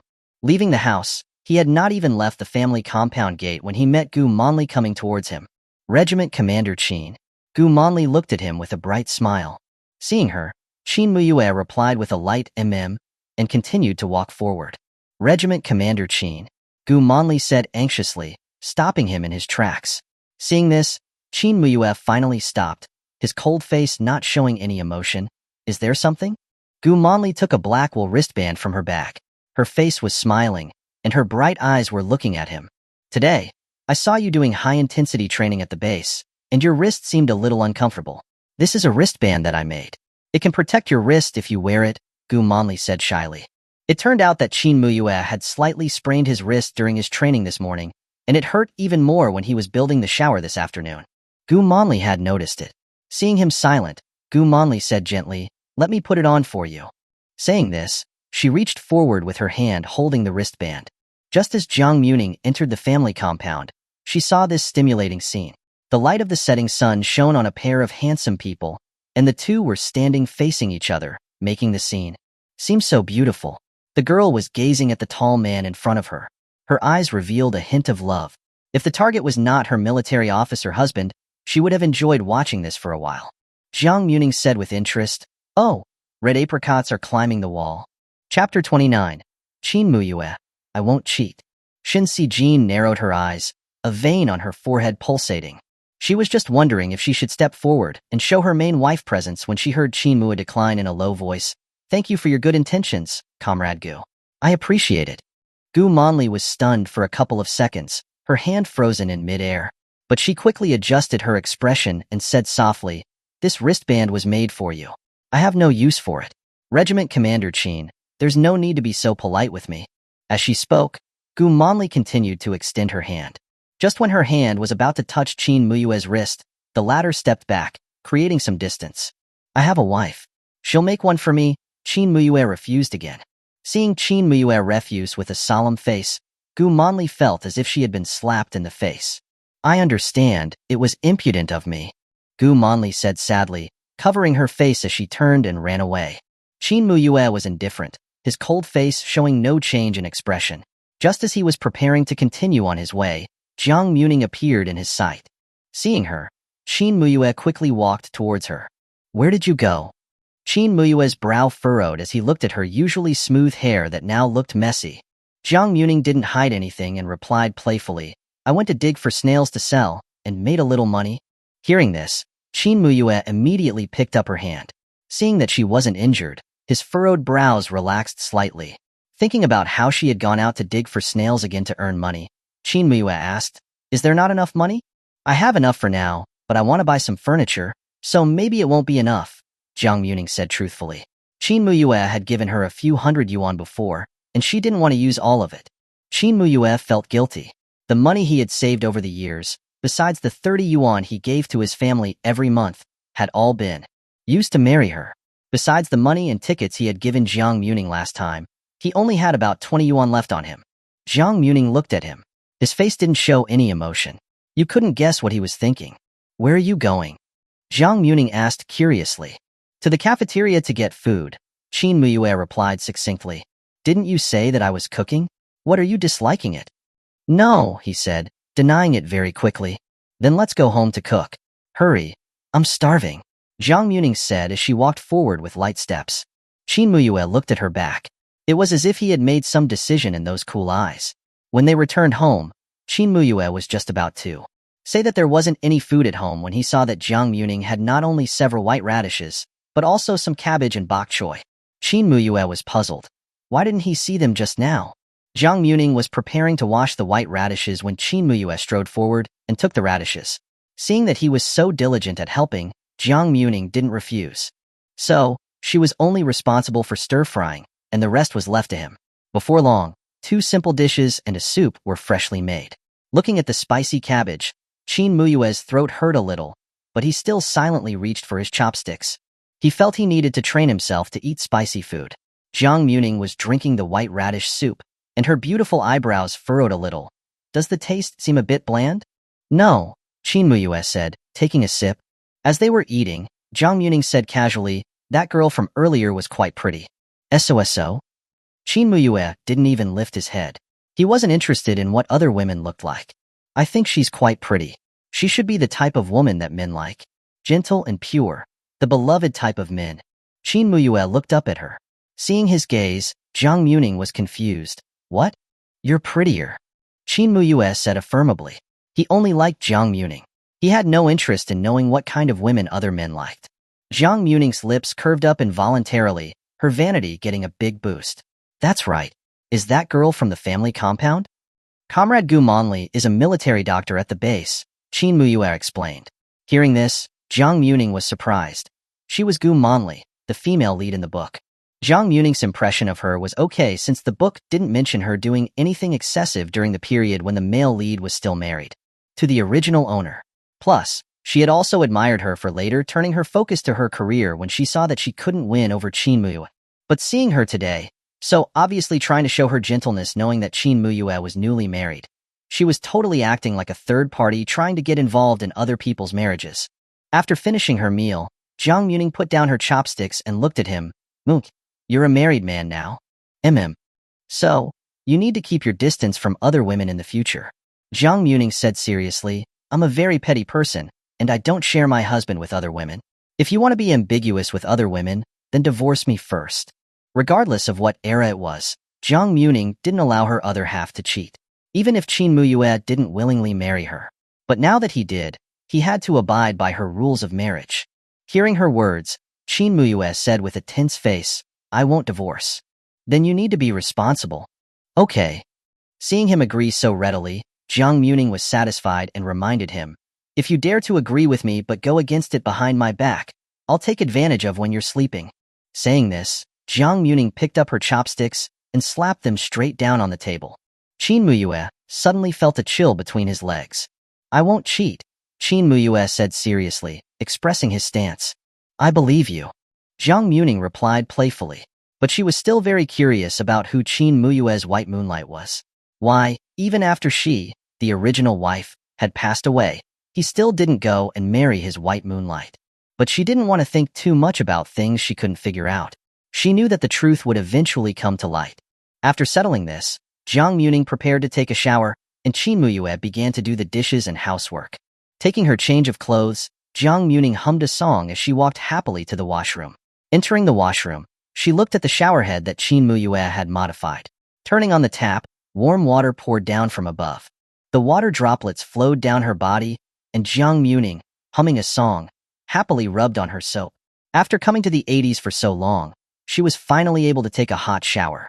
Finally finishing her shower, Jiang Muming was about to dry her body when she realized that she had forgotten to bring a towel. She peeked her head out. Although there was no one in the washroom right now, she still didn't have the courage to go out naked. After thinking for a bit, Jiang Muming yelled out, Muye.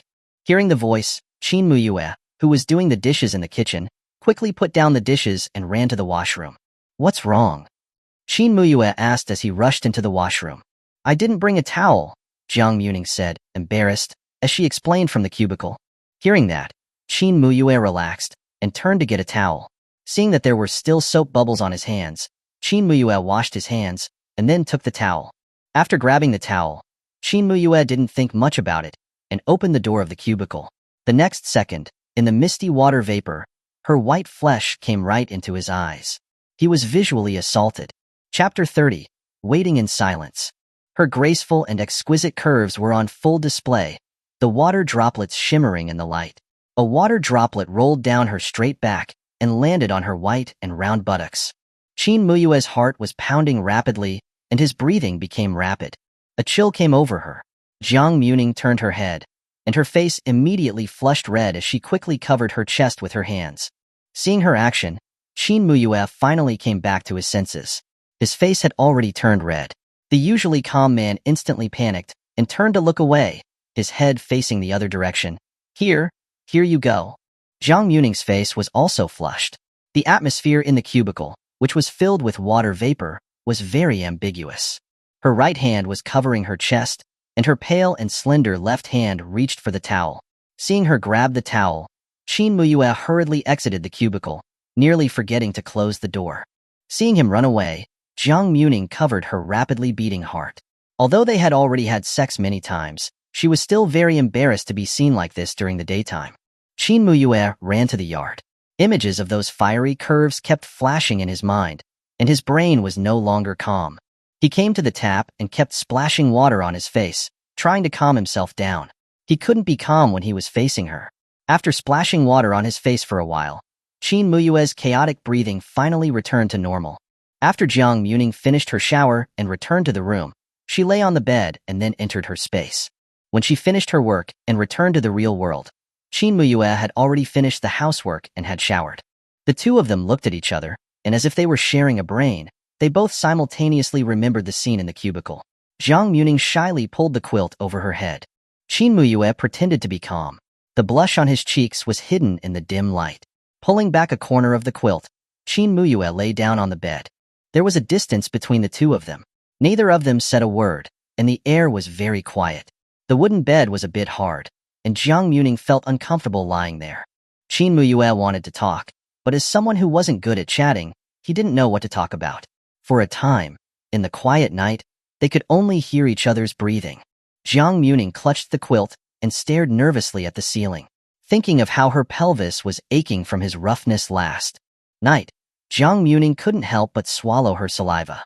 She regretted not going to the department store to buy a softer mattress today. Qin Muye turned his head and saw Jiang Muming was trying hard to lie towards the edge of the bed. In that moment, he seemed to have understood her rejection. Seeing this, Qin Muye suppressed the desires of his body and silently turned his back to her. Noticing his actions, Jiang Muming was confused. What was wrong? Seeing that he had no intention of doing anything tonight, Jiang Muming, who was happy to be relaxed, closed her eyes and slept peacefully. Before long, even and soft breathing came from her. Qin Muye, who was always paying attention to her, naturally knew that she was asleep. He didn't know what to feel, and his eyes dimmed a little. That night, Qin Muye didn't sleep well. Because she wasn't tossed and turned last night, Jiang Muming woke up early for once. After eating breakfast that Qin Muye had prepared, she left the house feeling refreshed, heading to the department store to buy some things. Jiang Hong also needed to buy some things, so the two of them went together. The department store was large and was the place with the most complete supply of goods on the island. Jiang Muming entered the store, heading straight to the bedding section. Seeing that there were no suitable mattresses, Jiang Muming bought a thin quilt to put underneath. When the two of them gathered after buying their respective items, Jiang Hong noticed that Jiang Muming was carrying a bag of white rabbit candies. You are actually willing to eat these expensive candies. Won't Qin Muye say that you're a spendthrift? Jiang Hong teased. After unwrapping the candy and putting it in her mouth, a rich milky flavor spread across her mouth. He said, I can buy anything I like, Jiang Muming said, throwing a candy to him.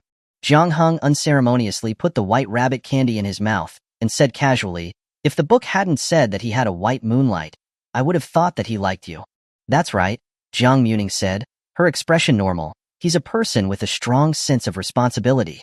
If the original owner had followed him to the base, maybe she wouldn't have been tortured to death. Jiang Hong didn't reply. After all, he never fantasized about what-ifs. As they ate their candies, they went to buy small appliances like hairdryers.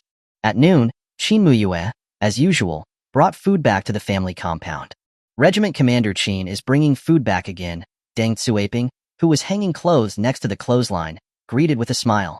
The cafeteria's food can't compare to food cooked at home.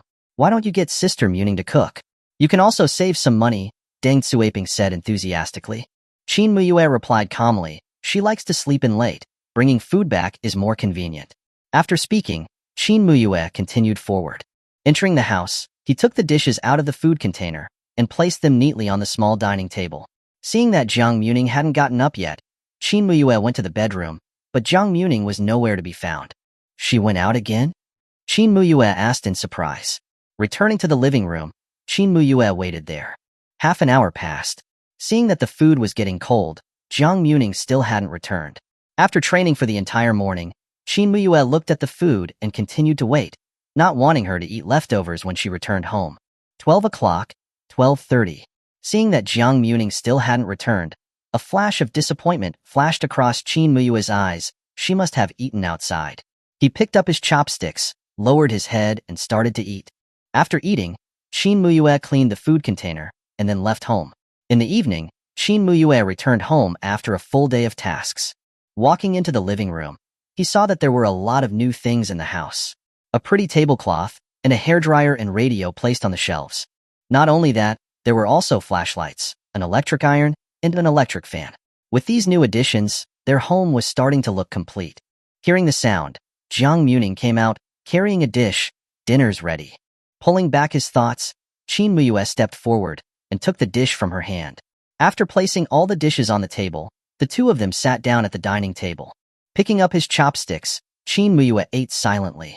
Jiang Muming, who had been out all day, was also a little tired. So the two focused on eating. Neither of them spoke. But as she looked at the person who was too quiet, a hint of curiosity appeared on Jiang Muming's face.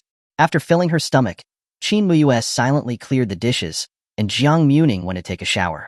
Looking at her slender back, a complicated emotion flashed across Qin Muye's eyes. Actually, he wanted to hear her say where she had gone today on her own initiative. But he also felt that it was her right to say or not to say it. At 8 o'clock at night, the two were ready to sleep.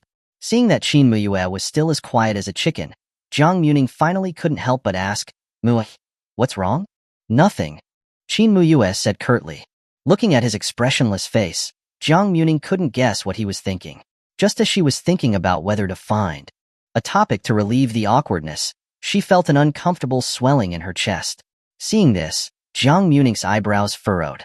Qin Muye, who had been secretly paying attention to her, said in a low voice, "Are you uncomfortable?" Jiang Muming nodded. "My chest hurts. I think my period is coming soon. It's a bit swollen." Before every period, her chest would swell and hurt. She would have pain in her stomach during her period. It was really hard being a woman. What can make it better? Massaging helps.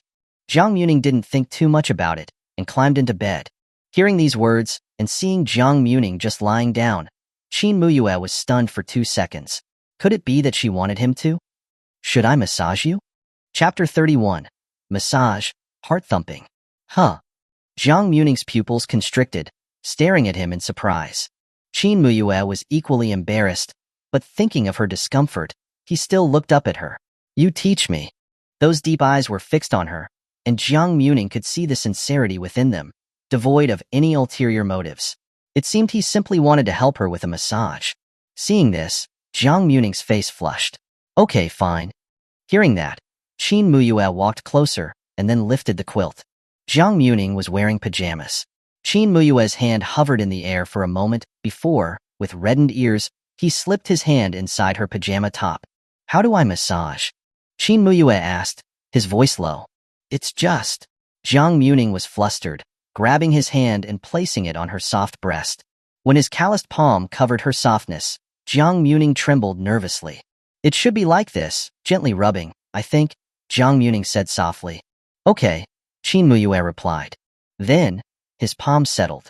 Her breasts were soft, and he couldn't help but caress them whenever they shared a bed. His hands were large, not quite able to encompass them fully. Qin Muye looked elsewhere, not daring to look down. At this moment, he only wanted to ease her pain, his expression focused and serious. Jiang Muming's face was completely red. Those normally rough hands were now working with utmost tenderness. "Is it any better?" Qin Muye asked, his voice a bit hoarse. A soft moan escaped Jiang Muming's nose. Hearing the sound, she covered her face with her hands, shyly. "Much better," Jiang Muming whispered in response. Seeing her more comfortable, Qin Muye became more enthusiastic. Maintaining his seated position, he even used both hands simultaneously. Jiang Muming fanned herself with her hand, her face burning.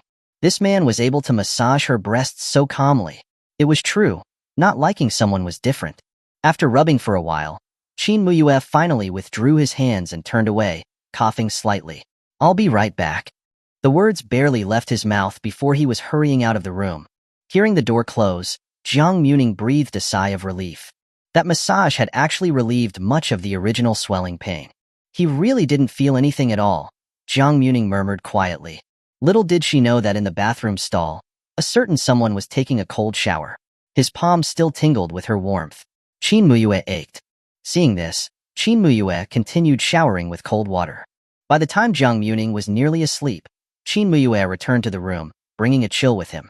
It was a bit cool on spring nights, and with that chill, Jiang Muming instinctively curled up closer to the center of the bed.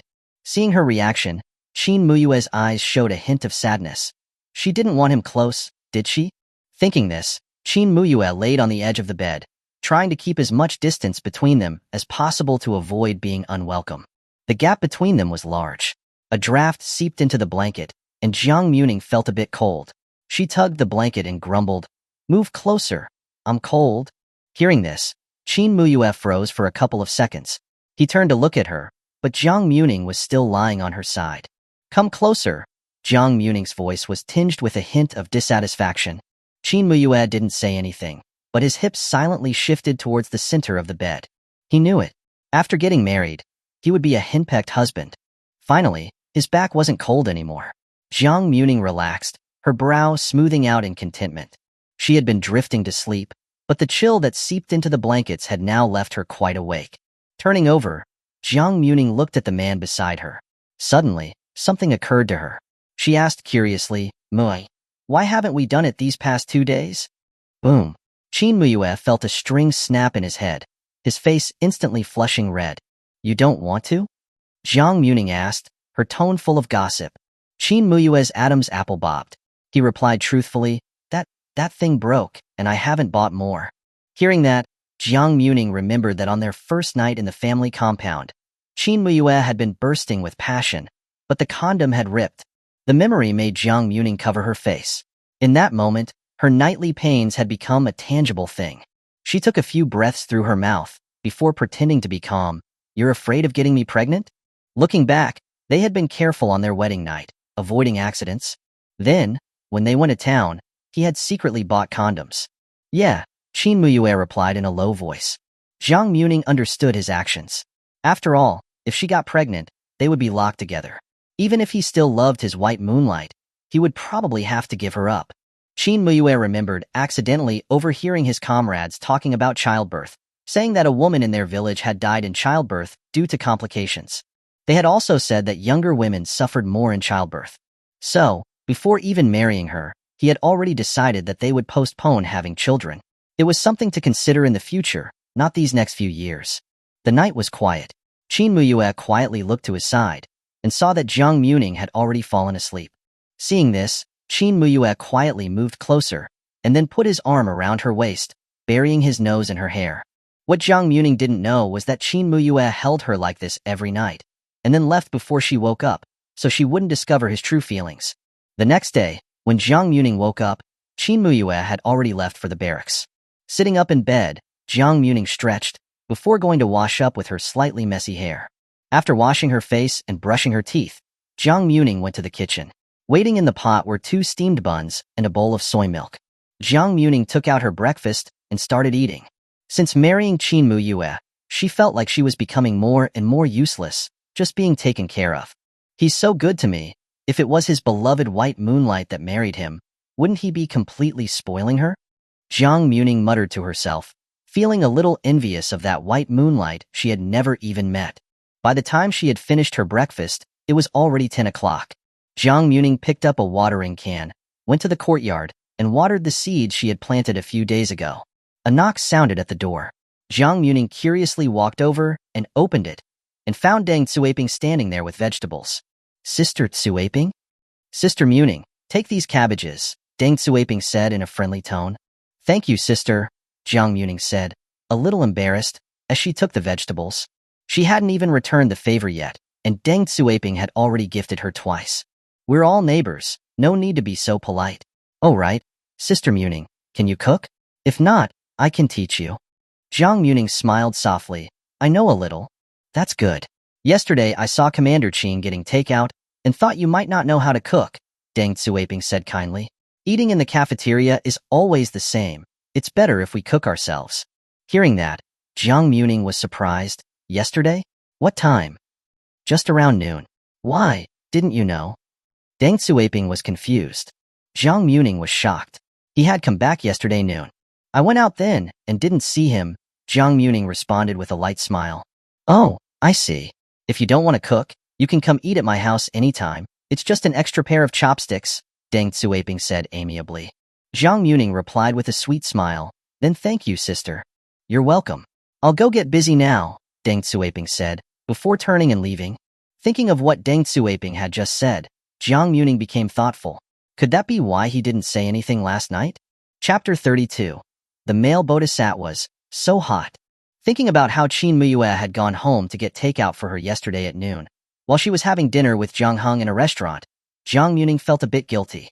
After some thought, Jiang Muming decided to make it up to him.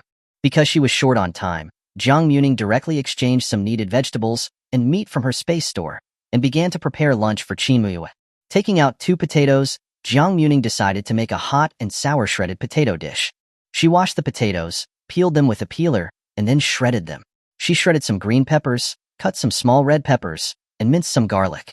She placed the shredded potatoes in cold water and rinsed them several times to remove the starch. She poured some oil into a pan and added Sichuan peppercorns to lightly fry them until fragrant before removing and discarding the peppercorns.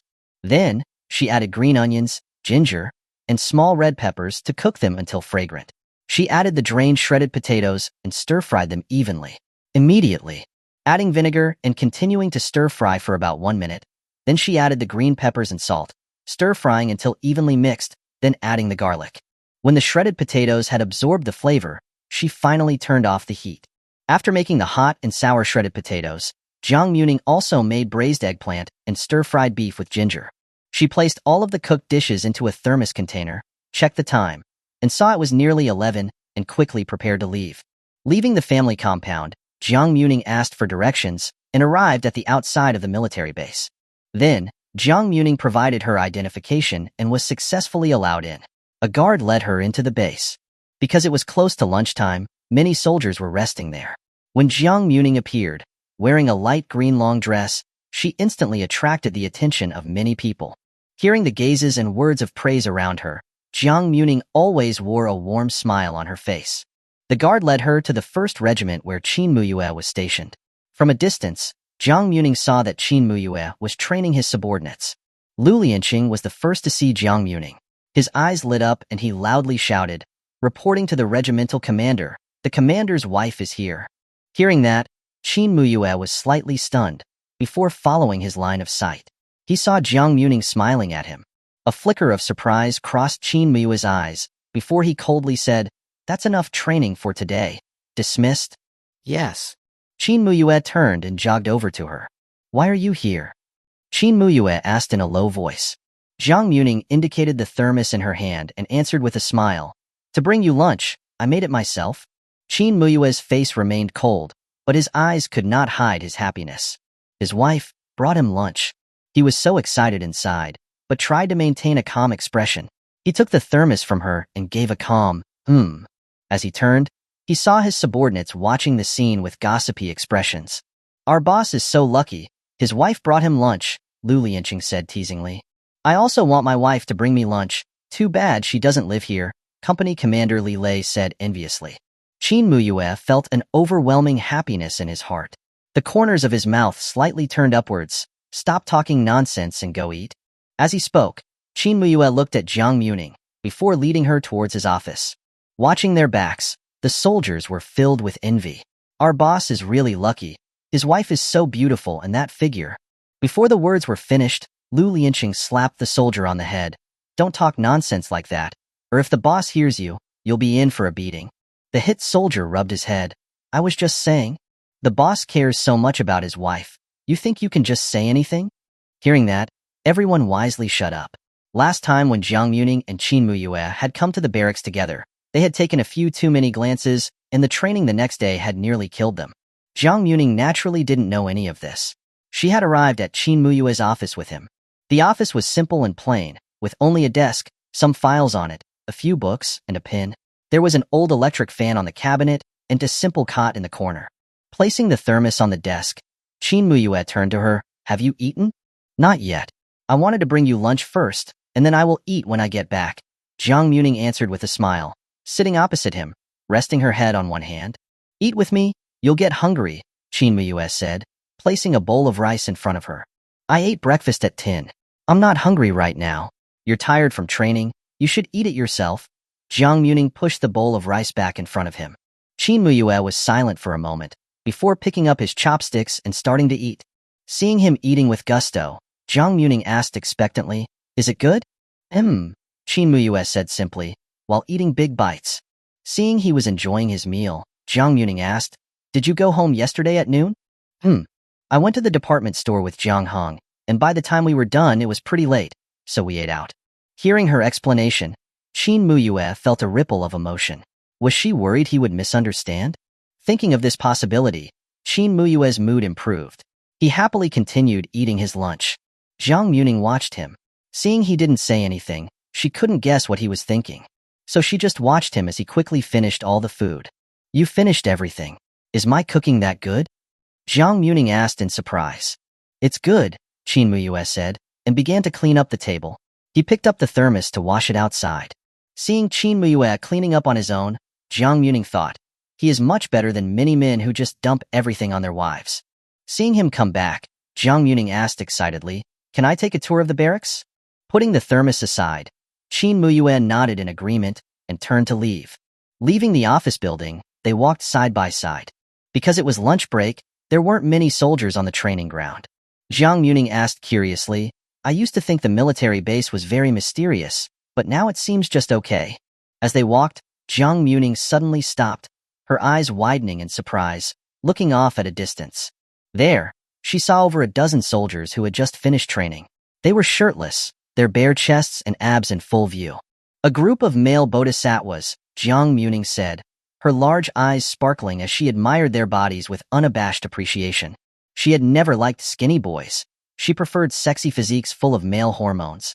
Jiang Muming was absorbed in her admiration of the rows of muscles and didn't notice that the temperature around her had obviously dropped a few degrees. Qin Muye pursed his lips, watching his wife's eyes be completely captivated by others. A surge of jealousy began to rise within him. "Hot."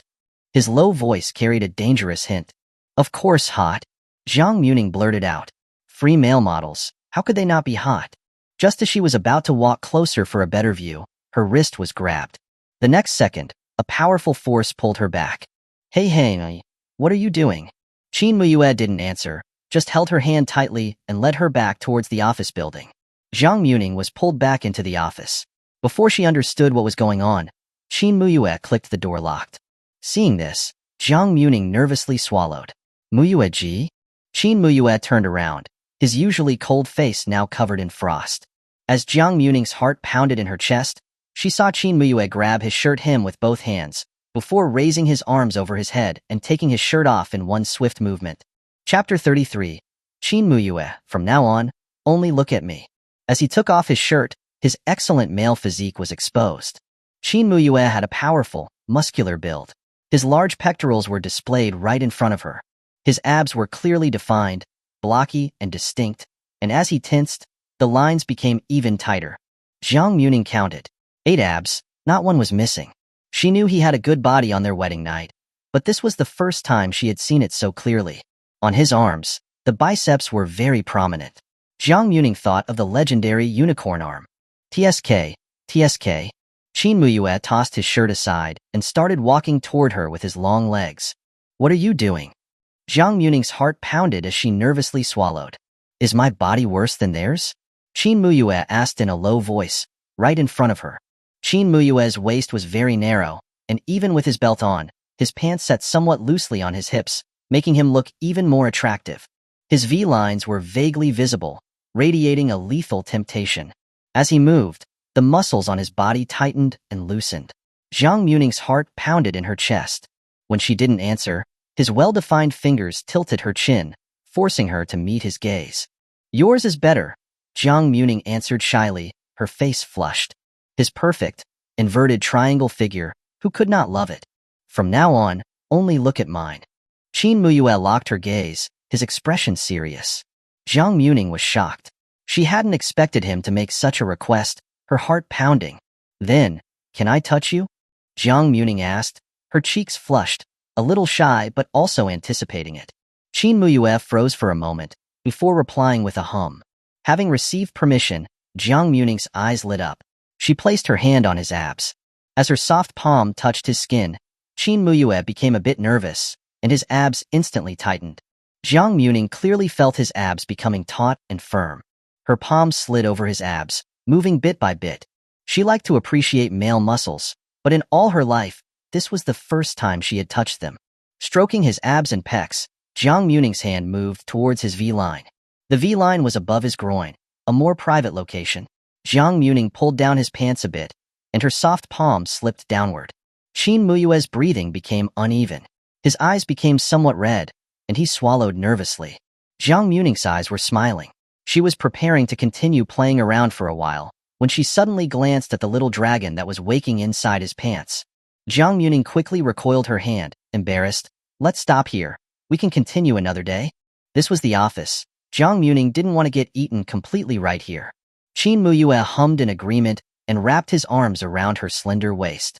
He gave a slight pull, and Jiang Muning's body gently collided with his. The atmosphere instantly became intimate. "You can't look at others," Qin Muye emphasized in a husky voice, with a note of seduction. His woman could only look at his body and touch only his. Her nose against his large pectoral, Jiang Muning's breathing became erratic. Her lips lightly touched his skin as she spoke. "Okay." Having received a satisfactory reply, Qin Muye finally released her. Jiang Muning breathed a heavy sigh. She had nearly crossed the line just now, wanting to push him down. By the time she had calmed down, Qin Muye had already put his shirt back on. As he turned around, he saw Jiang Muning hooking her arms around his neck. "But you have to promise me too." Only show me, at least for as long as we are married." Jiang Muning blinked her eyes playfully. "Okay." This lifetime, he would only show himself to her. Jiang Muning's eyes curved into a smile. Her beautiful face was even more alluring. She kissed his lips. Today's tip. Qin Muye didn't speak, just stared intently at her. Jiang Muning wanted to accuse his eyes of committing a crime. That cold face, when he looked at her intently, it had a hint of tenderness to it. "I'll take you out," Qin Muye said huskily. "Okay." Jiang Muning released him and turned around, her long hair dancing in the air. They walked out together, one in front of the other. Thinking about Qin Muye's reaction just now, an ordinary woman would probably think that Qin Muye was jealous. But Jiang Muning was no ordinary woman. In her opinion, it was just Qin Muye's competitiveness kicking in. They were about to leave the building when Lu Lianqing ran up. "Boss, the political commissar is looking for you." Hearing that, Qin Muye looked at Jiang Muning. "I have to go, Lianqing. You can take her." Jiang Muning smiled and waved at him. "Go ahead, see you tonight." Qin Muye hummed in agreement and strode off towards the second-floor office. Lu Lianqing grinned, revealing his white teeth. "I'll take you, ma'am." "Then I'll trouble you, soldier," Jiang Muning said with a smile. "You can just call me Lu Lianqing," Lu Lianqing said bashfully as he led her out. "Okay, Comrade Lu," Jiang Muning answered cheerfully. As they reached a fork in the road, Jiang Muning ran into Gu Monli, who was walking toward them. "Military Dr. Gu," Lu Lianqing greeted her enthusiastically. Gu Monli smiled warmly, her voice soft. "Squad Leader Lu, is this your girlfriend? She's so beautiful." Gu Monli looked at Jiang Muning in surprise, her eyes filled with shock. She thought she was quite pretty, but next to the girl before her, she had a sense of inferiority. "How could I have the fortune of marrying such a beautiful woman?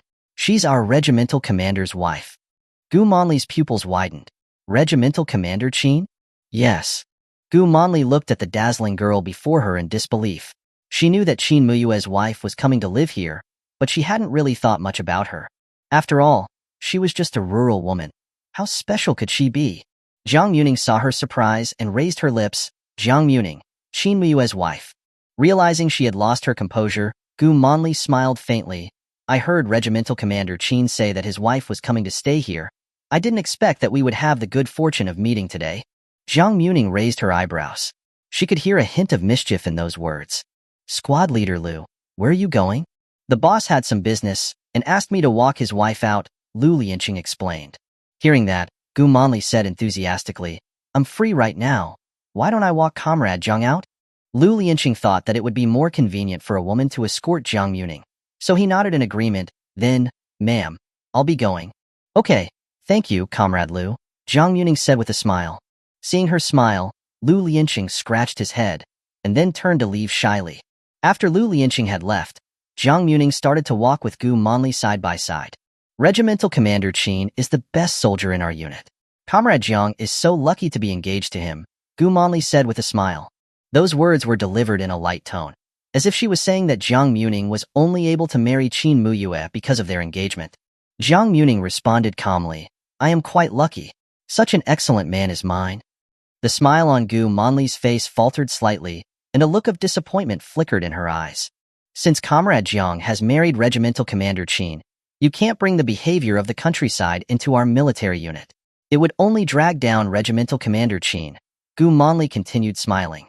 Jiang Muming raised her eyebrows and laughed lightly. Military Dr. Gu looks down on rural people? So, our soldiers and citizens are like family, is just a slogan? Then I'll need to have a good talk with your commander about that. Gu Manli's smile stiffened. She was a little annoyed with Jiang Muming's directness. Even more annoying was that as she said those words, Jiang Muming looked calm and elegant. Her temperament didn't seem to belong to someone who came from the countryside. Comrade Jiang is joking. I don't look down on people from the countryside.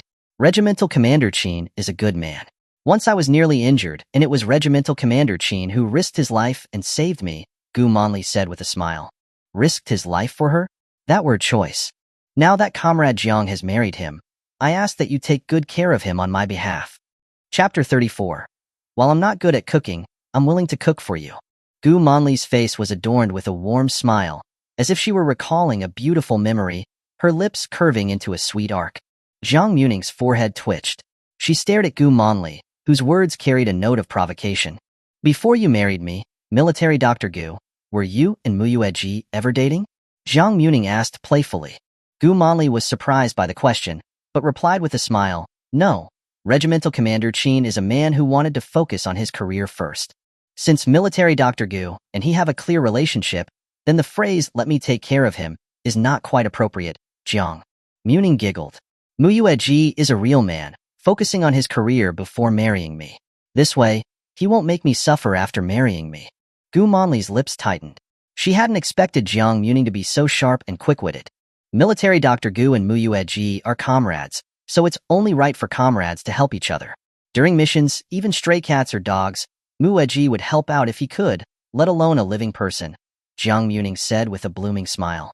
Jiang Muming remembered that in the original book, during a mission, Gu Manli had been injured, and Qin Muye had saved her. It was that experience that had made Gu Manli secretly fall in love with Qin Muye. The smile on Gu Manli's face froze. Jiang Muming's comparison of her with stray cats and dogs made her feel a surge of anger rising within her. But her good upbringing prevented her from losing her temper and arguing with Jiang Muming. Comrade Jiang should really thank Regimental Commander Qin's father. Regimental Commander Qin is filial, and in order to fulfill the marriage contract, even if he has a beloved, he could only marry you. Gu Manli took a deep breath, readjusting her composure. She had heard that Qin Muye had a girl he had liked for many years, and had even secretly kept her picture in his wallet. I really should thank him. Muye is so strong and healthy that I feel like a bride every night. It's just never enough. Jiang Muming held her face, pretending to be shy. Oh my, why am I saying this? Military Dr. Gu wouldn't understand this feeling. Gu Manli's face turned a shade of liver, as she said angrily, you are so shameless. As for Muye's beloved, although I don't know who it is, I know for sure it's not Military Dr. Gu, Jiang Muming said sweetly. Gu Manli was so angry she couldn't speak. I'm not an unreasonable person either. If Muye wants a divorce so he can be with his beloved, I won't be a stubborn leech. I gave him the chance, but he insisted on not divorcing me, Jiang Muming said, smiling innocently. Gu Manli didn't believe a word of it. She felt that if Jiang Muming hadn't insisted on marrying him, Qin Muye would never have married a woman of such character. We're almost at the gate. Military Dr. Gu, you can stop here, Jiang Muming said with a friendly smile, and walked off with elegant steps. Gu Manli's chest hurt with anger, her eyes fixed on Jiang Muming's back. Manli, who was that girl you were talking to? A girl came to Gu Manli's side. Gu Manli snapped out of her thoughts and responded with a light smile. That's Regimental Commander Qin's country bumpkin wife. Oh, it's her. She's really pretty, Chen Lin said in surprise. She's all surface and nothing inside. I just talked to her for a few minutes. Regimental Commander Qin really has bad luck in marrying her, Gu Manli sighed. It's really not fair to Regimental Commander Qin. Hearing her words, Chen Lin agreed. Exactly, Regimental Commander Qin deserves the best girl, like you. Gu Manli quickly said, don't say such things. Chen Lin looked at her and said with a smile, don't try to hide it from me. I'm not blind. I can tell that you like Regimental Commander Qin. Gu Monli didn't deny it. She did like Qin Muye. Monli, you're pretty, you come from a good family, you're highly educated, and you have a great personality. Only someone like you is worthy of. Regimental Commander Qin. Chun Lin took her hand. You just don't try hard enough. That's why Regimental Commander Qin married someone else. Gu Monli's heart fluttered at the praise, but her face showed some hesitation. Regimental Commander Qin is already married. I can't be someone who interferes with other people's marriage. Gu Monli was a military doctor, but she wasn't a soldier.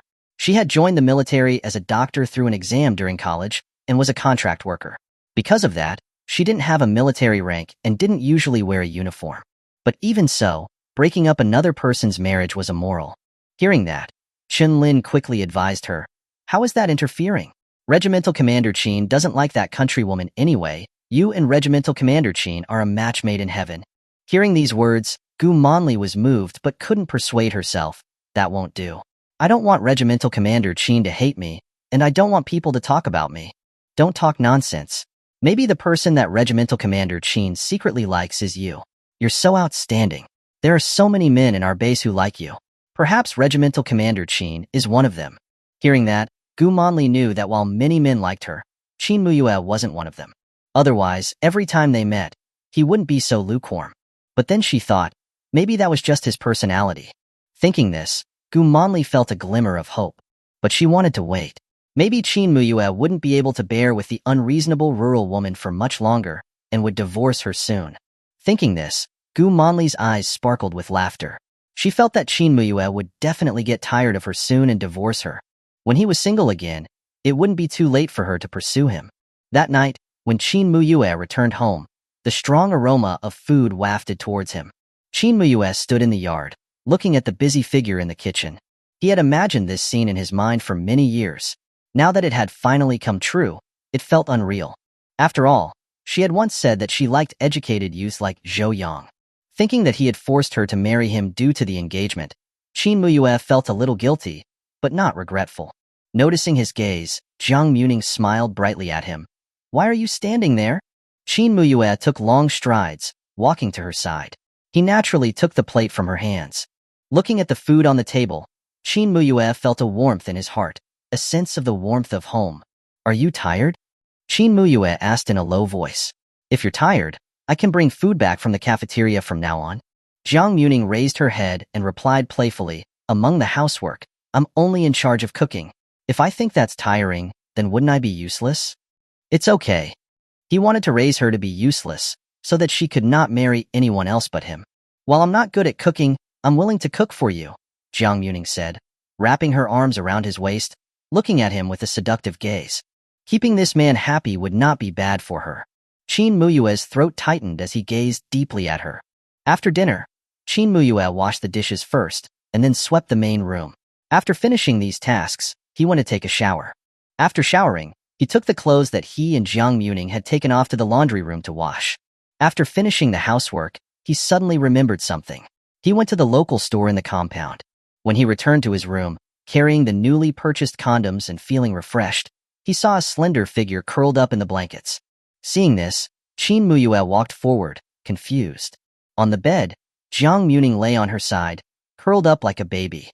Sitting down by the bed, Qin Muye put his hand on the blanket. "Muming?" The instant Jiang Muming turned around, Qin Muye was shocked. Chapter 35. Sleepless night for her. Jiang Muming's face was completely bloodless. Her lips were dry and pale, and her forehead was covered in a thin layer of cold sweat. Her eyes were filled with tears, as if she was about to cry from the pain at any moment. Qin Muye immediately held her hand, and could feel that her body was cold. What happened? Qin Muye's usually cold expression now showed obvious worry and anxiety. Jiang Muming was so pained that she couldn't straighten her back. She could only curl up as she weakly said, "I got my period. My stomach hurts." Hearing this, Qin Muye froze for 2 seconds. He hadn't expected it to be this. This usually calm man, who had confidence in everything he did, was at a loss for what to do. Then, what should I do? As a man, Qin Muye had no experience with this sort of thing. The pain in her lower abdomen continued to spread. Not only was Jiang Muming suffering from abdominal pain, her lower back also hurt. "Do we have a hot water bottle?" Using a hot water bottle would help a little, Jiang Muming said, her voice trembling. Her cold sweat had already soaked through her pajamas. Wait a moment, Qin Muye said, immediately standing up and running outside. He searched in the cabinets for a while, but didn't see a hot water bottle. Without thinking too much, Qin Muye quickly ran outside. Not caring that it was already very late, he knocked on the door of the neighboring company commander Li's house. Hearing the loud knocking, Li Fuguwei shouted, while putting on his clothes, "Coming, coming." He opened the door and saw Qin Muye, looking rushed. Li Fuguwei asked in confusion, "Regimental Commander Qin? Company Commander Li, do you have a hot water bottle?" Qin Muye asked quickly. Li Fuguwei was shocked. He had come knocking on his door so urgently at night, just for a hot water bottle? Yes, I'll go get it, Li Fuguwei quickly replied. Hearing the commotion, Lu Mei came out and asked curiously, "Regimental Commander Qin, did something happen? My wife's stomach hurts, and she said she needs a hot water bottle." "Oh right, sister-in-law, what is helpful for period pain?" Qin Muye asked, taking the opportunity. Hearing the explanation, Lu Mei immediately understood. "Oh, it's Sister Muming's period pain. You can make some brown sugar water and add some ginger. Drink it while it's hot." Qin Muye carefully took note, received the hot water bottle, said thank you, and quickly ran home. "It's different when you're married. I've never seen Regimental Commander Qin so anxious before," Li Fuguwei said jokingly. Qin Muye didn't know about his comrades' teasing. At the moment, he was busy filling the hot water bottle. After filling the hot water bottle with water and screwing the cap tightly, he hurried back to the room. Seeing the plastic hot water bottle from this era, Jiang Muming's eyes were filled with surprise. Before she could think anymore, Qin Muye had already placed the hot water bottle on her lower abdomen. Instantly, a warm flow of heat spread from her abdomen. "How is it?" "Much better." Suddenly, a knock sounded at the door. Qin Muye went to open it. He saw Lu Mei standing outside the door, smiling. She gave him something. "Regimental Commander Qin, this is a menstrual belt. You just moved here, and probably haven't had time to buy one," Lu Mei said warmly and kindly. Looking at the things in the bag, Qin Muye didn't know what they were, but thanked her. "Thank you, sister-in-law. I'll buy a new one tomorrow to return to you." "You're welcome," Lu Mei said, as she smiled and turned to leave. Qin Muye went back into the room and gave the menstrual belt to her. "Sister-in-law said you need this." Jiang Muming received the menstrual belt, the corners of her mouth twitching a few times. The menstrual belt was made of a long strip of fabric and replaceable pads. The strip was made of cotton and was used to tie around the waist and was adjustable. She had seen these online before. She didn't expect she would be using one in her life. But using tissue paper wasn't a solution either. Jiang Muming could only weakly look at him. "I need to go to the bathroom." Qin Muye didn't speak, but picked up his coat and wrapped it around her. Then, he easily picked her up and walked towards the bathroom. After putting on the menstrual belt, Qin Muye carried her back to the room. Lying softly on the bed, Jiang Muming pressed the hot water bottle to her abdomen. The pain made her unable to speak. Qin Muye helped her with the blanket, then stood up and left the room. Her lower abdomen felt warm, and Jiang Muming's pain had been slightly reduced. She closed her eyes and wanted to sleep. If she fell asleep, the pain would stop. Just as she was about to fall asleep, a gentle voice sounded, "Muming?" Jiang Muming slowly opened her eyes and saw Qin Muye sitting beside the bed with a bowl of soup. "Sit up and drink the brown sugar water," Qin Muye said in a low voice. Hearing that it was brown sugar water, Jiang Muming didn't refuse. Seeing that she had sat up, Qin Muye placed the pillow behind her. Jiang Muming thought he was going to feed her, but he just held the brown sugar water to her. "Drink it all in one go." Indeed, she shouldn't have had too many expectations. Jiang Muming received the brown sugar water. As soon as she touched the rim of the bowl, she was almost scalded. But it needed to be hot to work, so Jiang Muming tried her best to drink it. Seeing that she had finished it all, Qin Muye finally secretly breathed a sigh of relief, taking the bowl away and preparing to get another bowl. When he came back again, he saw Jiang Muming's brow furrowed. "Uncomfortable?" "The hot water bottle doesn't seem warm anymore." The plastic hot water bottle didn't have very good insulation. Hearing that, Qin Muye put his hand into the blanket and found that the hot water bottle wasn't that hot anymore. "I'll change the water." He handed her the brown sugar water with ginger and left with the hot water bottle, without saying much else. Jiang Muming lay on the bed lazily. After drinking the brown sugar water and using the hot water bottle as a compress, the pain had significantly decreased. Qin Muye placed the newly filled hot water bottle on her lower abdomen. Is it any better now? Qin Muye lowered his voice, trying to make it sound gentler. Much better. It's getting late, you should sleep too, Jiang Muming said softly. Qin Muye didn't answer, just stared at her still pale face.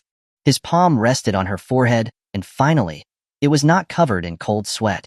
As the pain subsided, Jiang Muming slowly drifted off to sleep. When she woke up again, the sky was beginning to turn a pale shade of white. The abdominal pain was not obvious. The hot water bottle placed on her abdomen was still warm, warming her uterus.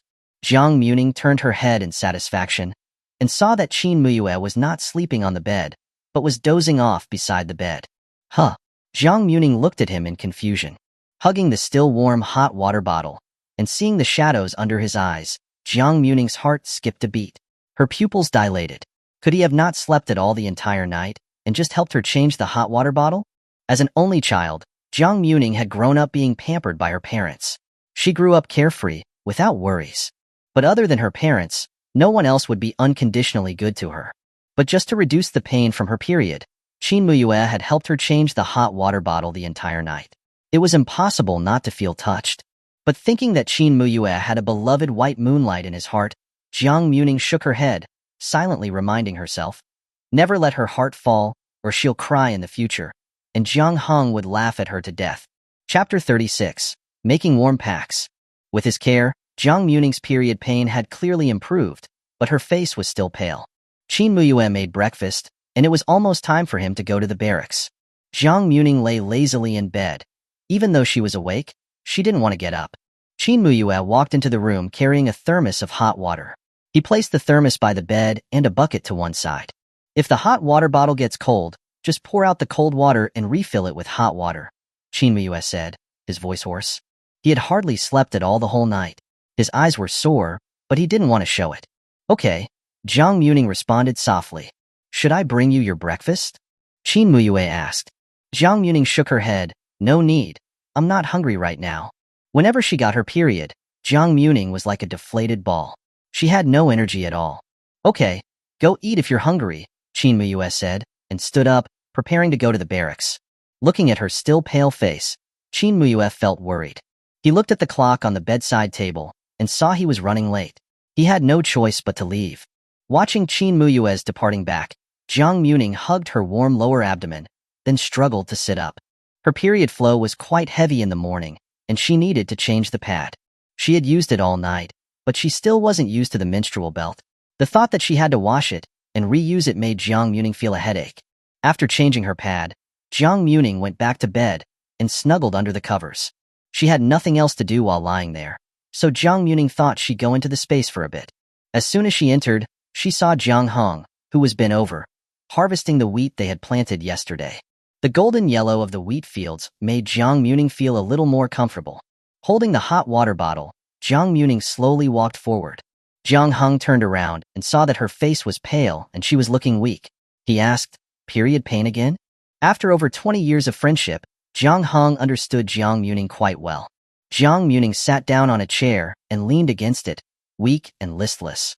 Yeah, this period pain must be something brought on by the soul. It really hurts. She hadn't expected that this body's period pain would be even worse than hers had been before. You deserve it. As soon as Jiang Hong finished his mocking words, Jiang Muming grabbed a stone from the ground and threw it at him. Jiang Hong nimbly jumped away, dodging the attack. Get lost, Jiang Muming said angrily.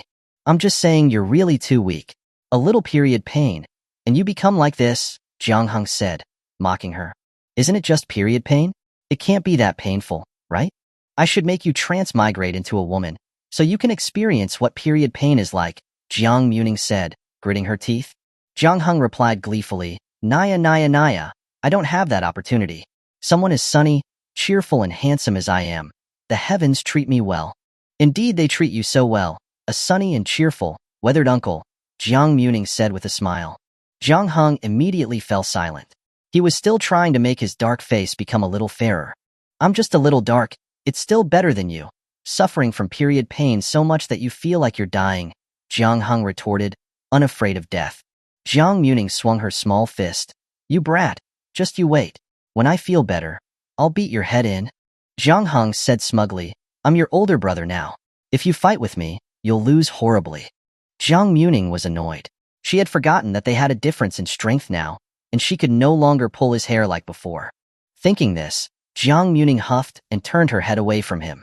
Seeing her upset, Jiang Hong was delighted. Since they were little, their ultimate goal in life had been to make each other unhappy. After harvesting all of the wheat, Jiang Hong planted all of the seeds. Hands on his hips, he said proudly, Look, thanks to me, you would not have earned any money these past few days. Although they were always playing around, Jiang Hong worked hard after the space was unlocked.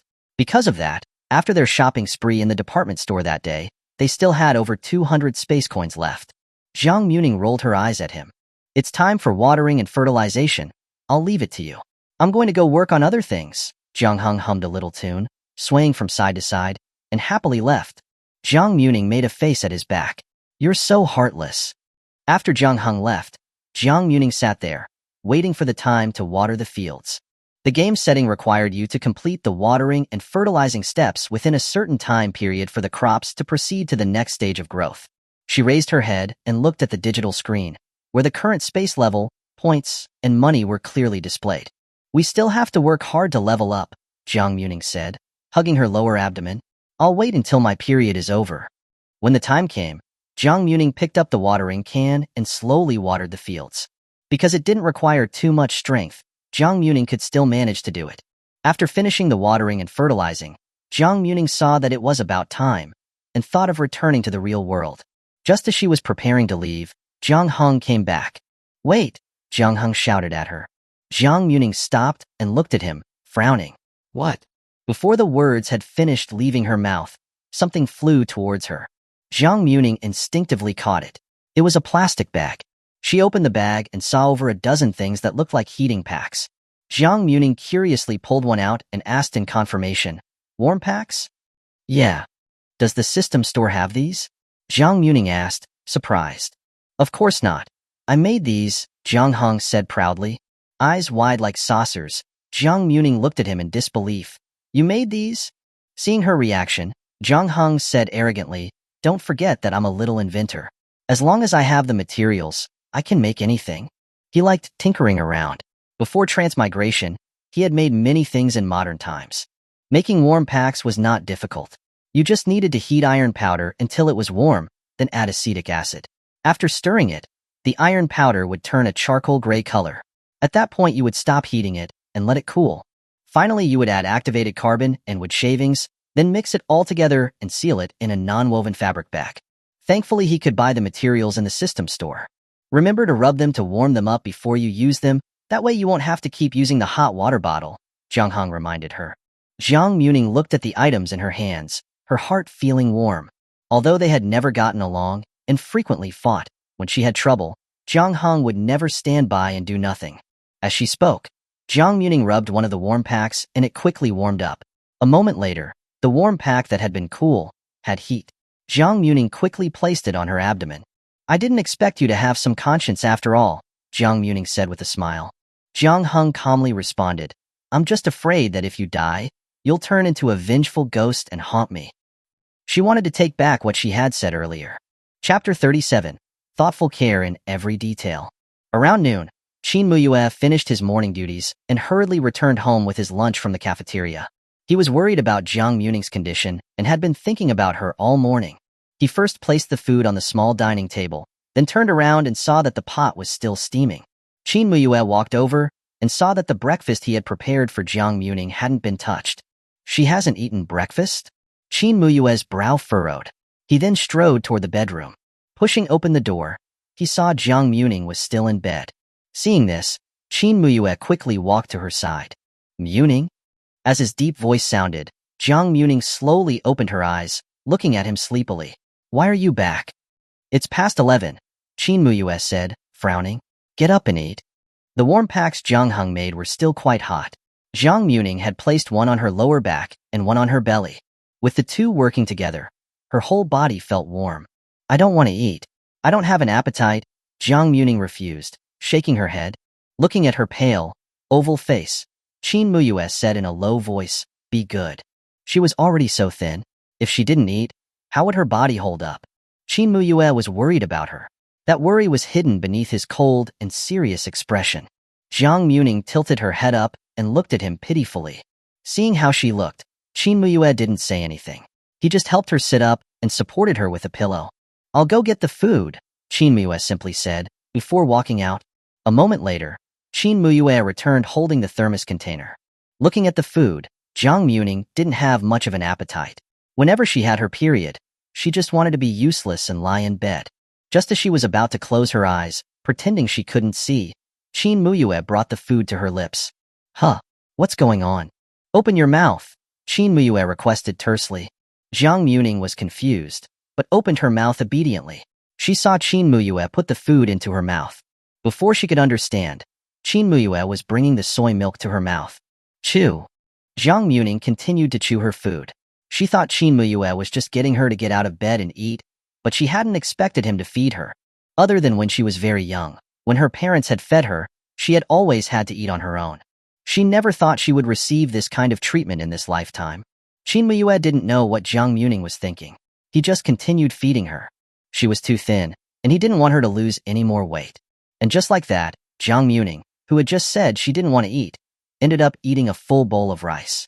After finishing her meal, Jiang Muming opened her arms towards him. "I need to go to the bathroom to change my pad." Qin Muye didn't say anything, but skillfully picked her up and walked towards the bathroom. Jiang Muming leaned against his chest, listening to his strong heartbeat. Her heart seemed to be beating in time with his. When they arrived at the bathroom, seeing that the pad was somewhat overflowing, and remembering that the menstrual belt was reusable, she said in a depressed tone, "This menstrual belt is so troublesome. I still prefer sanitary napkins." Qin Muye, who was waiting outside the bathroom, was shocked when he heard those words. Sanitary napkins? After changing her pad, Qin Muye carried Jiang Muming back to the room. Because he hadn't eaten yet, Qin Muye quickly ate, finishing his lunch in the shortest time possible. After eating, Jiang Muming lay down and heard the sound of footsteps going away. Why did he leave so fast today? Jiang Muming murmured to herself. Qin Muye went to the store and asked, "Boss, do you have sanitary napkins? The kind that women use when they have their periods." Seeing him, the store owner said enthusiastically, "Soldier, we have sanitary napkins, but not many people buy them. Although they're more comfortable, they're too expensive, and you have to use so many. Menstrual belts are more cost-effective." Hearing this, Qin Muye asked curiously, "Why do you have to use so few? You have to change sanitary napkins every few hours, and you can't reuse them. So with a period, you use at least a few packs. They're really expensive, and no one in our family compound buys them." After hearing that explanation, Qin Muye understood. He replied, "Then I'll take the sanitary napkins. Give me a few packs." "All right, there's 70 cents a pack." Qin Muye took out his wallet and realized he only had $5 left. Before leaving for the barracks that day, he had only left himself a little over $20. He had then gone and bought some snacks. After buying food at the cafeteria and some other necessary household items, he was only left with that small amount. "How many packs do you want, soldier?" "Give me 5 packs for now." Then, Qin Muye handed over $3.50 to the store owner. The store owner took out a black plastic bag, placed the sanitary napkins inside and said with a smile, "You must really care for your wife, soldier. I've never seen a man buy sanitary napkins before." Qin Muye was a little embarrassed. He took the black bag and left. Returning home, Qin Muye went to the bedroom and gave her the sanitary napkins. "Use this," Qin Muye said in a low voice. Jiang Muming took them, confused. When she saw the sanitary napkins lying inside, her eyes lit up. "You bought these?" "Thank you, husband," Jiang Muming called out happily. Hearing the term she hadn't used in a while, Qin Muye's heart was sweet. He tried hard to control the corners of his mouth from turning upwards. "I'm going to the kitchen," Qin Muye said, before leaving in a hurry. Jiang Muming looked at the sanitary napkins in her hands, her eyes filled with delight. "This man is really good." Qin Muye didn't leave immediately. Seeing that he had some time, he decided to make some brown sugar water. Last night, he had only added ginger, and perhaps the taste hadn't been that good. Jiang Muming hadn't seemed to enjoy drinking it. On his way back, he had run into Lu Mei and asked for advice. He decided to make some ginger and juju brown sugar water. He washed the red dates and soaked them in water. Then he washed the ginger, removed the skin, and sliced it into thin pieces. After soaking for 10 minutes, he placed the ginger slices and red dates into the pot and added some water. When it was nearly done cooking, he added the brown sugar and stirred it in. After making the ginger and juju brown sugar water, he poured it into a thermos and delivered it to the room, instructing her to drink it as water. After completing these tasks, Qin Muye went to the barracks. Before going into his office, he thought for a while and knocked on the political commissar's door. Seeing him, the political commissar asked in surprise, "What is it?" Qin Muye said a little awkwardly, "Political commissar, I'd like to borrow $20, and I'll pay you back when I get my salary." He would be getting paid on the 15th of the month, which was still 5 days away. Qin Muye was worried he wouldn't have enough money to use. The political commissar said in surprise, "Your salary isn't that low, and I haven't ever seen you spend much. I spent it on getting married, and the rest I gave to her," Qin Muye explained. Wang Guifan hadn't liked this marriage and had said that the bride price could be paid casually, but Qin Muye had refused. If he was going to marry her, he didn't want to make her feel wronged. Therefore, he had used all of his savings and had given it to her following the standards for new large household items. Just the black and white television, washing machine, and refrigerator alone had cost him over $1,000, not to mention everything else. Because of that, in a rural village where the old 3 household items were still popular, Jiang Muming had become the envy of many. "Right, you still have your family to support. It's not easy," the political commissar said as he took out $20 to give to him. "But Muye, you're married now. You don't need to send so much money back home." He knew that Qin Muye's mother and older brother had always depended on him. "I understand, thank you, political commissar," Qin Muye said, as he took the money. Turning around to leave the office, Qin Muye looked at the picture in his wallet. A hint of tenderness appeared on his usually stern face. Seeing those $20, Qin Muye knew what he had to do.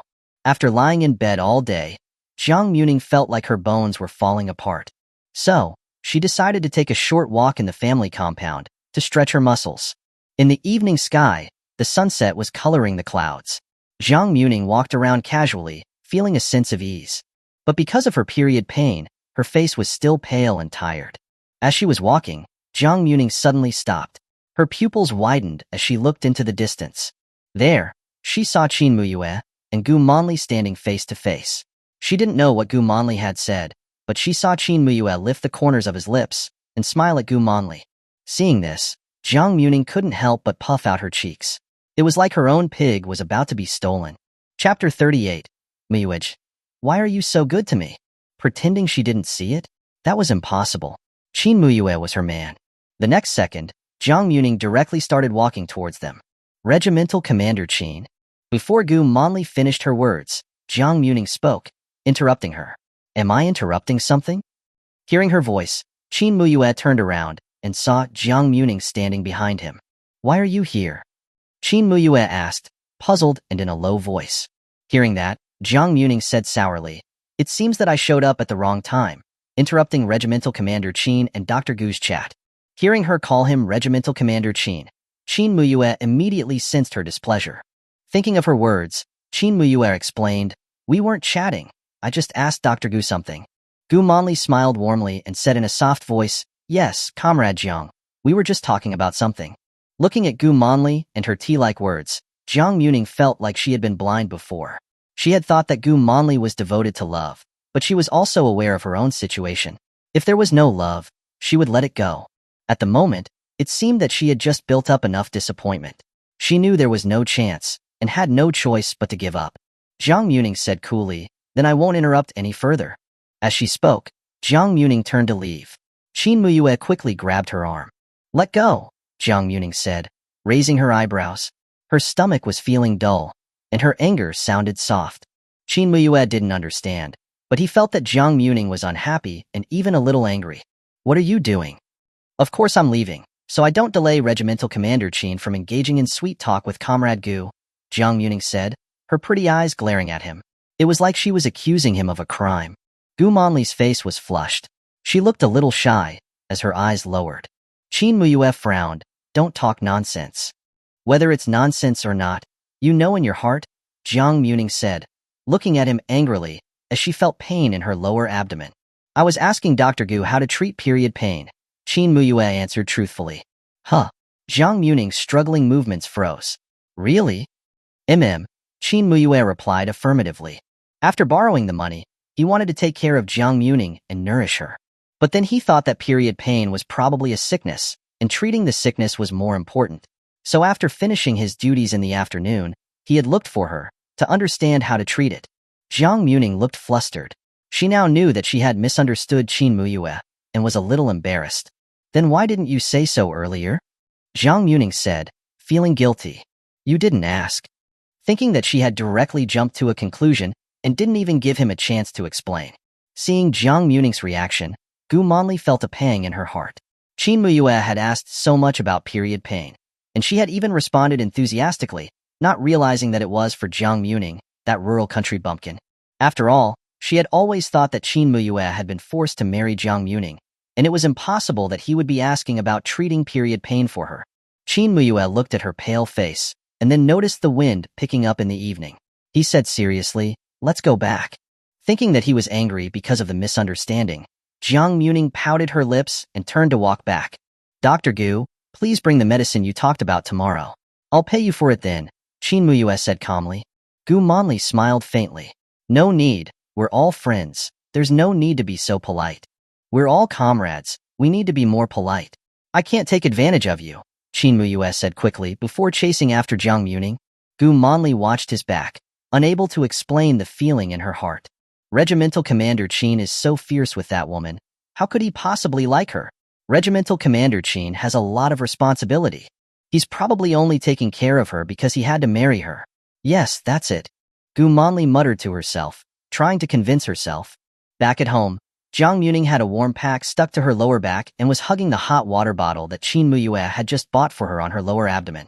After taking a shower, Jiang Muming was in the laundry room. She was bending over to wash her underwear when her hand was grabbed.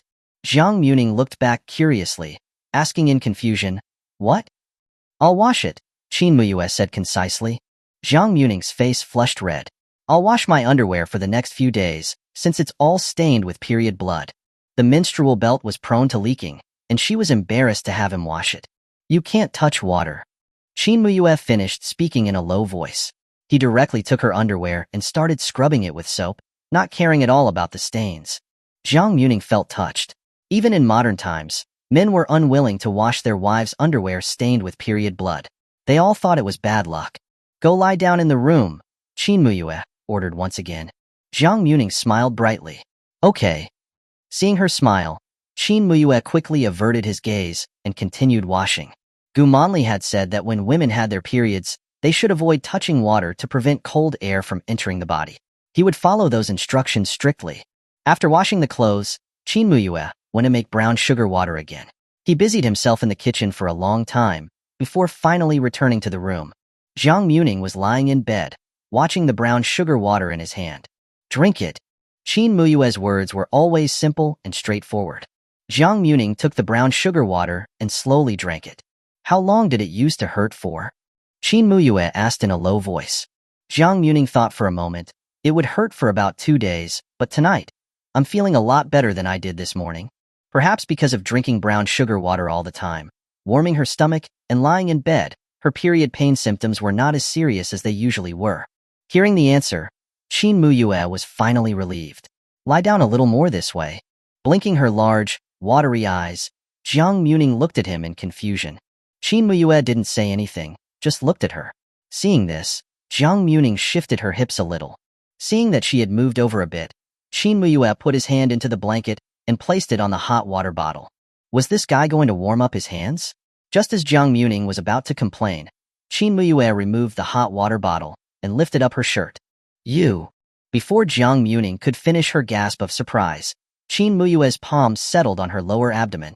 Then, he slowly started to rub her belly. Jiang Muming looked at him. He had such a serious face, but was doing something that a tender and thoughtful man would do. Her mind went blank. Does it hurt? Jiang Muming shook her head. It doesn't. Qin Muye didn't say anything else, and continued to rub her stomach seriously. Gu Manli had said that gently rubbing the abdomen could relieve period pain. Her heart was pounding. Jiang Muming's fingers, which were resting on the bed, were involuntarily curled. She quietly stared at his well-defined profile, and her heart was in chaos. Muye, why are you so good to me? Jiang Muming couldn't help but ask. Qin Muye looked at her. In those deep eyes, it was as if a storm was brewing. You are my wife, Qin Muye said in a low voice. Hearing that, Jiang Muming curved her lips into a smile. So, no matter who is married to you, as long as she is your wife, you would be good to her? Hearing those words, Qin Muye almost instinctively blurted out the answer, no. Chapter 39. Falling into her trap. Huh. Jiang Muming's eyes widened in surprise at the unexpected negative response. Then why? She looked at him, her big eyes full of undisguised curiosity. Jiang Muming stared at her. The words, I like you, were on the tip of his tongue. All he had to do was open his mouth, and they would spill out. His ears grew warmer, a blush creeping up his neck. He wanted to declare his feelings, but the thought of her liking someone else held him back, a touch of timidity seeping in. My G. Jiang Muming called out softly, her gentle voice sending shivers down his spine. I need to go to the bathroom, Qin Muye said, abruptly standing up and practically running out of the door. Just like that, he ran? Jiang Muming's lips twitched. She hadn't expected Qin Muye to pull a pee-break escape. Her fingers rested on her chin, gently stroking it as she pondered Qin Muye's red ears and his shy reluctance to speak. Then, it dawned on her. Could it be because I was the first person he slept with? No wonder he's been so nice to me ever since the wedding night. With this in mind, Jiang Muming was incredibly pleased with her own astuteness. She had devoured Qin Muye, and she intended to have a few more bites while she was at it. Having figured it out, Jiang Muming cheerfully muttered to herself, easy peasy. During the day, I'll lock my heart away, and at night, it's party time. As long as my heart has no room for a man, my blade will be invincible. Besides, it's not like there aren't any men around. The next morning, Qin Muye woke up to find Jiang Muming still asleep. He wasn't sure if her lower abdomen was still hurting, so he prepared a hot water bottle and thermos, and brewed a ginger and juju brown sugar tea for her. He placed them within easy reach. After doing all that, Qin Muye got ready for work at the military base. At the base, just as Qin Muye was heading to the training grounds, he ran into Gu Manli. Commander Qin. Gu Manli greeted him warmly. Qin Muye remained aloof. Dr. Gu. Gu Manli approached him, her eyes shining. Commander Qin, here's the medicine I mentioned for menstrual cramps. She handed him a packet of motherwort granules. Qin Muye took the Western medicine. Thank you. How much do I owe you? We're friends. No need to be so formal. It's not much. Just consider these boxes a gift, Gu Manli said with a smile. Qin Muye replied earnestly, no, I insist on paying, no matter the cost. You saved my life once. They say a life-saving grace is worth a marriage. I can't marry you, so you won't even let me help you? Gu Manli said with a laugh. Ever since he saved her life that day, she had liked him. But at that time, he wasn't a commander, just a battalion leader. Plus, he was engaged, so she hadn't taken any action. Now, it was too late to regret it. No need. I saved you because you were my comrade, Qin Muye replied calmly. How much is the medicine? I don't want to owe anyone anything, so I don't end up doing something I don't want to do because of an obligation. Qin Muye's expression was cold. When he spoke, there was no fluctuation in his eyes. Gu Manli's smile was a bit awkward. I wouldn't. Whether you would or not is your business. Paying is mine, Qin Muye said in a low voice. If Dr. Gu won't take it, then I'll ask another doctor. Seeing how insistent he was, Gu Manli had no choice but to say, fine, it's 1 yuan per box. Hearing this, Qin Muye took out his wallet and gave her 3 yuan. Thank you. Gu Manli reached for the money, her thumb seemingly brushing against his fingers by accident. As if he had touched something dirty, Qin Muye quickly pulled his hand back. Thank you, Qin Muye said, leaving those 2 words behind as he strode away with his long legs. Gu Manli stood there, looking at Qin Muye's departing figure, a dull ache in her heart. But she had to be patient and wait for Qin Muye to grow tired of Jiang Muming. He has someone he likes in his heart. That country girl will eventually be divorced, Gu Manli muttered to herself. As long as she had enough determination to wait, she would eventually marry Qin Muye. With that thought, Gu Manli turned and headed forward. The entire morning, Qin Muye was sweating on the training grounds. It wasn't until lunch break that Qin Muye went to the cafeteria. Back to get lunch again? Doesn't your wife cook? Chen Haoding asked curiously. She's not feeling well these days, Qin Muye replied in a low voice. As they spoke, the two reached the food counter. What would Commander Qin like today? The cook asked enthusiastically. 2 chicken legs, the steamed fish, and... Chen Haoding folded his arms. leaning against the counter. You've never liked fish, have you? It's for her, Qin Muye stated plainly. Tsk tisk. Chun Houting teased. Looks like you've fallen into her trap. Qin Muye didn't deny it. He picked up his food tray and turned around, patting Qin Houting on the shoulder.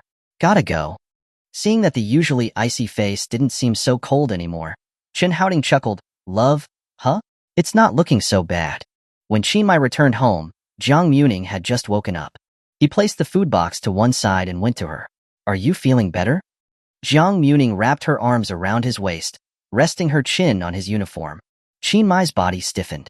Noticing his reaction, Jiang Muming's eyes flashed with a smile. She tightened her grip. It doesn't hurt anymore. Qin Muye looked down, his eyes drinking in the sight of her face, finally with some color. His Adam's apple bobbed, his voice a little hoarse. That's good, let's have lunch. As he said this, Qin Muye gently removed her hands and turned to fuss with the food box. Seeing this reaction, Jiang Muming was annoyed. She hadn't managed to fluster him. Qin Muye's mind was nowhere near as calm as he was trying to appear. His hands were in a fluster, even struggling to open the food box. He took a deep breath to calm his racing heart. He opened the box, and they sat down on chairs. Jiang Muming ate her lunch, picking up a chicken leg. The chicken legs in your cafeteria are really delicious, Jiang Muming praised as she ate. Qin Muye hummed in agreement, picking up some greens. The other one's for you, too. Jiang Muming was surprised. Aren't you going to eat it? Eat the vegetables, Qin Muye replied calmly. What he didn't say was that he wanted to save some. He hadn't been paid yet, and the borrowed money was down to a few yuan. They needed to be thrifty, as they still needed to buy groceries for the next few days. But he would rather cut back on his own portions than have her suffer. Jiang Muming didn't think much of it, and continued to gnaw on her chicken leg. Noticing that her chopsticks rarely went near the steamed fish, Qin Muye asked, puzzled, don't you like it? I do like fish, but there are bones. I got choked once, Jiang Muming admitted. She didn't dare say that she'd not only been choked by fish bones, but by shrimp tails as well, even ending up at the hospital. Hearing this, Qin Muye didn't say anything. He simply brought the steamed fish in front of himself. Jiang Muming didn't give it much thought and continued to eat, until a plate of boneless fish was placed in front of her. No more bones. Chapter 40. His gaze, so tender. Jiang Muming stared at him, stunned, noticing the pile of fish bones in front of him. Okay, Jiang Muming smiled radiantly, picking up a piece of fish. Delicious? Delicious, Jiang Muming replied happily, devouring all the remaining fish. Seeing that she liked it, Qin Muye didn't ask any further questions and silently continued to pick the bones out of the remaining fish. He looked cold, his deep eyes fixed on the fish. His movements were meticulous, making sure to remove even the smallest fish bone. Jiang Muming's heart fluttered. When she was a child, her parents used to pick fish bones for her. But after she turned 10, they let her do it herself. They told her they couldn't always be there to take care of her, so she needed to learn to take care of herself. Looking at the man in front of her, Jiang Muming couldn't decipher his thoughts. After lunch, Qin Muye rested briefly before leaving for the base. Jiang Muming, on the other hand, continued to rest. Qin Muye had emphasized that she shouldn't take a walk in the evening, lest the wind give her a chill. Facing his instructions, Jiang Muming willingly complied. Back in her room, after settling into bed, Jiang Muming went into her spatial dimension. Jiang Heng wasn't around, so Jiang Muming was free to wander around the deserted island. When she had first arrived, it was an uninhabited wasteland. But after working hard with Jiang Heng these past few days, it had changed significantly.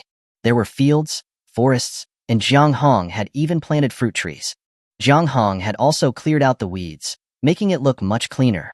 Not only that, Jiang Heng had also followed the main quest and built a thatched hut, bringing the island to life.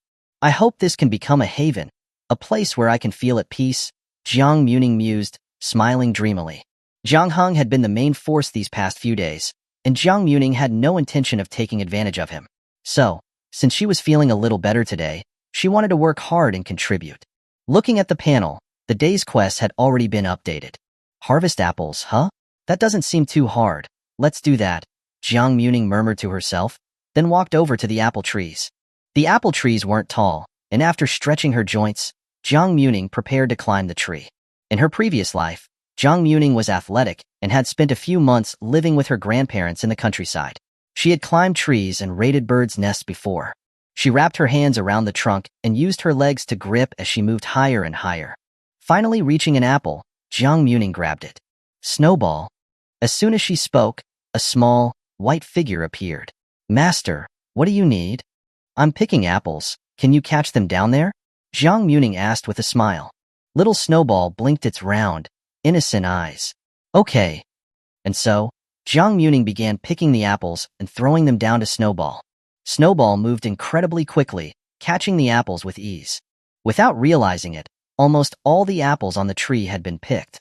As Jiang Muming was diligently working, someone suddenly snuck up behind her and startled her. Jiang Muming lost her balance and fell from the tree. Snowball quickly dashed over to catch her, so Jiang Muming didn't end up with a face full of dirt. Seeing her disheveled state, Jiang Hong laughed loudly. Jiang Muming, you're such a scaredy cat. Jiang Hong. Jiang Muming shouted angrily.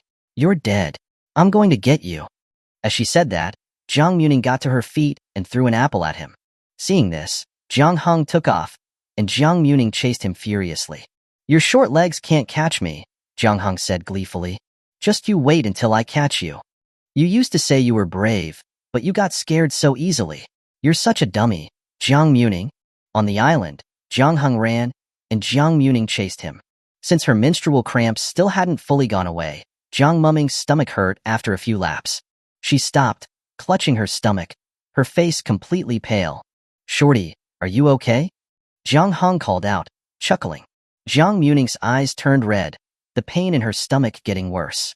Tears welled up, overflowing from her eyes. Seeing her crying, Jiang Hong was taken aback and immediately ran over to her. Hey, why are you crying? You're always tough as nails. Why are you crying now? Tears streamed down her face. Jiang Muming managed to shout through the pain. You're the one who's tough. Your whole family is tough. My whole family is pretty tough, Jiang Hong agreed. Jiang Muming couldn't stand up straight from the pain. She saw him in front of her and whacked him solidly on the back. Seeing her sweating from the pain, Jiang Hong realized he'd taken the joke too far. He could only stand still and let her vent. Okay, a tough woman never cries, you know? Don't cry, or you'll turn into an ugly red-eyed monster, Jiang Hong comforted. Jiang Muming kicked him. You're the ugly monster. No, I'm not, he said, but seeing her still crying, he could only agree. Yes, I'm the ugly monster. Don't cry. You can't become an ugly monster with me. I don't want to, Jiang Muming said, wiping away her tears. Her stomach was still hurting badly, and she bent over as she went to sit down in a chair near the fields. Jiang Hong followed behind her, muttering, It's not like I can't beat her, I'm just too kind. I don't want to pick on her when she's sick. Sitting in the chair, Jiang Muming sniffled and said, Jiang Hong. Yeah. I miss my mom and dad, Jiang Muming said, her eyes red. If they knew I was dead, they'd be heartbroken. Jiang Hong sighed. I miss my mom and dad too, but it's no use.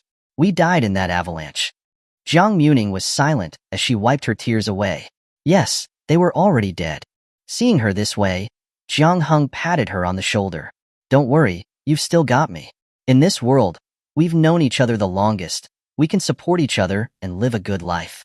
For more than 20 years, the two had often argued and fought, but they also understood each other the most. I don't want to support you, Jiang Muming said sulkily. Do you think I want to? It's just a necessary compromise when facing reality, Jiang Hong shouted. The two argued like children. The sky within the space was still clear blue. That evening, after dinner, Qin Muye prepared to leave. He needed to attend a 3-day closed training camp, starting with tonight's night training. Qin Muye quickly packed his kit bag and gave her the 10 yuan in his pocket. Go buy some snacks. If you need more pads, buy some. After the training camp ends, I'll get paid. Jiang Muming took the 10 yuan, feeling strangely pampered. Okay, you stay safe too, Jiang Muming said with a smile. Qin Muye replied simply, walking out the door. Jiang Muming walked him to the door, waving with a smile. Lock the door at night. If anything happens, ask the neighbors for help. Everyone is pretty friendly, Qin Muye reminded her again. This was the first time she had heard him say so much. Jiang Muming teased, Maiji also has a talkative side. Qin Muye looked embarrassed. Gu Manli looked at the scene from not too far away, her eyes full of shock. Wasn't Qin Muye forced to marry her? Why was his gaze towards Jiang Muming so gentle?